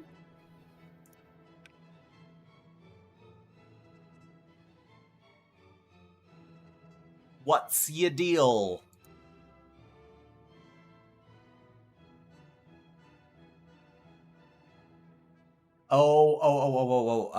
The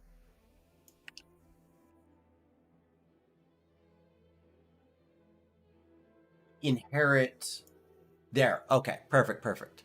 And that should be in the character base that is set. Yes.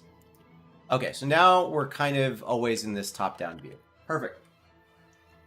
So the big thing that is one of the big visual styles I wanted to have for this game is a tilt-shift effect.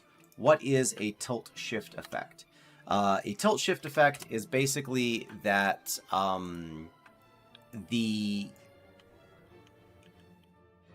everything looks miniature. That's what a tilt-shift effect is. And I need to go in and I need to have it be such that we'll make a custom event here. Custom event, and we'll call this set underscore, we'll give it correct capitalization there, set underscore, we'll just call it tilt shift. So I need to grab that. I need to grab my camera here, and then in my camera, I need to mess with a bunch of different settings. And this is what I need to go open up a different project for and figure out a bunch of stuff. So give me like 10 seconds here. I guess technically I don't need to open up a YouTube video. What I do need to do though is I need to open up my last Unreal project, specifically the one that resulted in the creation of this image. So let me go find that real quick and we'll do that. And then that might be the stream for today. Which means that which means we're doing good. That's what it means.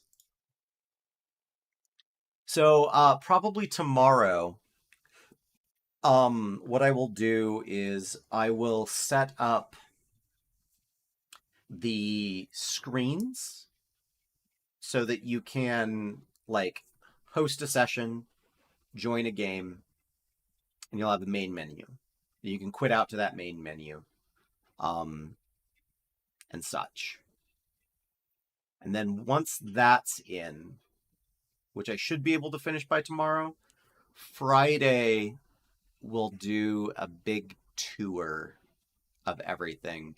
And also, can I record?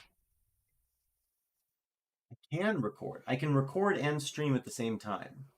That's wild. So, okay, yeah. So Friday will be an interesting day. I don't fully know what we're going to go over Friday, but I will come up with whatever that is.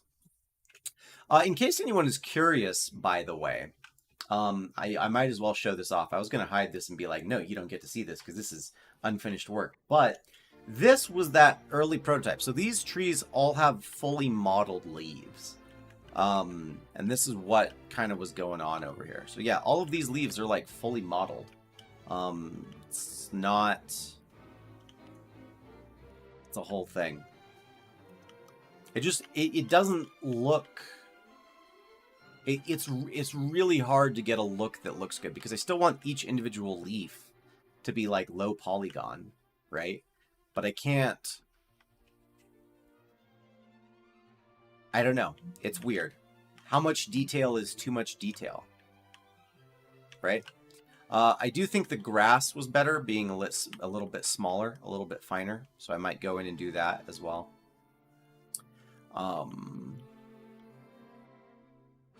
But yeah, this is what the original thing looked like. Oh, where are the bushes? I think the bushes are over here. The bushes are much better examples of like why this is useful. But it is what it is. Anyway, we're gonna hide that from you for now. Let me go find the character I'm looking for here. And they should have somewhere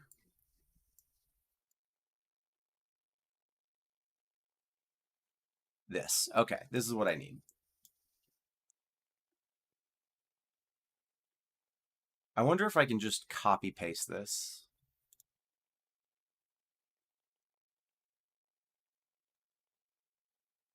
What is the camera? It's a float?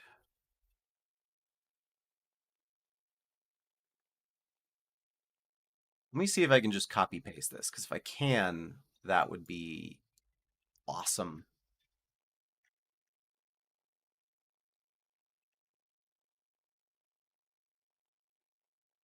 Paste? Oh, snap, I can. All right, now it's going to tell me that I don't have a thing. All right, hold on.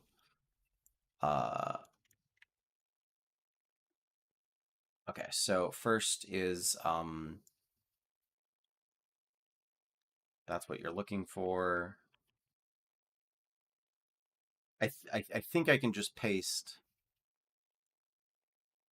this whole thing. Let's see here. If we can just paste it right over, that's going to be a great time. Where did this post process? I don't need to hide any of this from you. I'm being dumb. All right, so I do want to just replace my spring arm references just in case.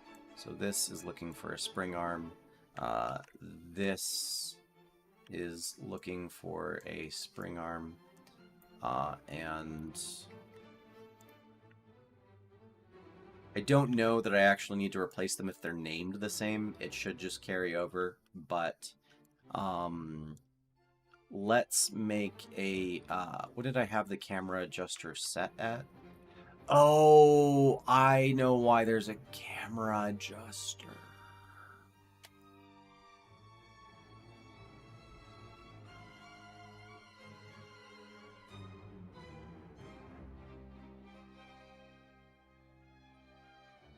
Camera adjuster is just a value from 0 to 1.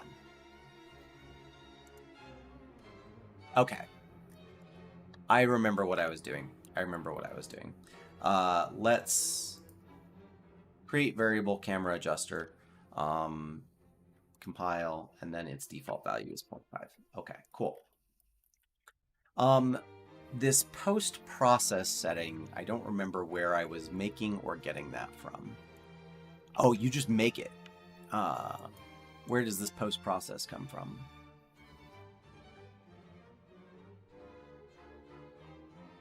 Right.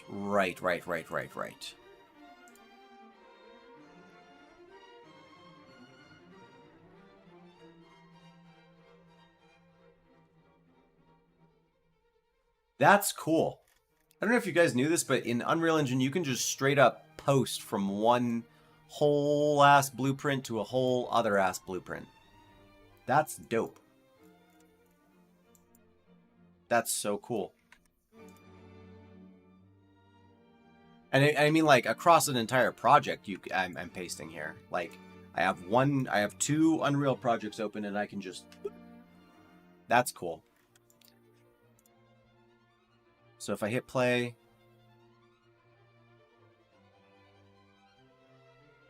If I hit play, nothing happens. Is this... Go to my process, hit bound. It is unbound. What am I missing? I'm missing something.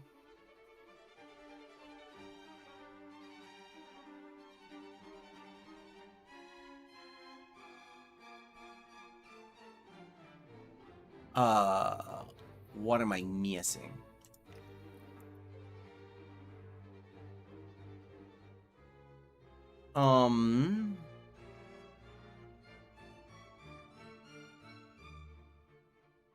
Oh, the fact it's not plugged in.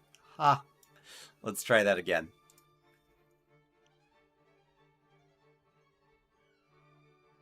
Oh, and now I'm not calling it. Oh boy, I'm just doing great, aren't I? Set tilt shift. Jeebus. Come on, Destry. There we go. That's what the game is supposed to look like. That is what the game is supposed to look like.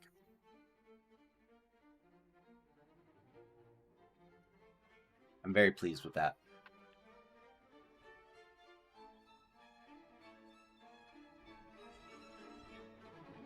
How does that look? I'm so stoked.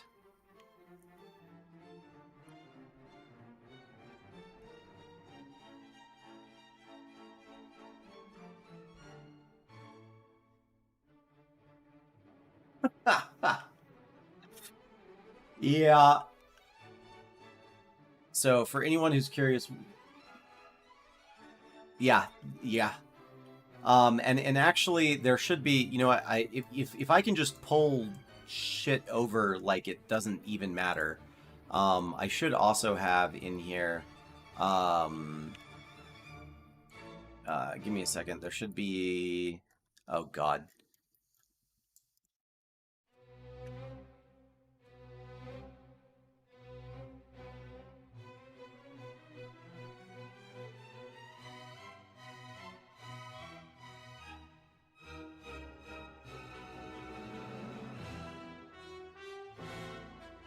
Oh my God, I love this one. I'm so sorry. Jam out with me.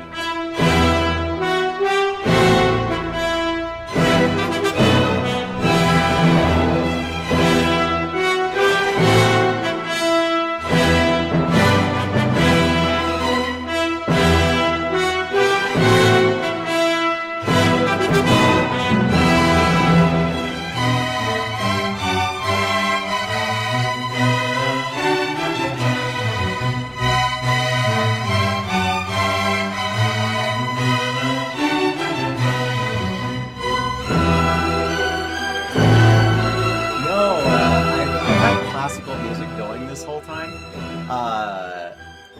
But I particularly love this song. So now I should be able to, yeah, so getting a zoom working with the tilt shift effect is actually really fucking hard to do. But okay, so remember, for anyone who doesn't know or wasn't there for when it was happening, the whole thing is that dodgeball is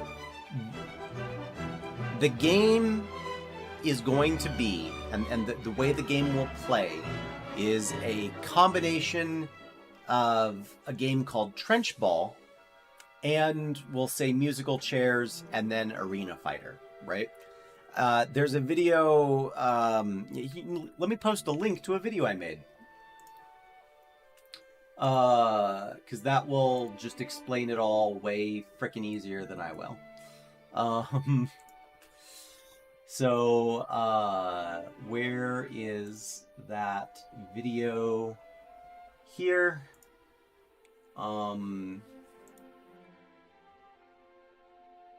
Right. Cool. All right, so this video, I don't know where you click on things where the chat is in relation to me, but there's a video, and that is fully detailing the designs that this game is supposed to have, right? The big thing about it is that you're not going to be running around playing dodgeball specifically. You will be running around playing dodgeball to start, and version 1 of this game is going to have basically dodgeball. That's the goal, is to have dodgeball in version 1. So if you and your buddy both download this game, you can play a version of dodgeball. So I can hit, I can hit, and now they respawn.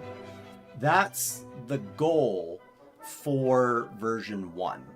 And then once we've gotten there, and once that's integrated and everything is working as intended at that point, I'm going to go through essentially rule by rule and start swapping it out and just changing things one at a time. And that's how we're going to go through different versions and update things, right? So the very first thing is, okay, when you get hit, instead of getting hit out, now something else happens. And then something else, and then something else. And then we're just going to add in and make the game described in that video one step at a time. But for version 1.0, the goal is absolutely to get this wild ride of dodgeball going. This camera needs some work. There's a bunch of things that need some work, but on the whole... Did you see where the other ball went? And I will, of course, need to adjust this. It's not supposed to be that blurry, literally, for your entire life. But just enough that I can find where my other capsule player went. You. Get wrecked. Oof. So yeah. That's the plan. That's the play. We did it. We made it. Here. This is great. It's a networked game. It's running. Like you could download this and 2 people could play together right now. There's no start screen. There's no main menu. That was another reason for the aesthetics, is I wanted the main menu to not be a blank screen. I wanted the main menu to be a level that loads up, that's got just a few of these things, looks really, really pretty, and have that be the background for the title screen. So that was another thing, is I wanted to have all of that. Which, a huge chunk of that I can make tomorrow for the title screen, stuff like that. And then on Friday, yeah, it might just be a tour. We might do some loose odds and ends. And then maybe you guys get to see me record a video that I will upload onto the main channel that's not a stream. Just like an actual, here's a video talking about some stuff. Because I have some news. It's not news, but it's like just some information for you guys. And essentially, I need to start pushing the Patreon a little bit harder. I need to push Patreon more, and I need to push. I just need to push. I need to keep pushing. But that's it. That's, I think, the stream for today. So, hope you guys learned something. Hope you did some stuff. Yeah.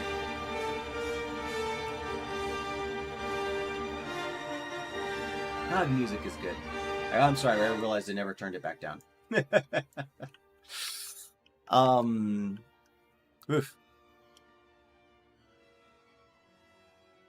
So actually, someone was talking about nanite. I just want to pull something up here. Let's take a look at the overdraw of nanite.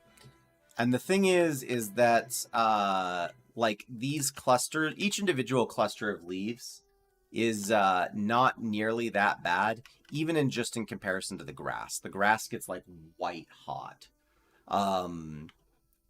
But the thing is that there's nothing that you're ever going to be really looking at it from that angle, right? Because this is actually where your camera is most of the time.